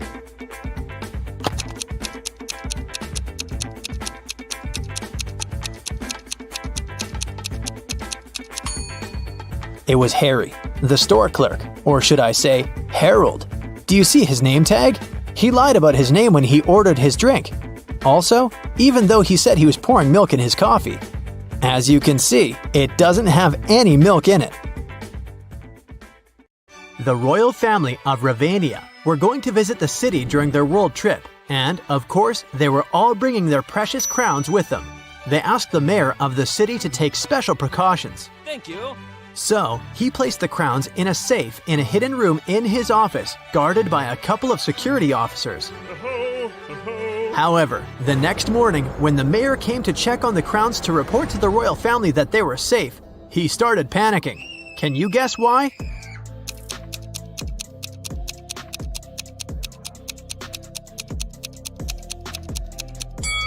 It's because the crowns inside the safe are not the real ones. The first crown has a price tag on it. The second crown is broken, and one of the gemstones on the third crown is missing. Oh no! That wouldn't happen if it was the real thing. The mayor wanted to make sure that whoever had stolen the crowns was caught. He also hoped the police would find them before the media learned about what had happened. And the only person who could help him was Detective Zelda. So, he immediately called her. The detective arrived at his office and inspected the secret room. She noticed something that might help her with her investigation. Can you figure out what it is?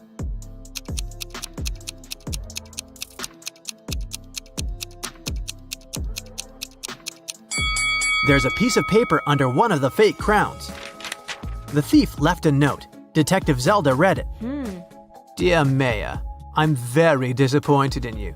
This accident has proved how inept you are at providing comfort and security for your guests, as well as your citizens. I believe I can be convinced to give the crowns back if you pay me a large, and I mean it, sum of money. Mark my words and count on what I say in my letter on this matter. Here is my contact number. 19.1-1.3-19.4-1.2 and 13.3-1.2-6.3-9.1. Yours truly, the Riddling Man. What can you make of this number?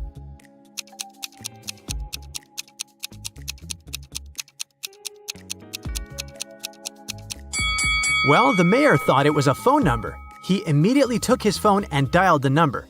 But, just as Detective Zelda suspected, no one answered. In one of the last sentences of his letter, the Riddling Man underlined mark, words, count, and letter. That must be a hint. The number before the dot indicates which word you should look for in the note, and the number after the dot tells you which letter you need in that word. For example, 19.1 means you need to find the 19th word, which is comfort. The letter you need is the first one, which is C. When you do that for every number, you'll get Cafe West. Before Detective Zelda left for the cafe, she decided to check the security camera footage recorded at night. The mayor took her to the surveillance room. There were 3 different monitors, each showing the room from different angles. Detective Zelda realized only one of them was still recording live. The other 2 were showing fake images. Which recording is real and why?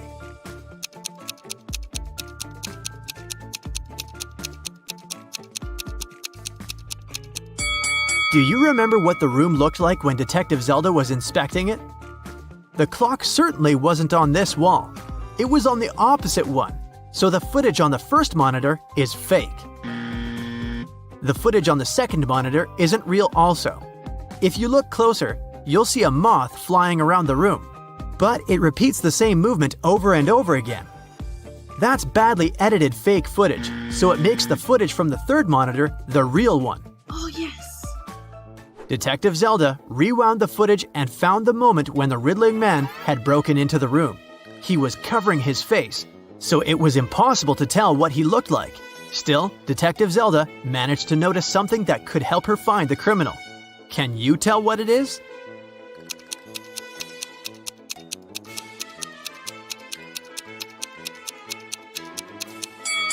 If you look at the lower left corner, you'll see someone walk into the room and leave it quickly while the Riddling Man is stealing the crowns. Could that mean that the Riddling Man has a partner? To find that out, Detective Zelda questioned all the security guards who had been working the night shift. The first guard, George, said that he'd been keeping watch in front of the door. The only time he left his place was when he took a short bathroom break. The second guard, Joe, said he'd been standing in front of the door to the mayor's office all night, and the only person who took a break was George. The third guard, Brian, said he'd been right there by the door as well. Detective Zelda knew only one of them was telling the truth, and the other 2 were lying. Who is the liar?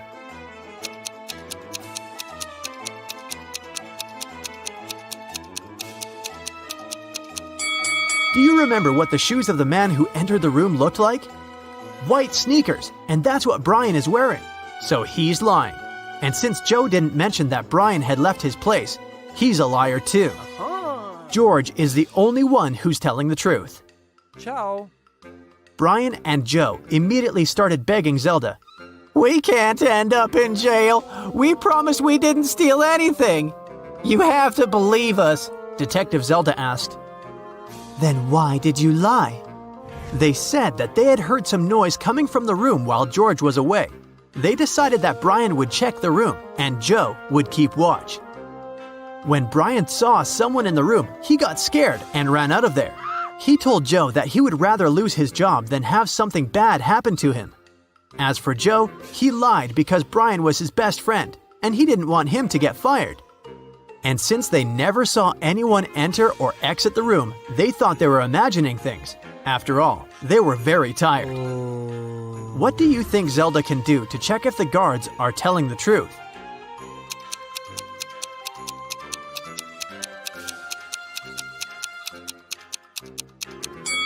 She can check the surveillance footage of the street outside the building to confirm that nobody entered or left. When Zelda couldn't see anyone even walk across the street, she came to the conclusion that Brian and Joe were telling the truth. Yeah. The detective decided to check the secret room once again to figure out how the riddling man had gotten inside. Sometime later, she managed to spot another hidden door. Can you see it too?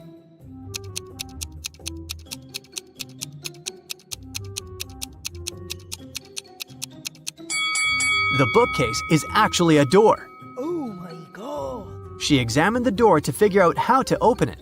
She noticed 3 buttons, but only one could open the door. If Zelda pressed the wrong button, the door would get locked for good, and she would not be able to figure out where it led. Which button should she press?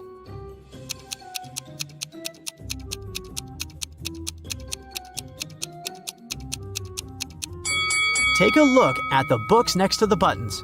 One of the titles is meaningless, while the others make sense. That must be an anagram, a word or phrase formed by rearranging the letters of another. When you rearrange the letters in the title, you'll get the second button. Detective Zelda pressed it, and the bookcase door opened. The woman saw a narrow hallway with stairs leading down. She took a step, and the door closed behind her back. She tried to force it open, but it wouldn't move. The only thing she could do was go down the stairs. She ended up in an underground pit. Inside, there was nothing but a shovel and a sign that showed her that she was around the pit. In the hole to the left, there were venomous snakes. The pit on the right was filled with poisonous gas. And on the ground right above her head, there was an angry dog with sharp teeth. What should she do?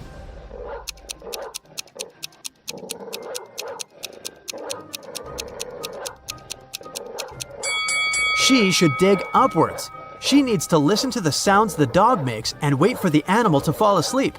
Then she should walk quietly past it. That must be how the riddling man entered and left the room. Detective Zelda didn't want to waste any more time, so she headed to Cafe West. A guy sitting at the table in the corner caught her eye. He looked suspicious. When Detective Zelda started walking towards him, he quickly wrote something on the newspaper he'd been reading. Then he ran away through the back door. Detective Zelda tried to catch him, but failed. She checked the paper and found another note. It said, "You're not the mayor, but I'll give him one last chance. It looks like you work for him, so bring me $20 million in cash. We can meet at the building that has the most stories in 2 hours." What building does the riddling man mean?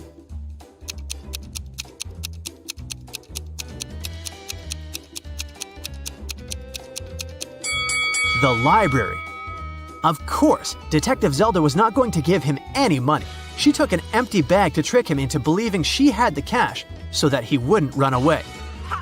She went to the library. When she entered, she saw the riddling man wearing the same sunglasses and coat. He was waiting for her in the riddle and puzzle books section. Then, suddenly, someone accidentally pushed the woman. She dropped her bag. It fell on the floor and opened. The riddling man saw it was empty and understood that this was just a plan to catch him. He ran away. But he dropped something while escaping. It was a library book, and there was a library card inside. It had 3 different addresses of 3 different people who had borrowed the book before. Zelda immediately realized which was the riddling man's address. How did she figure it out?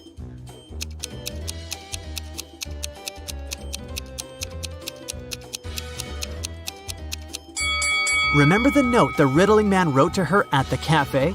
The first address is written by the same person. Detective Zelda had 2 police officers break into the riddling man's apartment.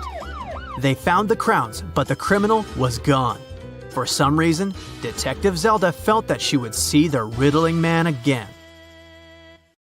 Can you spot something odd in this image?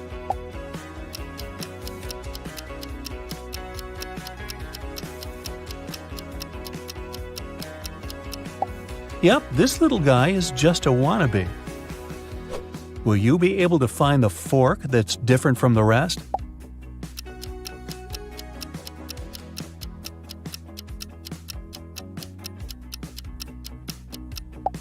Here it is. Its tines are way shorter than those of its fellow forks. How long will it take you to find the glove that doesn't have a pair?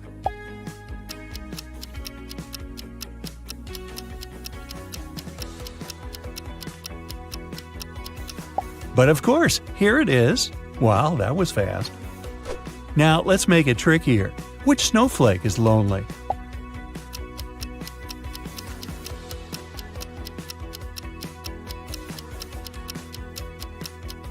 Exactly, this pretty one in the center. Try to spot the rubber boot that doesn't have a pair.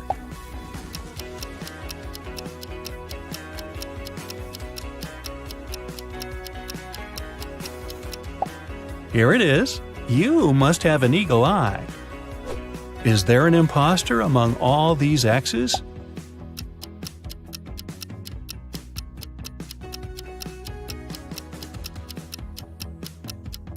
Yup, it's the letter Y. Have you just pressed the hard mode button? Okay, which lion is different from the rest?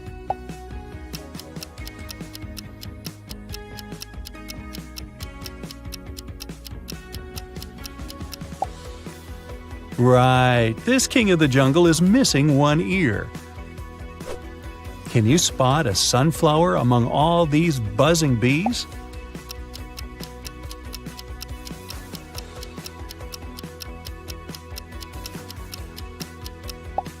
Ah, here it is, hiding in the corner. Which avocado is different from the rest?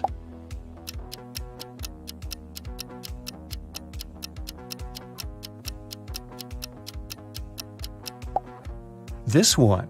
Look at its stone. It must be in love. What's your bet? Is it ava or cado? And now the real game starts. You see most of these logos every day, but how well do you really know them? Do you recognize the logo of the world-famous producer of electronics?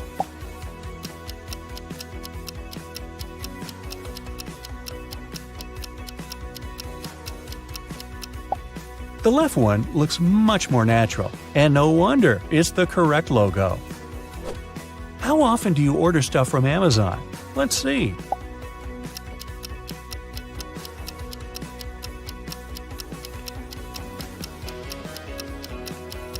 If you pick the right logo, it must be often enough. What a tricky task. These logos look almost the same.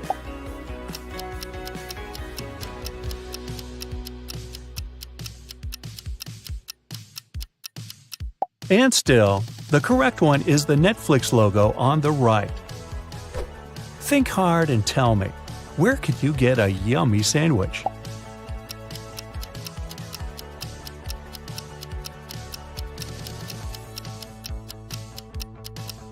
The correct logo is the one on the right. If you see the other one, you should probably refrain from entering that subway. Now, which is the correct YouTube logo? No cheating!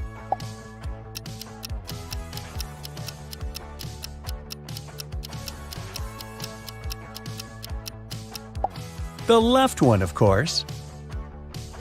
Which card do you use to pay at your local supermarket?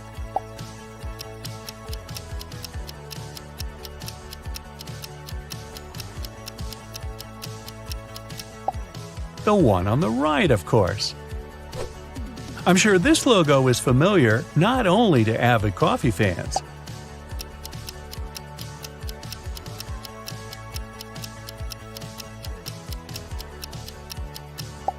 The left one is the real Starbucks logo. Who hasn't seen a room of their dreams in IKEA at least once in their life? But which is the correct IKEA logo?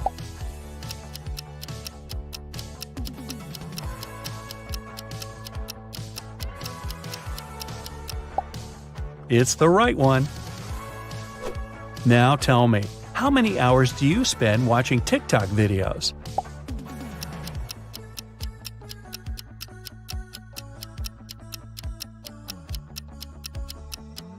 If you answered that the real TikTok logo is the one on the right, you probably open the TikTok app at least once a day. One of the best snacks out there, but which Pringles logo is the one you see on the box?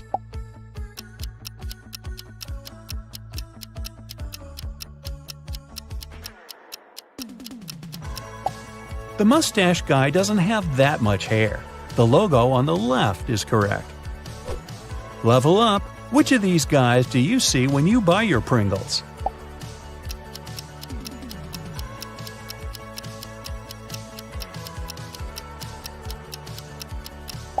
Absolutely, it's the one on the left. Let's see if you tend to take pics of literally everything around you to post them on this social media app.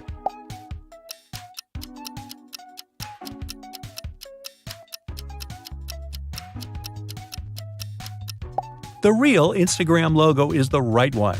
Heh, you must be a real Insta person if you got that right. I'm sure you'll recognize the Pizza Hut logo in no time. Yes, you pizza lover.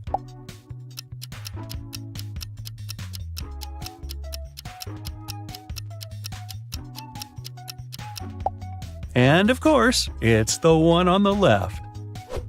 Okay, we've determined that you're a real fan of pizza, but how about sports?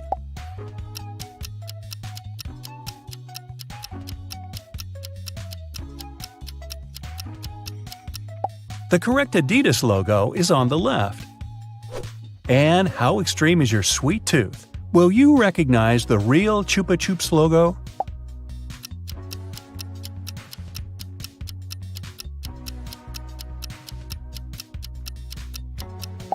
I knew it was the one on the right. Which of these is the real IBM logo?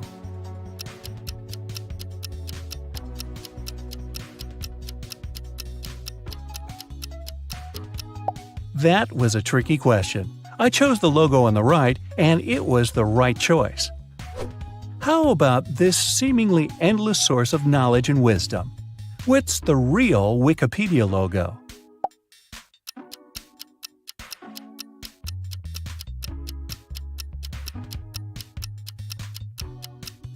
Yup, it's the one on the left.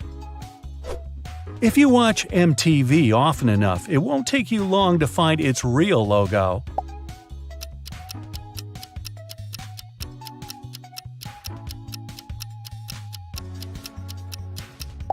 Yup, it's the right one. How about these logos? Tricky, huh?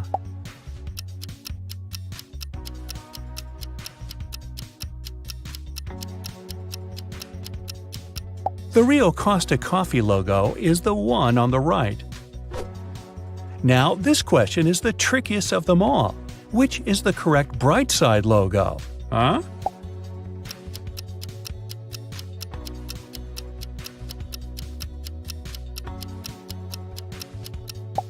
I hope you watch our channel often enough to have picked the light bulb on the right. And, always stay on the bright side of life. And level up. Look at the pictures attentively and try to figure out what's wrong with them. Can you find out what's wrong in this picture?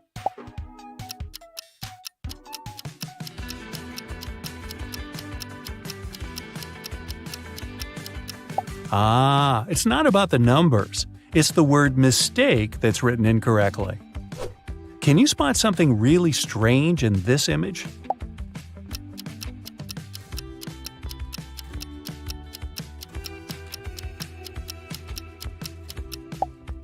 It's a barn. Why would it need a chimney? Examine all the details in this picture and figure out what's wrong with it.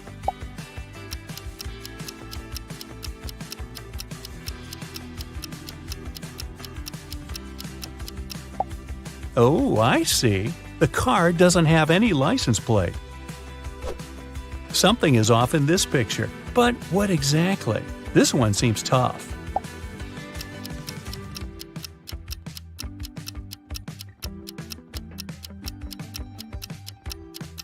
April 31st? Such a date doesn't exist. How fast can you figure out what's wrong with this picture?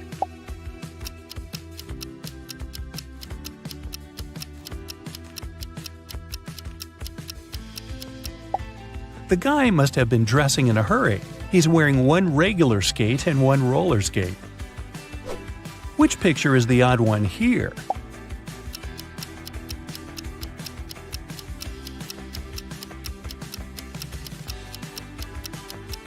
The one with a cat. All other items begin with the letter B, except the kitty. I gotta warn you, be very, very attentive now. Can you find the mistake?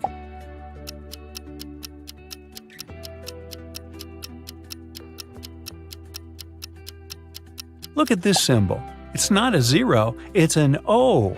Oh. If you cracked even 70% of these attention riddles, you're a very, very